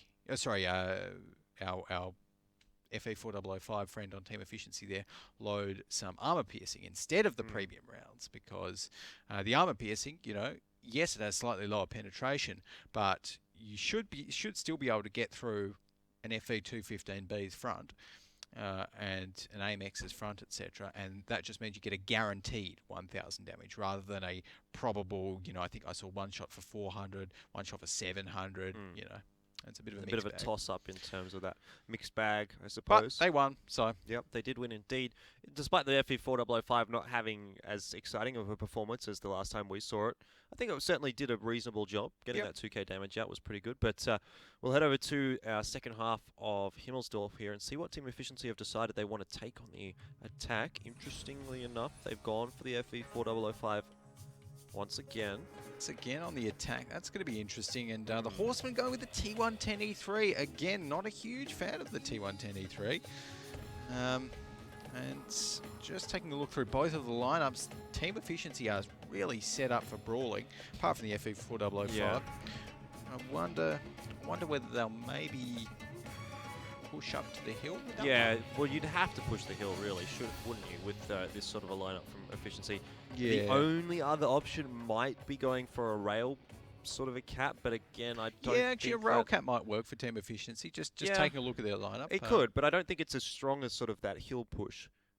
Certainly would be a little bit more unexpected, but I don't know if I favour it as much there. Did they have the RU251 team efficiency?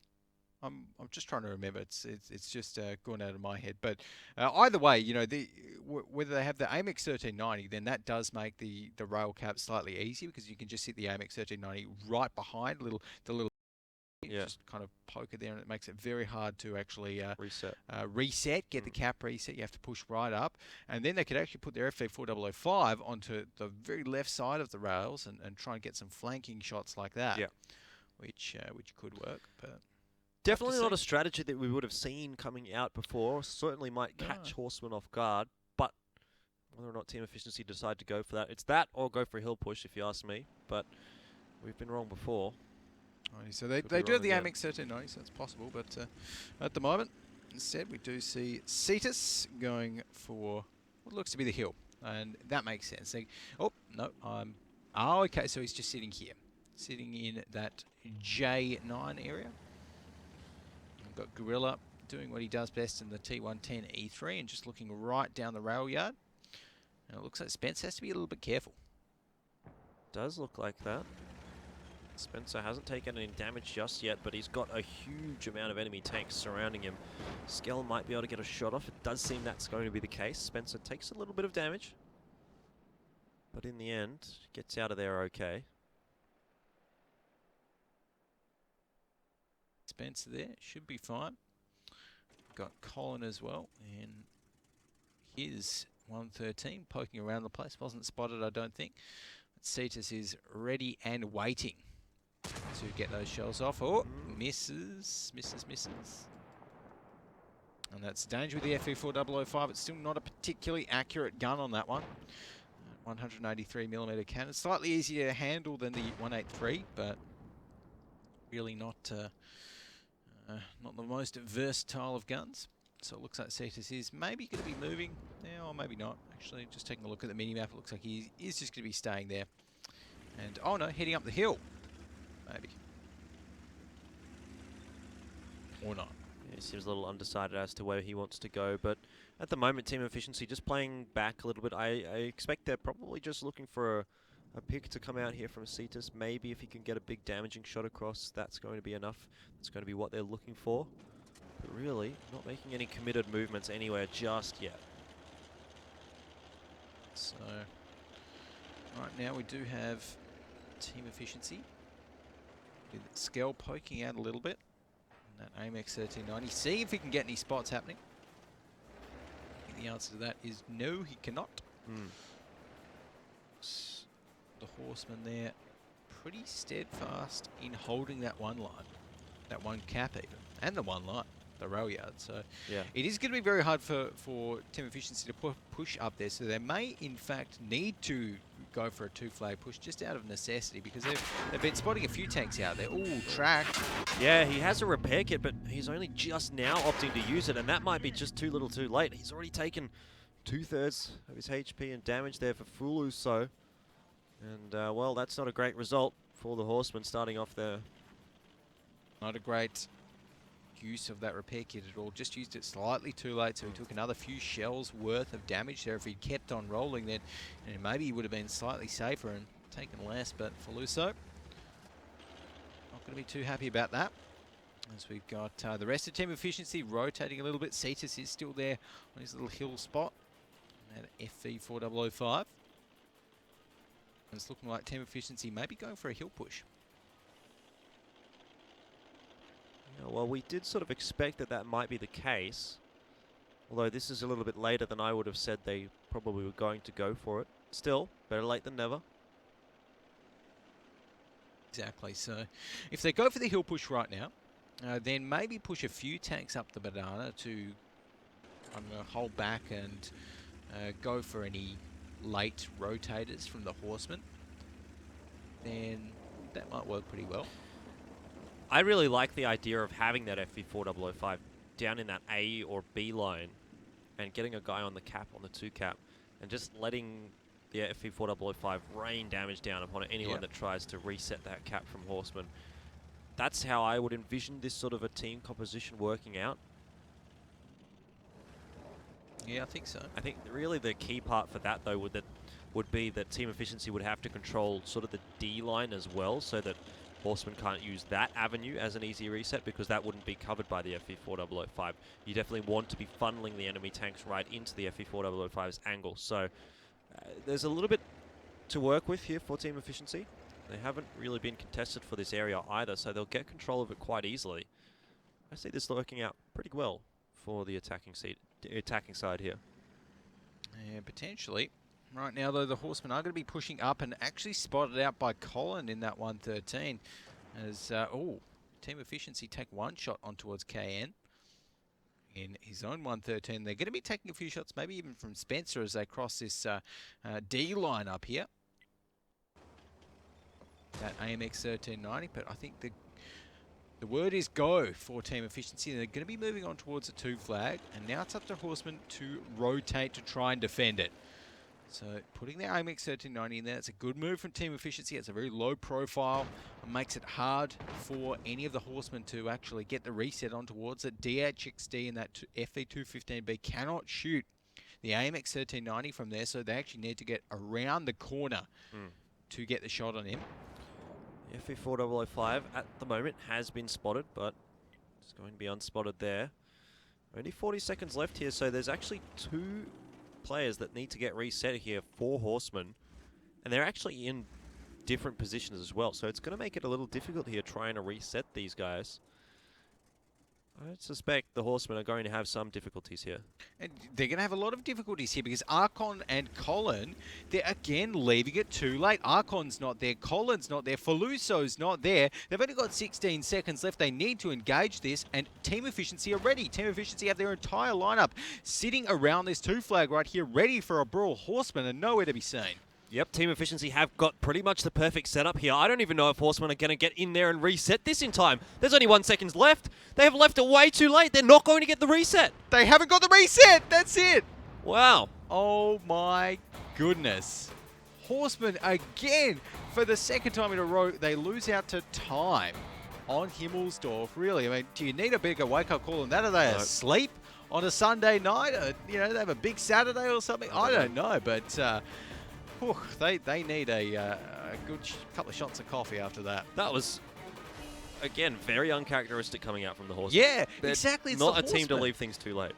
Exactly. So, very surprising. But, I mean, team efficiency, they're going to be pretty happy. They've just been essentially gifted 2 free wins from the Horsemen. And, yeah, they did have to win to kind of, make that strategy and kind of make the plays. But overall... I mean, did they even lose a tank there? I don't think they no lost one lost a tank in that entire game. In that one. In the entire round, even. But there you go. Yeah, it was a very pacifist sort of a matchup there. I think there might have been about 3,000 damage total done between the 2 teams. So I'll have a look at the damage stats later on. But certainly not a lot of damage going across their team efficiency, as you mentioned. Really just getting a free win out of that one.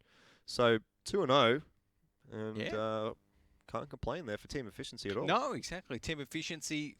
They're going to be moving into towards their next map, which I believe is Ruinberg. Just taking a look there. We've got Ruinberg, I think. It is an interesting one. Horsemen should be able to take out the attack on Ruinberg. I think even though they're a little bit asleep there, even though they really kind of didn't show us much on Himmelsdorf, to be fair, I feel as though moving on to Ruinberg, we should see a 1-1. But, well, yeah, you say that, but Team Efficiency haven't actually lost a game on Ruinberg yet. It's their best map. Right. 5 games on it. They haven't lost a single one. So Team Efficiency, I think they'll be pretty confident heading into this one. Well, actually, if we're going off the stats, then you're right. Well, speaking of stats, I think we should take a look at how much damage was dealt in total there. A little bit the more than I thought. The FE4005 actually did get some damage. Cetus there. So 2.3 thousand damage. But yeah, not really many shots dealt, and I think that counts damage after that. Yeah, it definitely counts damage after. So yeah, it was a solid few shots there, and it's like again the T110E3 we see lose once more and rack up the loss percentages on that tank. Like after seeing the actual rates of it. The win rates of it and the loss rates of it, seeing it on 32%. Every time you see the T110E3 now, well, every time I've seen it this weekend, it's been like, oh, wait a minute, it did nothing. Yeah. Oh, look, a T110E3 that did nothing. It's like... Definitely has been a little bit of a lackluster tank this weekend, and really across the board. I don't think you can really argue that it was the fault of the T123 in that battle in particular. No, But I mean, again, but still, it's slow. It takes a lot Yeah. of time to rotate. You know, a T110E4 is going to be able to get, respond a lot faster.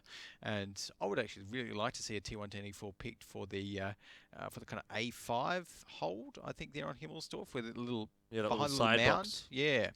Yeah, that could work out. But nonetheless, we're not on Himmelsdorf anymore.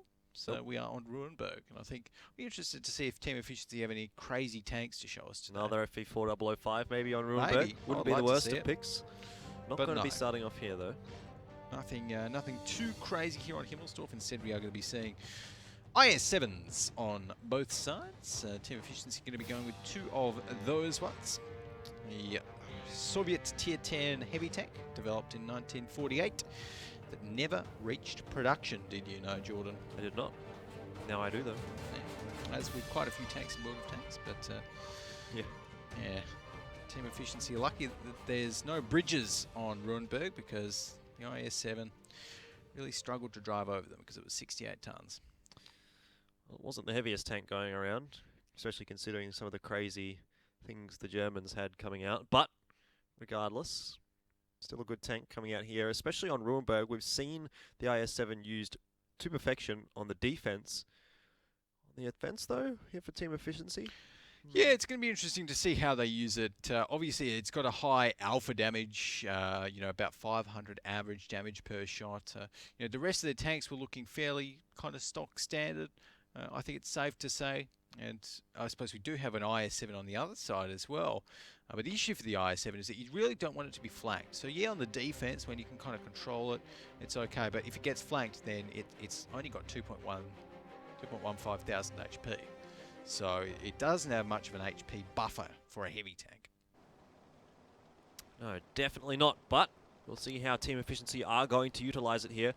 Would make sense for them to head into that 2-cap, get those IS-7s in that sort of a hold-down position in the sort of F6 square. Well, at least one of them.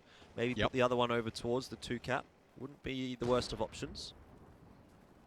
Certainly seems like they're making their way in that direction as well. But the Horseman, their setup is looking okay for a 2 defense. That'd definitely work out for them. At the moment, we are going to be seeing Team Efficiency, well, maybe doing exactly that as they head towards the 2-cap. The Horsemen, interestingly enough, have 2 tanks up near that 1 flag, but one of them is a back chat, so should be able to retreat and head back towards the 2 flag fairly quickly. Solid nose there. Well, showing why the IS-7 is picked. Ricochet. Ricochet indeed. No damage going across yet, despite a lot of shots being fired. Bolognese, you can see, trying to make his way in towards this standard position that we see the IS-7s get in, but I think Fuluso being in that relatively forward position is going to make it a little difficult for him to get up there without taking much damage. But again, really most people on Horseman are only going to be able to hit that top turret from the IS-7, so might not be the easiest of times to actually damage him. We'll see what he decides to do, but for the moment he's content to just sit back and wait, as is the rest of Team Efficiency. Yeah, there we go. So right now, just about 2 minutes on the clock, and Team Efficiency have not committed to any 2 flag pushes just yet. While fully committed with their team, they still have the option to retreat, which I think is always nice to have, as looks like the Horsemen are pretty well set in terms of the defense here on that 2 flag. They've got a good solid couple of tanks in that town near the 2 flag, and again, those 2 up the top with, I think, Spencer in the AMX 1390 down on that K0 area. But at the moment, without Horsemen pushing in, the Horsemen have no move left but just to wait. I think Safi actually might be pushing up a little bit, and whether Safi's testing the waters here or whether he's thinking maybe if Team Efficiency push in towards the 2 flag, he can maybe start a little bit of a cap out on the 1 flag to kind of distract the Horsemen as well. Yeah, I don't mind a split sort of a strategy coming out on Ruinberg. I think it's one of the maps that it can actually work on. Yep. Not a lot of maps that it tends to work on. But certainly Ruinberg, it's an option. Having said that, though, Safi is going to need at least some of his other team efficiency members to really push this 2-cap to try and sell that the rest of the team is there so that he can get onto the 1-cap unharmed, because still you can see Gorilla and Colin hanging around towards that 1-cap for the moment, but they are starting to rotate now, so if Safi times this right, and even if he's not going for the 1-cap and gets a bit of a rotation around behind some of these guys from the Horsemen, that can work as well. Could do, potentially. But right now, we do see team efficiency still not committing to anything. So this is actually not really the team efficiency that we're used to seeing. Often they will be the first ones to get in towards the cap and the first ones to kind of commit to it. But they're playing very guarded right now. And, well, they've just lost out a bit of HP on towards Dexter because of it. And it's not really damage that they can trade back too easily. Without their IS-7s, excuse me, coming into action, coming into the play. Well, Dexter taking another little bit of damage here, and team efficiency, worryingly, are allowing quite a lot of damage to come over to them. And that's not going to help them when they try and push in, when they inevitably have to push in. Being on the attacking side, Horsemen just have about 1.5k HP advantage. So right now the Horsemen are going to be still sitting around that 2-cap. We have the IS-7 again. Bolognese is just looking towards the Horsemen. Not really doing too much in that IS-7.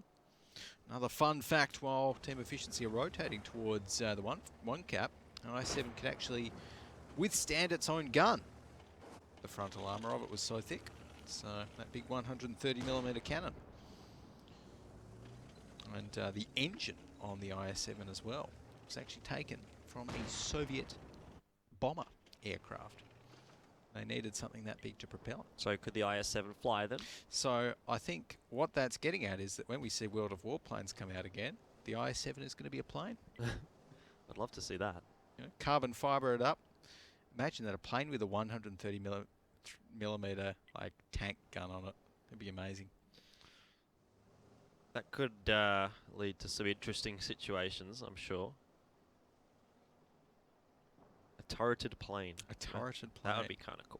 Well, I think we're digressing a little bit. It is going to be team efficiency making their way towards the 1-cap this time. They still have their IS-7s over to the 2-cap, but this fake that they've tried to sell on the 2-cap hasn't worked out very well at all. Party has taken a lot of damage, and he might not even get in here with any HP at all, because really he's very low. He's only fired off that one shot, but definitely a little bit worse for wear here. And across the board, team efficiency losing some HP, but they are starting to deal some back. They need to take down Colin here. Safi going to be the one to charge forward. He takes a shot for his trouble. Spencer, in the meanwhile, has taken down his tier 8 counterpart in Skell, but really this has been a very strange push coming out from team efficiency. It definitely not worked out at all. The FV215B of Nundesu able to take down Dexter in his bat chat.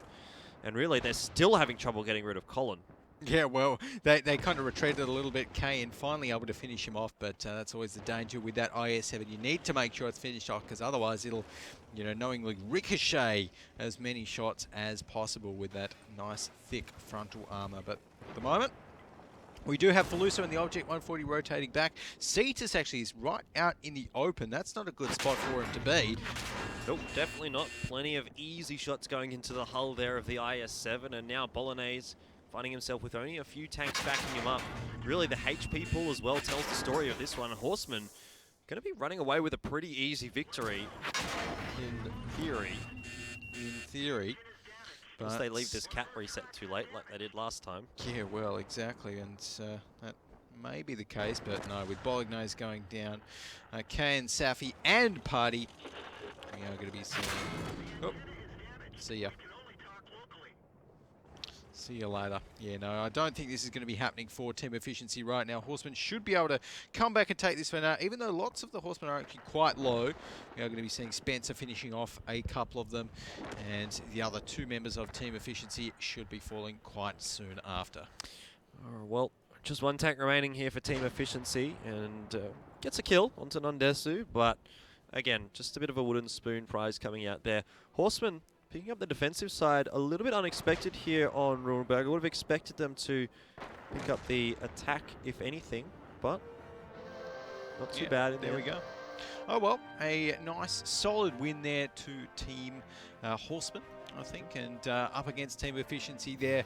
You know, like you said, it is interesting to see Rurenberg going towards Horseman because it's one of Team Efficiency's best maps statistically. And, you know, yes, I called 1-1, but after seeing that performance there by Team Efficiency, I'm not sure whether that is like just them not being super confident on the attack, but they had the tanks that they wanted. They had very versatile tanks. You know, they weren't really limited to their tank picks at all. They could have gone either flag. But it just didn't really work out for them at all. Horsemen with an excellent defense. They held the angles that they needed to. They prevented the kind of passages that Team Efficiency wanted to move down. And that late push that Team Efficiency did up near the one flag just didn't work at all. Yeah, it didn't work at all, as you mentioned. I mean, it really was a bit of a sloppy play coming out there from Team Efficiency. We'll have a look and see how it turned out. And, well, that's their first loss on the Rurenberg attack, first loss on Rurenberg in general. And heading over to the defensive side, they've won 3 out of 3 on that. So well, we'll see if the attack of Horsemen, which generally speaking is pretty good, is going to be able to hold up against the defense of Efficiency here on Rurenberg. But as far as Horsemen go on Rurenberg attack, they've played it 3 times, so they've only won it once. So take of that what you will. Right, there you go. So it's I don't know, they look fairly confident on the defense here. So, and I know that some teams really hate one side or the other of Rurenberg. I know we actually don't even play Rurenberg in our tiebreakers because some teams feel as though it's a little bit skewed and not symmetrical. But there you would have thought that statistically Team Efficiency would have won it there on the attack, but they didn't. So I think stats don't always paint the full picture, Jordan.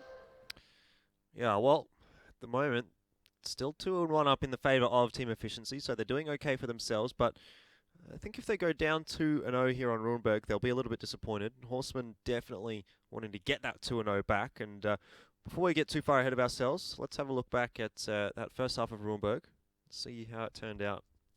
Okay, so we had Bolognese on the IS-7 with 3.5 thousand damage there. Archon with the FE215B 2.7k. So some pretty impressive numbers there coming out of Bolognese. And overall, I think the IS-7 really did its job. At least Bolognese's did. Cetus down the bottom with 1,000 damage. And Dexter and his batch had 5 shots fired, only one of them really going through. So really not what you're looking for in a bat chat on Rurenberg. And I'm honestly never... bat chats are a little bit so-so for me on Rurenberg. You really got to use them well. And I think Team Efficiency, they just managed to take out an IS-7 just with their bat chats, but that was really it. Apart from that, they just kind of brawled it out and use bat chats to sit on the cap. And when you're using bat chats just to sit on the cap, it's like, well, it's not the best thing. You don't want a bat chat to be stationary. If a bat chat's stationary, then it's really not doing its job. You're certainly right, but obviously here for Horsemen, they did their job quite well on the defensive side. Now we have to see whether or not they're going to be able to do it again here on the attacking side of Rurenberg. So we'll take a look and see what they've decided to roll out with here. It's a grill on the attack for Horsemen. And for Team Efficiency, pretty standard lineup. A couple of AMX 50Bs. Don't mind that. Yep, not too bad. I like the AMX 50Bs, but the grill of 15 on the Horseman's side. Focusing on that a little bit, quite like it on the attack.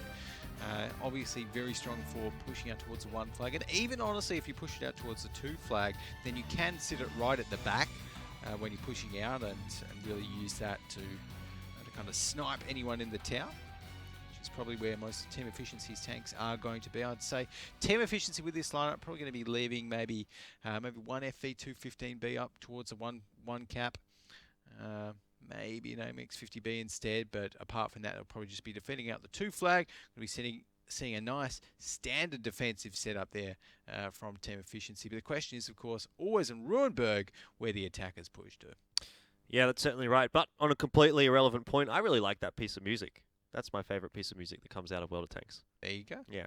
Anyway, I'm looking forward to seeing how Horsemen go about this attack because their attack on Himmelsdorf was just a little bit lackluster. They played very slowly and left it too late in the end. So fingers crossed that they're going to probably adapt away from that and move things into a bit of a quicker sort of a situation here on Runeberg. Hopefully, I think. But here on Runeberg as well, we've got these teams play it so differently each time, even that they play it. It's never the same, particularly on the attacking side. But it's looking like right now we will be finding out how the Horsemen play Runeberg on the attacking side, as they're looking to be heading up towards the one flag right now with quite a few of their tanks. Spencer going for some early spots. I like this out in the center. So just getting the lay of the land, getting some spots on towards Team Efficiency, seeing where they are. And the good news for Horsemen is that none of Team Efficiency are actually out on that one flag. I actually really like one flag pushes in general, but in particular at the moment, this is going to be looking very good for the Horsemen. They are going to get freely into whatever position they really want. Only those two heavy tanks on the guys from Team Efficiency are going to be able to contest this for the moment. 113s of Colin and Fulo, so yet to be hit. Skell and Spencer in a bit of a battle. Spencer going to be losing that one, but he did do a fair bit of damage over to Skell. Particularly, he breaks the tracks and does a lot of damage over to the ammo rack as well. So Skell just a little bit worse for wear. One tank down already for the Horsemen, but they definitely have a good position on this one cap. Yeah, it's looking pretty good for the Horsemen there on the one cap. They're now able to set up effectively defensive lines on that cap itself, and it's going to be quite hard for Team Efficiency to retake that, because that's essentially what they have to do right now as Horsemen are setting up to defend it. I mean, if we look at both teams in terms of their tanks, I think Nandesu needs to get into a spot where he can actually contribute. Right now he's not. He's rotating towards the back of the one flag, so Horsemen are one tank down effectively at the moment from the fight, but I think Safi is struggling to hit some of those shots with the AMX-50B as well, and just getting the reload happening. Yeah, the resets have come across a couple of times here. Horsemen still got 90 seconds left on that cap, but they put another player on, down to 45 here, so Team Efficiency don't have a huge amount of time to play with. As I say that though, Hawks moving off the cap again. And at the moment, the Horsemen just content to sit around. Efficiency similarly. Not too aggressive at the moment. Skell trying to push around through the town, but he's been spotted out, so he can't make too many moves, being such a low HP tank, especially considering he's below his HP. He's below his half HP mark. Yeah. Yeah, no, definitely. And with a damaged ammo rack. I think that's a knocked out loader even, but yeah, definitely slower loading times either way. Right now, though, we are going to be seeing Team Efficiency moving up towards this one flag right here, and potentially looking to get the final reset and maybe even take out Gorilla as a nice shell ricochets off Colin's tank. And Horsemen, they're just brawling it out here. It's a real meaty brawl. And Team Efficiency are ready to pounce on towards the one flag. I'm a little bit surprised that Horsemen have let Team Efficiency get all the way up towards this one flag without really punishing them too much. Of course, all of Team Efficiency is still up at the moment. These two 113s definitely need to be taking down Kayan there in the FE215B. Fuluso missed his shot, but Colin able to find the final one without them taking any more damage. And that's the first tank going down for Team Efficiency. Both sides of this battle currently have some very low HP tanks and need to be careful with their positioning, but Horsemen have decided to move off the cap, and now pressure has been lifted off the shoulders of Team Efficiency. Yeah, there we go. So right now, Team Efficiency are just going to be able to kind of reset this a little bit, and Horsemen, the issue for them is that whilst their kind of faster tanks have moved off the cap, we've still got the 113s for Luso and Colin that are kind of stuck on in that little town area at the top of the cap. So really not great news for them.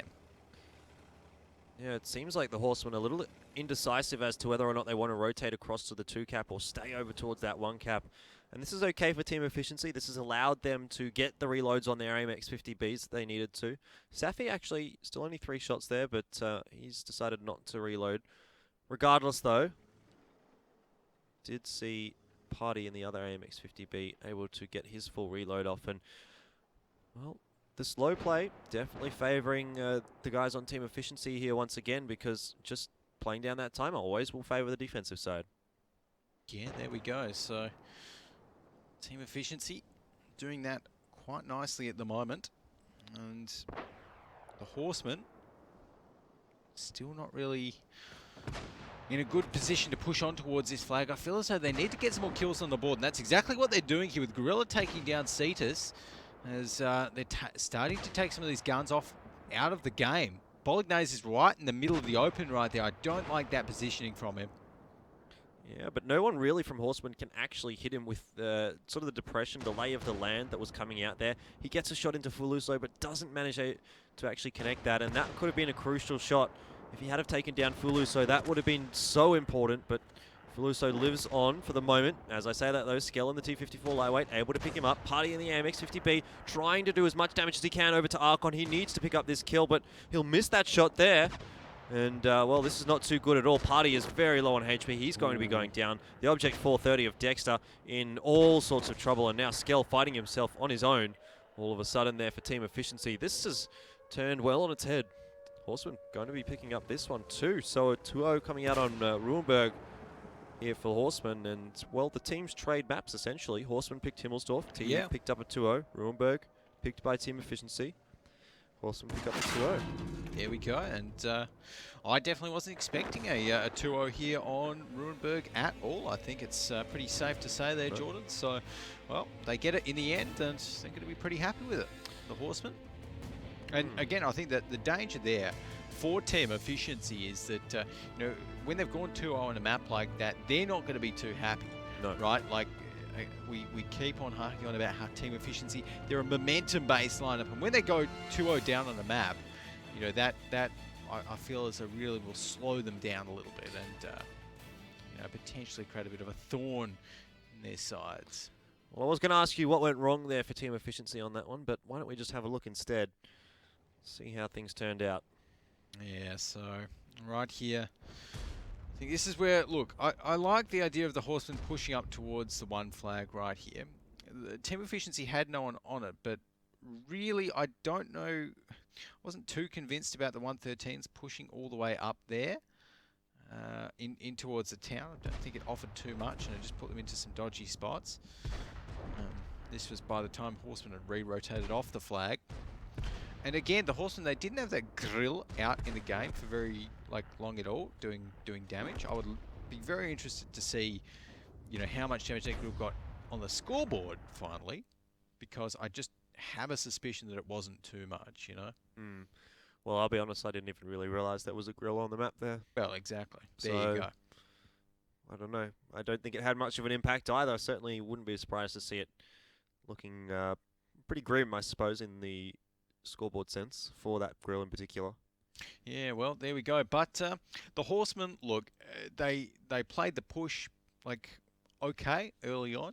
They got on towards the flag. I felt as though maybe instead of pushing those 113s out, what might have been a good idea is if they'd actually got all of their tanks actually onto the flag and just focused on cap pressure early on and just got it down to 20, 15 seconds and put the pressure on the Horsemen instead, because I think they only put 1 or 2 tanks on the flag, and with another one on there, it would have really kind of upped the ante, I suppose, for team efficiency, and maybe force them to get out of position a little bit more. But team efficiency, they didn't move out of position there. It was, yeah. Well, regardless of the situation, the Horsemen picking up the 2-0 there on Ruhenberg, bringing it back to 2-2. So looking pretty good for them after the initial slow start. Let's have a look and see how that grill did. What grill? Yeah. Pretty much, but a gorilla there on that top scoring batch.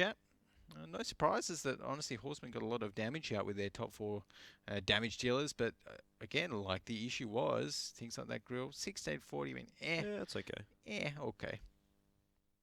So they actually got a lot of damage out in general, but just wasn't quite enough to take down team efficiency on Ruhenberg there, Jordan. So. Yeah, both the 113s from team efficiency, just a little disappointing.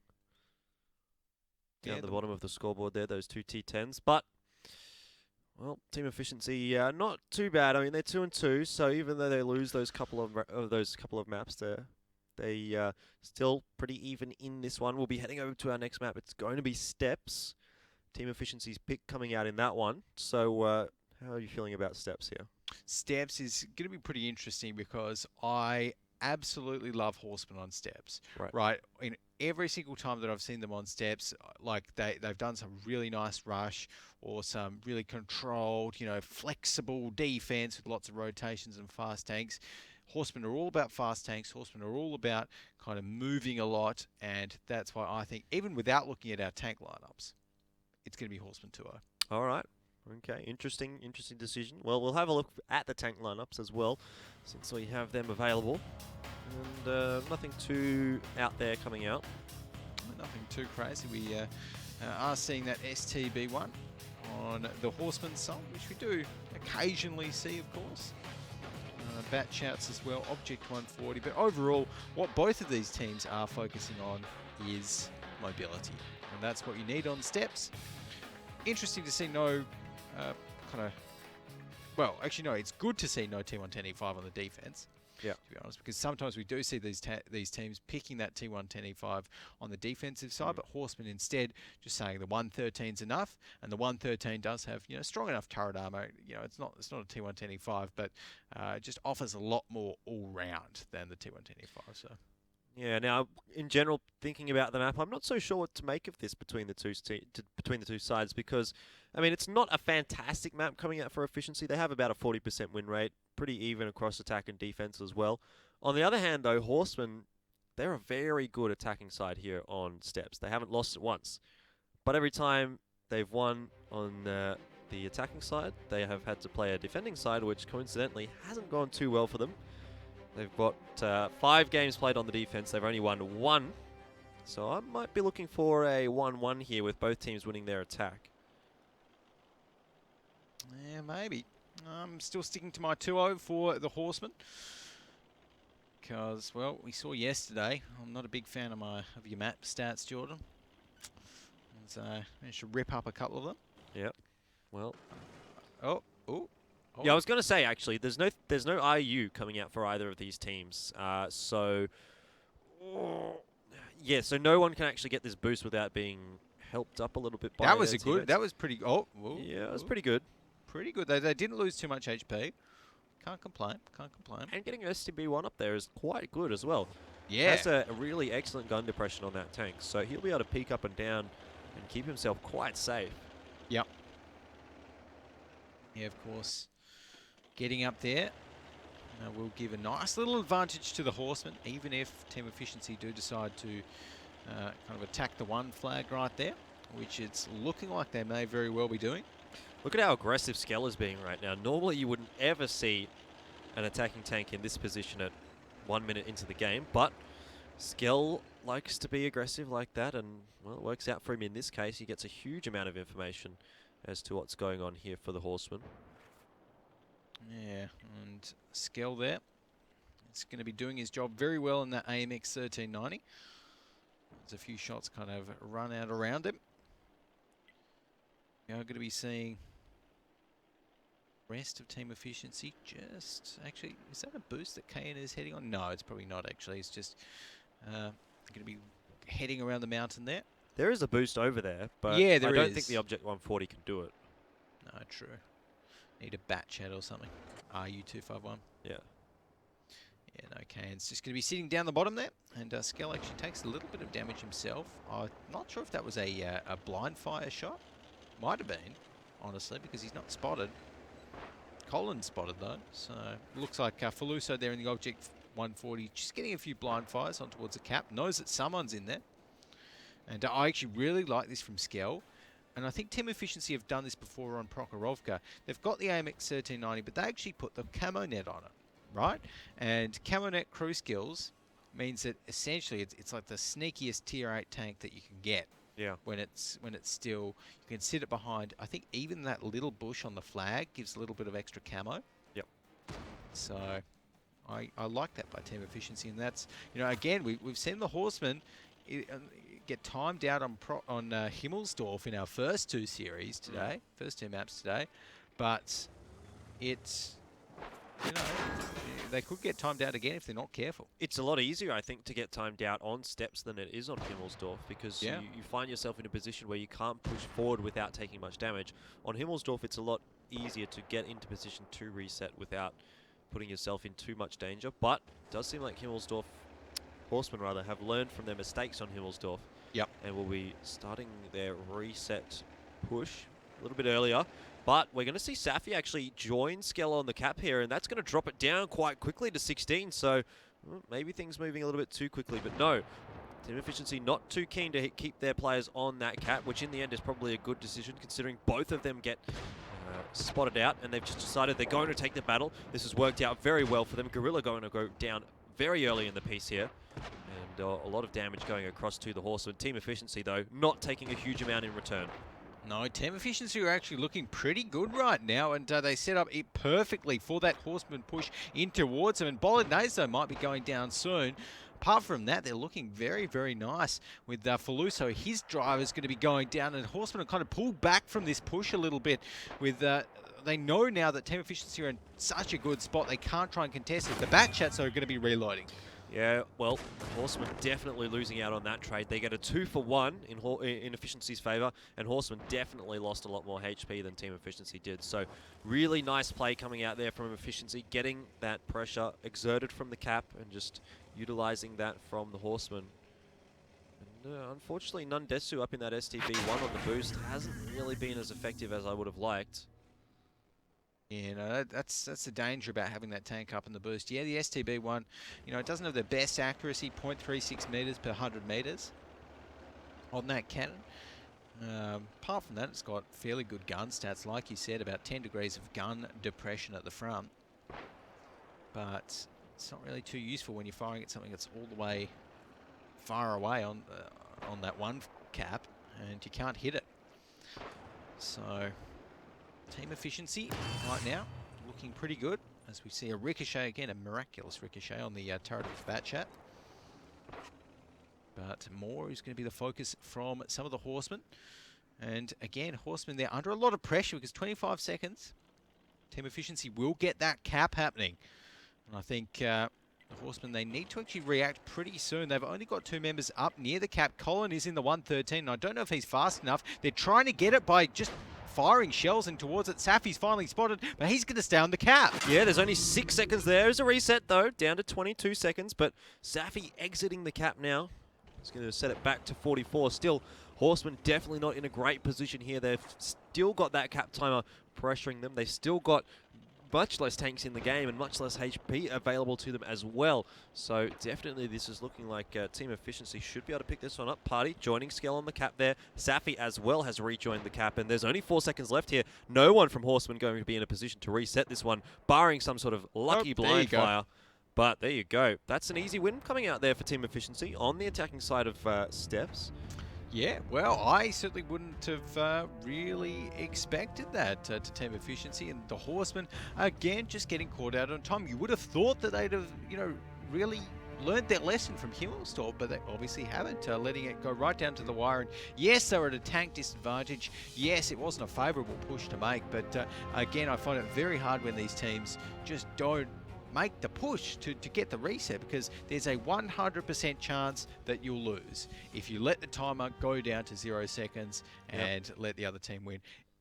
Like in any other situation, there might be a 0.1% chance that you can win, or a 1% chance that you can win if you get the reset and sacrifice a tank doing it. But that's what I'd like to see, Horseman take. Yeah, well, I mean, Horsemen definitely not particularly well known for their strong defensive side, particularly on Steps. But they started off well. This boost was pretty good. They got it without taking too much damage, but really, the STB1 just didn't have an impact on that game at all. If Efficiency had gone towards the 2 cap, it would have been a very different story, but Efficiency either read it well or they were just lucky. Yep. Dexter there in that 113, getting a nice little ricochet off Faluso. But yeah, the Team Efficiency just made the right call to get those extra tanks on towards the flag when they needed to. And, well, Horsemen just weren't ready to make the counter push in towards the flag. And, yeah, as soon as Party got on, and that was it for them, Jordan. It certainly was it for them. But, of course, Horsemen, well, they're bad on the defense, consequently, though, quite good on the offense, on the attacking side here on Steps. So, again, I wouldn't be surprised to see them bounce back here with a 1-1. Yeah, right. Well, I did call 2-0, and obviously that's wrong. So, honestly, though, like Horsemen just seem a little bit off today. They do, It's yeah. yeah, like it's not often that we see that I see Horsemen, looking like they do today, just making these silly mistakes. They're not really a team that makes silly mistakes, and you know. Yeah, whether they do need another, a shot of coffee or something like that, or maybe energy drink. I don't know what they drink, but something to kick them back into gear. Yeah, they definitely just playing a lot slower than we tend to see them, and also really, I guess, not. I don't know, just something, just as you mentioned, just seems off. I don't know if they're missing a player. I think having a look at their lineups, it didn't seem like they were playing with a sub, but maybe that's something to consider here. But the Horsemen definitely just really not themselves at the moment. Yeah, no. Oh, well, hopefully for their sake, I would really like to see them take it back on this attacking half. I think they can. Even it up 3-3. I think they can as well. And you know what they need to really kick them into gear again? They need just a Horseman rush. Yeah, well, That's what they need. that would be the dream, wouldn't it? But dream. let's dial things back a little bit first. We'll have a look first at the damage stats coming out from that previous game. The STB1 did 2,080 damage, but 33 shots. I honestly am surprised by that, actually. I didn't think the STB1 was doing a whole lot from up there, but, well, can't argue with the stats. Yep, exactly. Can't argue with the damage stats, so Nundesu at least will have earned his keep, getting pushed up the top there in the STB1.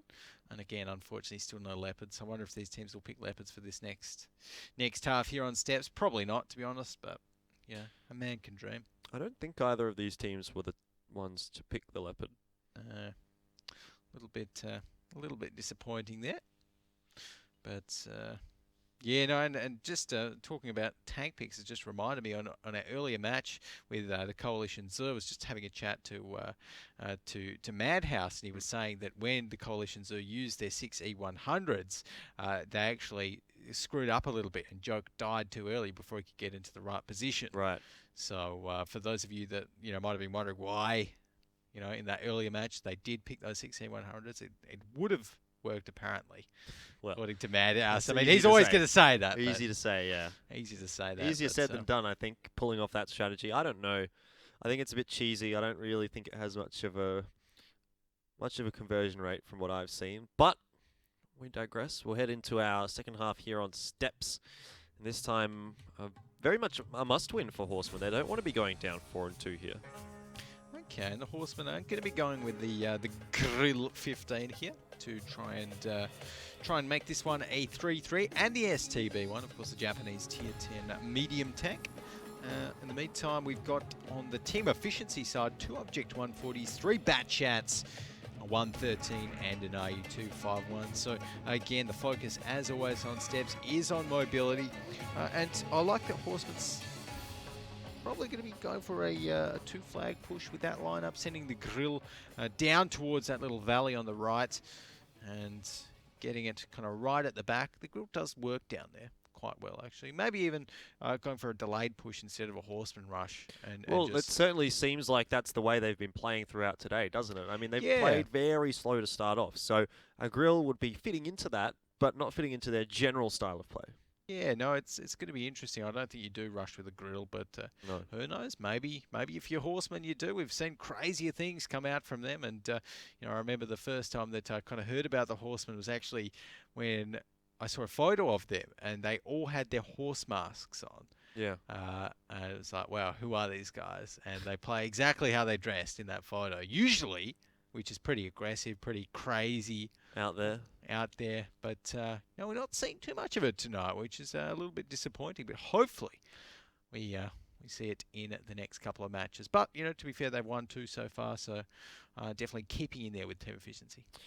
All right. Well, we're heading out here into Steps, and we're currently 3-2 in the favour of efficiency. But Horsemen, statistics say, should pick up the attacking side here. Have yet to lose on the attack on Steps. 70% win rate overall on their attacking side. So on paper, they are looking good in this one. Still though, I think the statistics haven't been what they could have been this week. We saw it really letting me down yesterday. So it's definitely... On paper's one thing. Yeah. On Pixel is another, I think, exactly. Jordan. So, You're going to be seeing Team Efficiency setting up for a defense right now. I think they... Do they have one? No, that Dexter's not up on the boost right there, I don't think. And Moore is even further up. So they're setting up for a very aggressive defense. And the Horsemen, it's looking like just going to be holding back with their grill 15. And just trying to get a few nice long-range spots out towards it. Towards the Team Efficiency guys. I'm not too sure if that will be happening or not, but no one from Team Efficiency has been spotted out just yet. And I think if you're Horsemen right now, what do you want to do, Jordan? Well, I tell you, they want to make their way towards that 1 cap, but with Nandesu, I'm not sure. I think they want to get him a little bit more towards the 1 cap here and try and bait a few of the Team Efficiency members to peek into him, because really, I feel like when you pick the grill, you need to be playing around the grill, really, as opposed to just being like, okay, we've got a grill, well, let's do this. It needs to be, we have a grill, so we need to do this strat so that the grill can work. And actually, that's very interesting. Nandesu's kind of gear there on the grill, going to be going with the enhanced optics, which we don't always see. Often, most grill players actually end up going for the enhanced camo. Okay. I feel we've seen a lot of camos before on the grill. Well, it makes sense. Yeah, it makes it a little bit harder to spot. Already has a pretty nice camo rating, honestly. It is strange to see the optics coming out there for the grill, because generally speaking, a tank destroyer will not be spotting for itself. So, well, see how this works out. Yeah, but more there, trying to get a few spots across. And, you know, it's not to say the grill can't stay hidden without, you know, a camo net. It can still hide pretty well, but it just means it's hidden for a little bit further. But overall, at the moment, Colin is kind of protecting that grill. We've also got Spencer in the AMX 1390 within range to help out if Nandesu does end up getting rushed there. But Team Efficiency are playing it fairly safe, just throwing a few spam shots out every which way. I think they might have seen Spencer potentially around there somewhere, because we just saw a shell hit the rock in front of him. A few spam shells coming out there from Team Efficiency again. They can afford to do that, of course, with their STB, their Object 140 and their 113. Or rather, the Object 140s on Team Efficiency side and the 113. Right now, no cap pressure. So early on, Horsemen playing some not too fast. Again, fairly slow. Just waiting it out, trying to get some picks, trying to get some trades on Team Efficiency before they go. And as of yet, we haven't really seen any damage come across. About 3 minutes, almost 4 minutes have gone by. And just a very slow-paced game coming out again. This time, Horsemen on the attack, playing very slowly. It's really weird to see. I'm very perplexed as to this change of heart from the Horsemen in week 4, but we have seen some very different stuff coming out this week, so I guess it is consistent with how this week has turned out. Yep, that's right. Now we do see, oh no, Spencer actually taking a big shot from, I think that was Moore. It would have been from Moore. Yeah. Must have been a few shots. Moore there. and someone else, yeah. Yeah. Safi to clean it up. So, good start here for Team Efficiency. That's a little dangerous now for Horsemen. I thought they were going to do a bit better on their attacking side, but already off to a pretty poor start. Yeah, not great. As Safi's crew will be repairing that turret a little bit, but deciding not to use the repair kit on that, which is fair enough. And I think finally we do see the Horsemen again. They're sitting there batshit on there. That's the difficulty with losing that AMX 1390 here on steps, is that you need to, well, if you're going for the 1 cap at least, you need to sit your batshit on there. And honestly, I would like to have seen Horsemen go for a push there and push on towards the 2 flag, because they know that there's a few members of Team Efficiency that'll still be kind of rotating back towards it. I know Horsemen didn't really have those 2 tanks, Hawks and Nandesu, up at the 1 flag to kind of coordinate the push, but really I felt as though that one opportunity that they had, or that they might have had, to get aggressive, now they've just kind of thrown away a little bit, and now just have to play the cap game, which often goes 50-50. Yeah, but the ball is now in the court of Team Efficiency. Horsemen have made their move. It's time for Team Efficiency to decide what they want to do, and it does seem like they want to get in there and get that reset relatively shortly. They don't want to let it get down too low, which is not a bad move here from Efficiency, especially considering they have the HP and tank advantage. They should win a bit of a brawl if they have to, but they don't want to take too much damage here as they make their way in. 41 seconds still on the clock there. Horseman Gorilla is going to be spotted, and he'll move back off the cap here. So the pressure has eased, but Team Efficiency have moved up. They've got some good map positioning now. Relatively safe behind the train tracks here, but it makes it so much harder for Horsemen to pressure that one cap now. Yeah, that's the thing now. Horsemen, they can't really go in towards that one cap without Team Efficiency absolutely going ham on them. And now Team Efficiency might even try to catch them as they're retreating. Yeah, it certainly seems like that's going to be the case here. And, well, Colin taking the lion's share of the damage at the moment. Only has 405 HP to play with. That's about one shot from a Batchat. And for the moment, he's surviving. But there you go, Bolognese, as soon as he comes off the reload here. Oh, a very, very low amount of damage coming out. I think the 113 probably would have hoped for a little bit more damage than that. But he's going to be going down nonetheless to Skell. Colin did manage to pick up Bolognese, so a 2-for-1 at the moment between the two teams. Horsemen still losing a little bit more HP than they are dealing, but not a bad trade.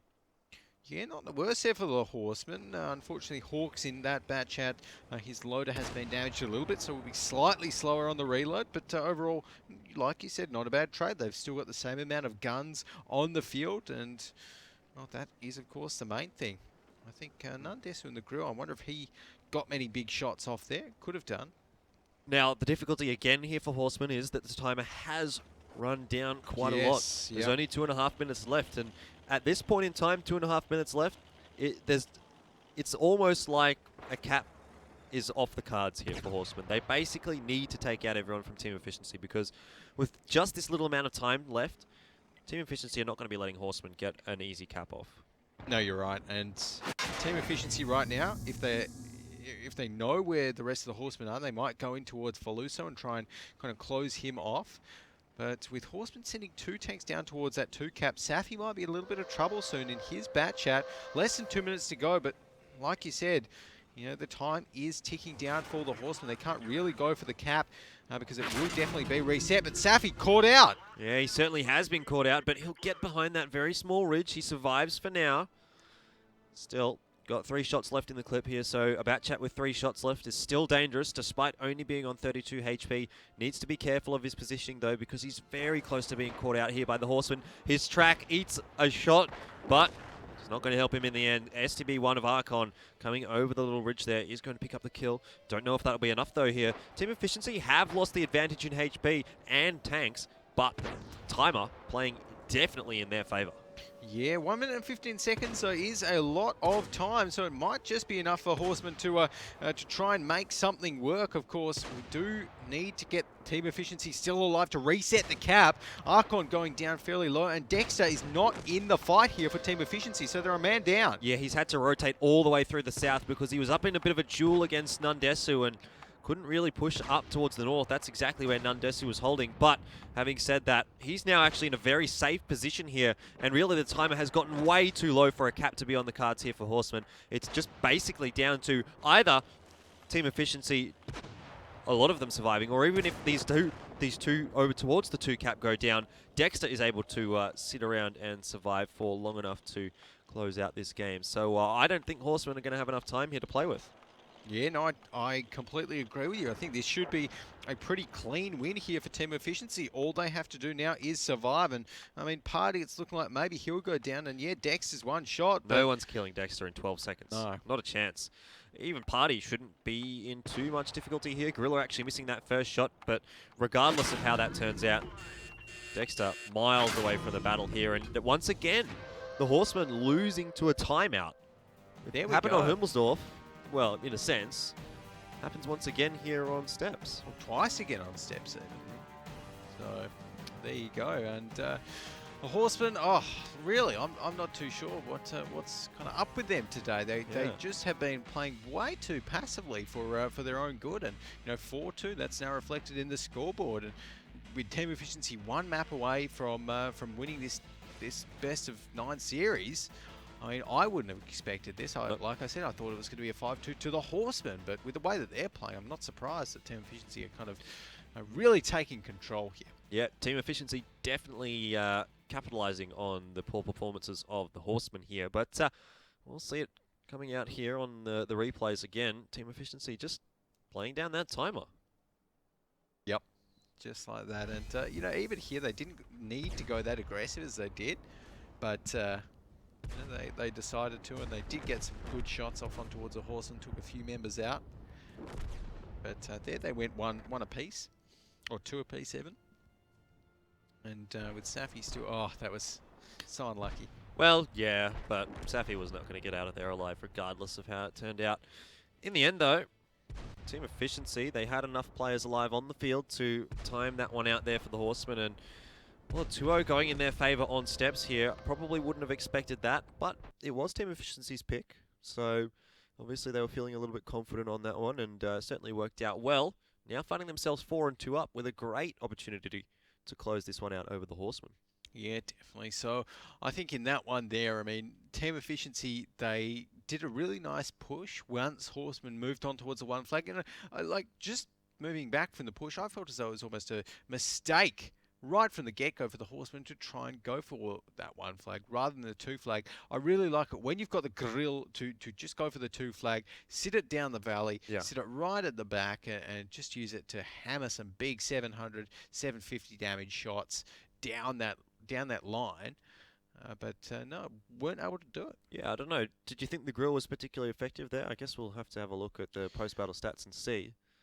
I think that's going to answer the question there, and I think the answer for the question is yes, because 4.1 thousand damage on the grill. You cannot argue with that. So Nandesu definitely did his job. Yeah, but the rest of the Horsemen leaving a little bit to be desired. Yep.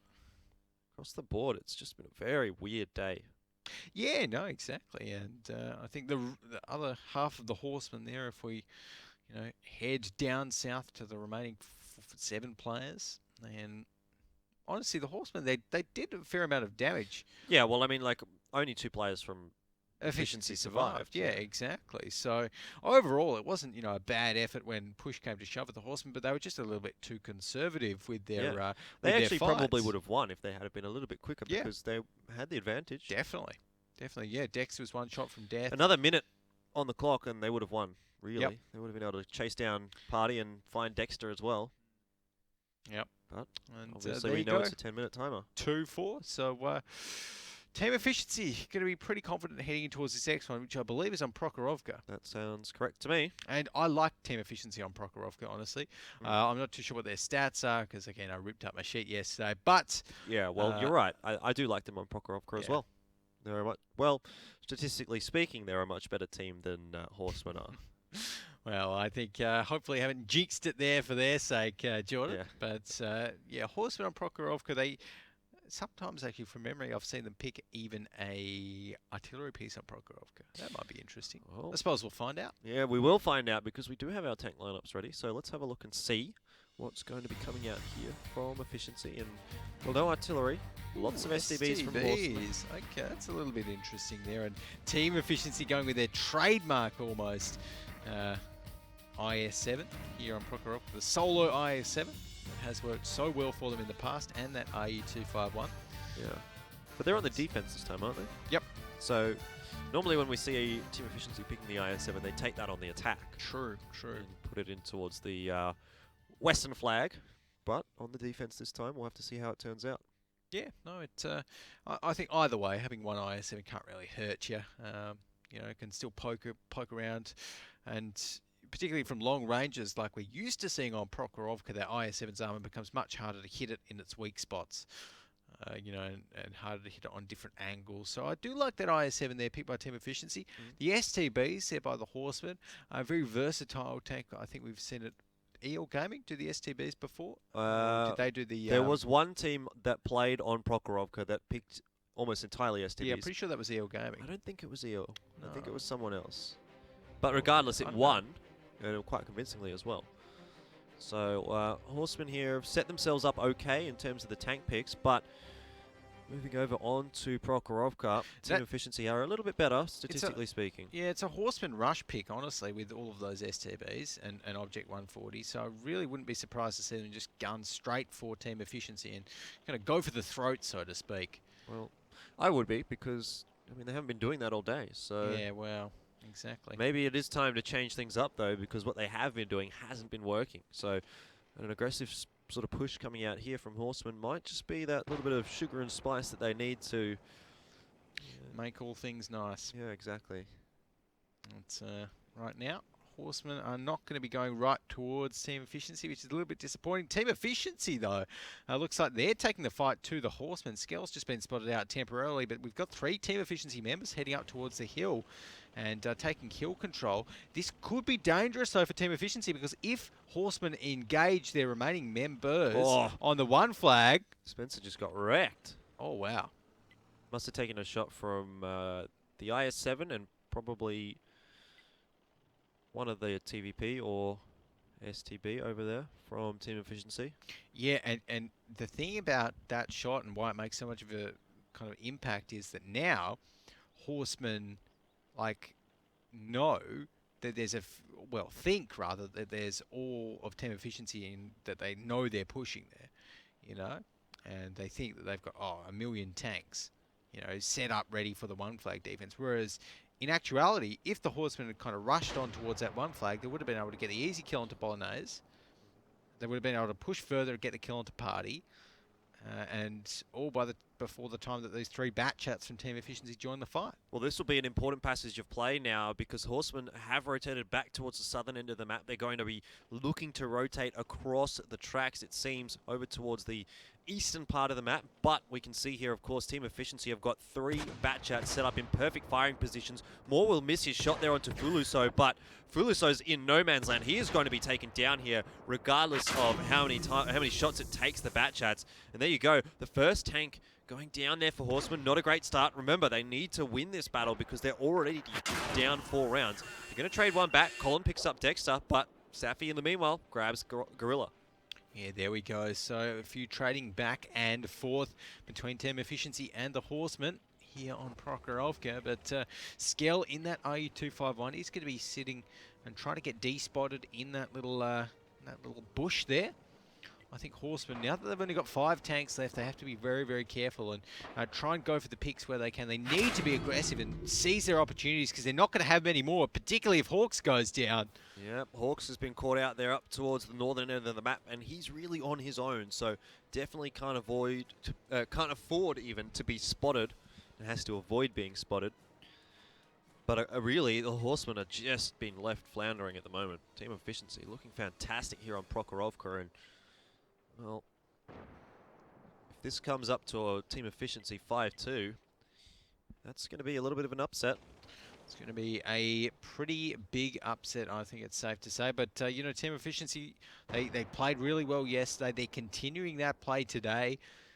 And they've just got 1 more round to win it, to actually make it happen. And again, this is the Horsemen that we're not used to seeing. They're on the attack. They've wasted about 4 minutes by not pushing in towards a 1 flag when they had the opportunity. They're, again, letting their timer tick down. And yeah, there's still 6 minutes left, but going off the Horsemen's past track record in this best of 9 series, you know, they should push soon. They definitely need to make their move. They've always been letting things get a little bit too late, but really, it's hard to blame them when they're down in such a position like this. It's hard to say, all right, guys, we need to move forward and put ourselves in vulnerable positions when they've already lost so much HP. Like, I can understand why they're being so hesitant, but when you're on the attacking side, that's just what has to happen. Exactly. Exactly. You need to make the use of as many opportunities as you're given on the attacking side, particularly when you're down in numbers, because, you know, there may only be 1 or 2 opportunities throughout the rest of this game where Horsemen, you know, see a tank that they can go for and to even up the score, and they need to go for it. But at the moment, Team Efficiency, I'm kind of liking where they're holding. They've got all bases covered, if you will. Got the TVP out on this other side. Of course, TVP, Czechoslovakian Tier 10 tank. And fun fact for those that don't know, the TVP actually stands for Tank Vysiobnechko Poziti. Right. I probably said you that. Probably wrong, murdered that I word. probably murdered it, but Absolutely murdered it. it's something like that. And it was actually made because Let's just settle for TVP, hey? Let's just settle for TVP. I think that's a good idea.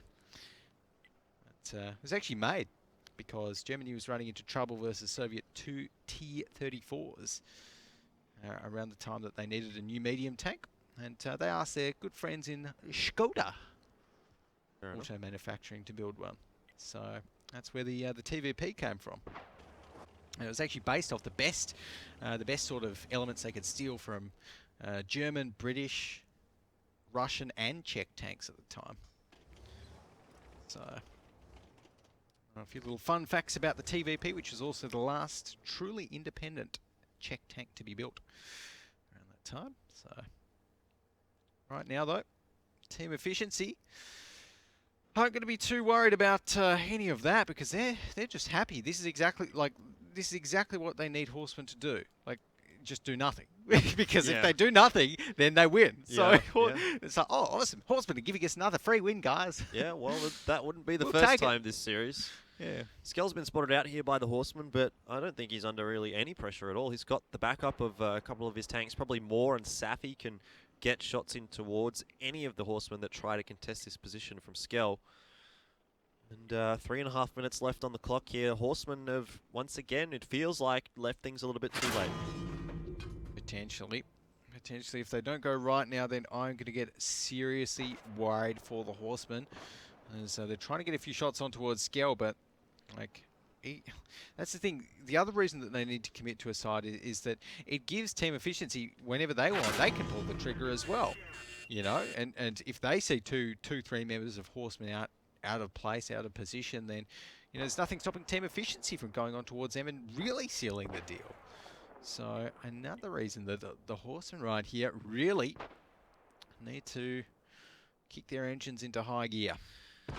Certainly right. 2 minutes 40 here on the clock. Again, still ticking away for the Horsemen. They've got 2 very low tanks, so they're very hesitant to push in, but maybe that pick there onto Skell might put some wind in the sails of Horsemen, which is very much needed.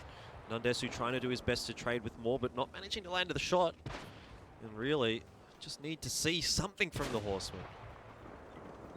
Something. And the Horsemen right now are going to be pushing up a little bit, but again, it's 2 minutes, just about 2 minutes left until this ends, and Safi, he's going to make his way up the hill. Just getting from where the Horsemen are to the top of the hill is going to take them like a solid 35-40 seconds. Yep. Like, just to do that, and they don't have that time. They don't have that luxury to do that, and they're still not moving too fast. Look at Colin. He's just, you know, oh yeah, poking, you know, just having a little stop, having a cup of tea in the STB one, and yeah, I have no idea what the thought process is behind this one for the Horsemen. And well, I mean, even if they pick up more here, which is unlikely as it is, there's just no time to work with. We've said it so many times here throughout this series. The Horsemen have just been beaten by the clock.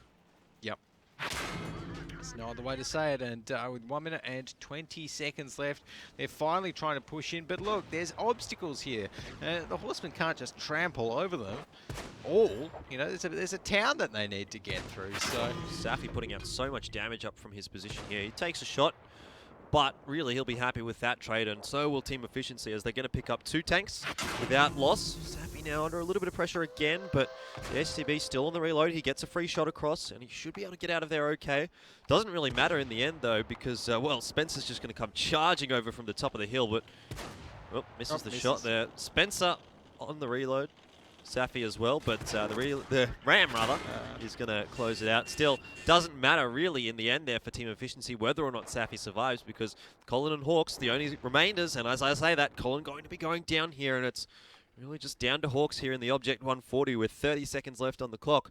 I think it's safe to say, Alex, it's going to be a 5-2 here in the favour of team efficiency. I think that is very safe to say here, Jordan, and Hawks, he's giving it a good try in the Object 140. It even ricochets a shot, but 2 shots even, but the I7 takes him out in the end, and there we go. 5-2 to team efficiency. Again, Horsemen just leaving it too late. By the time that they went, well, too little, too late. Yeah, very good stuff coming out from team efficiency there, but certainly did seem like the Horsemen rather, were a little bit off.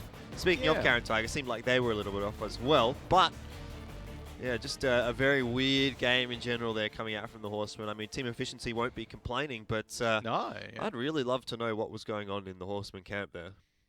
Who knows? Who knows? But maybe they know something we don't. Maybe they were, I don't know, trying something new. I mean, they have Well, points to play with, I suppose. They're not going to get relegated, yeah, I but suppose. But what were they trying? The lose strategy? yeah, the lose strategy. Because if so, it worked out pretty well. Where'd you get that strategy? Yeah, probably copied it off my random game strats. Yeah. But yeah, I've actually tried by hand at a few of these medium tanks that these guys play because I'm not normally a medium tank player. Right. And, Yeah, you like the TOG. I like the TOG. Yeah, I'm a TOG man myself, but no, it hasn't really worked many of my medium tanks because I play them like a tank destroyer or like a heavy tank, and it doesn't work. No. Yeah. But yeah, here team efficiency, just able to get the edge early on, and I feel as though like the Horsemen was so skittish throughout that entire series in that battle in particular, because as soon as the RU-251 got chunked about 700 damage at the start of that one, right? Like, yes, it was a big amount of damage, but they didn't know that the rest of the team efficiency were there. It's not like they spotted them all. It's just they said, "Ooh, our RU-251 got chunked for 700 damage. Let's all run away." Yep. Like rather than pushing in towards it and you know, actually committing to something. Yeah, usually horsemen are the ones that will be like, well, we don't care. Exactly. We don't care. We're just going to Exactly. keep going. And in that situation, that was definitely not the case. Horsemen did not look to be as gung-ho as they typically are. This time, having a look at the post-battle stats, the TVP up the top there. The STB is really okay, I suppose, for the horsemen there. But again, like, keep going back to it, but they need to play a bit faster. Yep. Yeah, like, taking a look at other elements of their play, there was nothing wrong with the horsemen's technical skills. You know, they aimed their guns well, they angled their turrets, you know, they angled their tanks well, they hit the shots when they needed to, but the issue always was that they just didn't have the right communication or shot calling. I'm not too sure who the shot caller is on Horsemen, whether it is Faluso or whether maybe they're trying out a new shot caller. I'm not too sure. Well, that could be a possibility, like changing their in-game leader, the shot caller. It certainly did seem like a very different vibe coming out from the Horsemen there. The strategies were very, very much a lot slower, but I don't really see the sense in, if that was the case, if they were changing up their shot caller, why would they be doing that when they've been having a pretty good run so far? So who knows? Who knows, I guess. But, well, I think this week is looking, honestly, the Horsemen need to snap out of that. Yeah. Whatever we just saw from the Horsemen, they can't bring that forward because otherwise, you know, their chances at finals looking towards that are going to be diminished. They need to just play normal Horseman style, which is a lot more aggressive than that. It's a lot more decisive, less scared, and I mean, credit where credit's due as well. Team efficiency played well. Yeah. Right. But you know, team efficiency had some good strats, but you know, Horsemen really some big mistakes as well. Well, it's been a good day here for the guys on team efficiency. It's been a good week for them as well. They've actually gone 2-0 throughout this week. But having a look back at today's results, the first two matches, I think, reasonably expected results. But obviously, Karen Tiger Dark Wolves going to 5-4. That was a little unexpected. Yeah, no. Well, you expected it. I didn't. Yeah, I expected that one, but EL Gaming and TCZ, I definitely expected that to be a lot closer than it was. I mean, even if coalitions were just taken one map, you know, I really would have liked to have seen that, but EL Gaming, nope, just did not let them do that. And again, a weird match there between Horsemen and Team Efficiency. I expected to go the other way, 5-2 in favour of the Horsemen, but nope, not going to happen in the end. And, well, Team Efficiency are going to be pretty happy with those extra few points that they've got. Yep. And I don't know if it'll be enough to pull them off the 8th position on the ladder. I think there were a few points more than that below number 7. But I guess when we see the standings, we'll get a better indication as to how that is. Yeah. Regardless of that, though, I mean, they're going to boost themselves much further above the bottom 4, which is really the important thing. Yeah. Exactly. That's the most important thing right now, making sure that you're safe from the bottom so that you don't get relegated. Well, speaking of the standing, let's go ahead and have a look and see how things have turned out after the 4th week here in APAC. No surprises. EL up the top there. Efficiency actually overtaking Dark Wolves. Okay. And Horsemen have dropped from number 4 to number 6.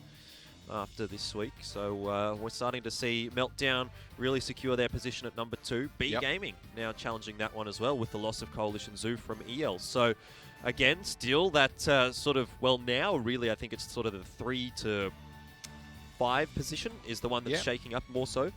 But, well, definitely... even 3 to 8 is only kind of, what, 4 points in it. Definitely a very interesting part of the standings there. But really, Gold Bass Run and Epic Gear Profit as well as Twist. Poor old Twist. They're not catching anyone. Poor old Twist. That's disappointing. I don't know. They need something to cheer them up, Twist. And actually, I think all of our viewers watching at home might be able to get something to cheer them up. If you want 3 days of premium and 200,000 credits, we will be giving one set of those out to one lucky viewer who messages us either here on Twitch or YouTube, depending on what you're watching, with your least favourite tank and why. Make sure to include your World of Tanks username as well, so we can on the Asia give region you a prize. Exactly. But overall, we've seen some pretty good days, pretty good matches today even. Yep. And yeah, a little bit of a weird one to finish off, but it was great to see that nice close one as well earlier on. Yeah, look, I think you're exactly right. It was a pretty good day coming out today. Certainly yesterday, I think, really stole the show. It was Twist and Karen Tiger, for me, the best matchup of this week. If you haven't seen that one, I definitely encourage you to go check out the VOD. You can also check them out on YouTube as well. But that's going to be it from us tonight here, and that's going to be it from us this week as well. That's week 4, all done and dusted. It's been an awesome week, and really looking forward to week 5. And if you're looking forward to week 5, you can tune into our channel here next week on Saturday at 4 p.m. Australian Eastern Standard Time. Can't wait to see you there. But until then, we wish you happy tanking and good night.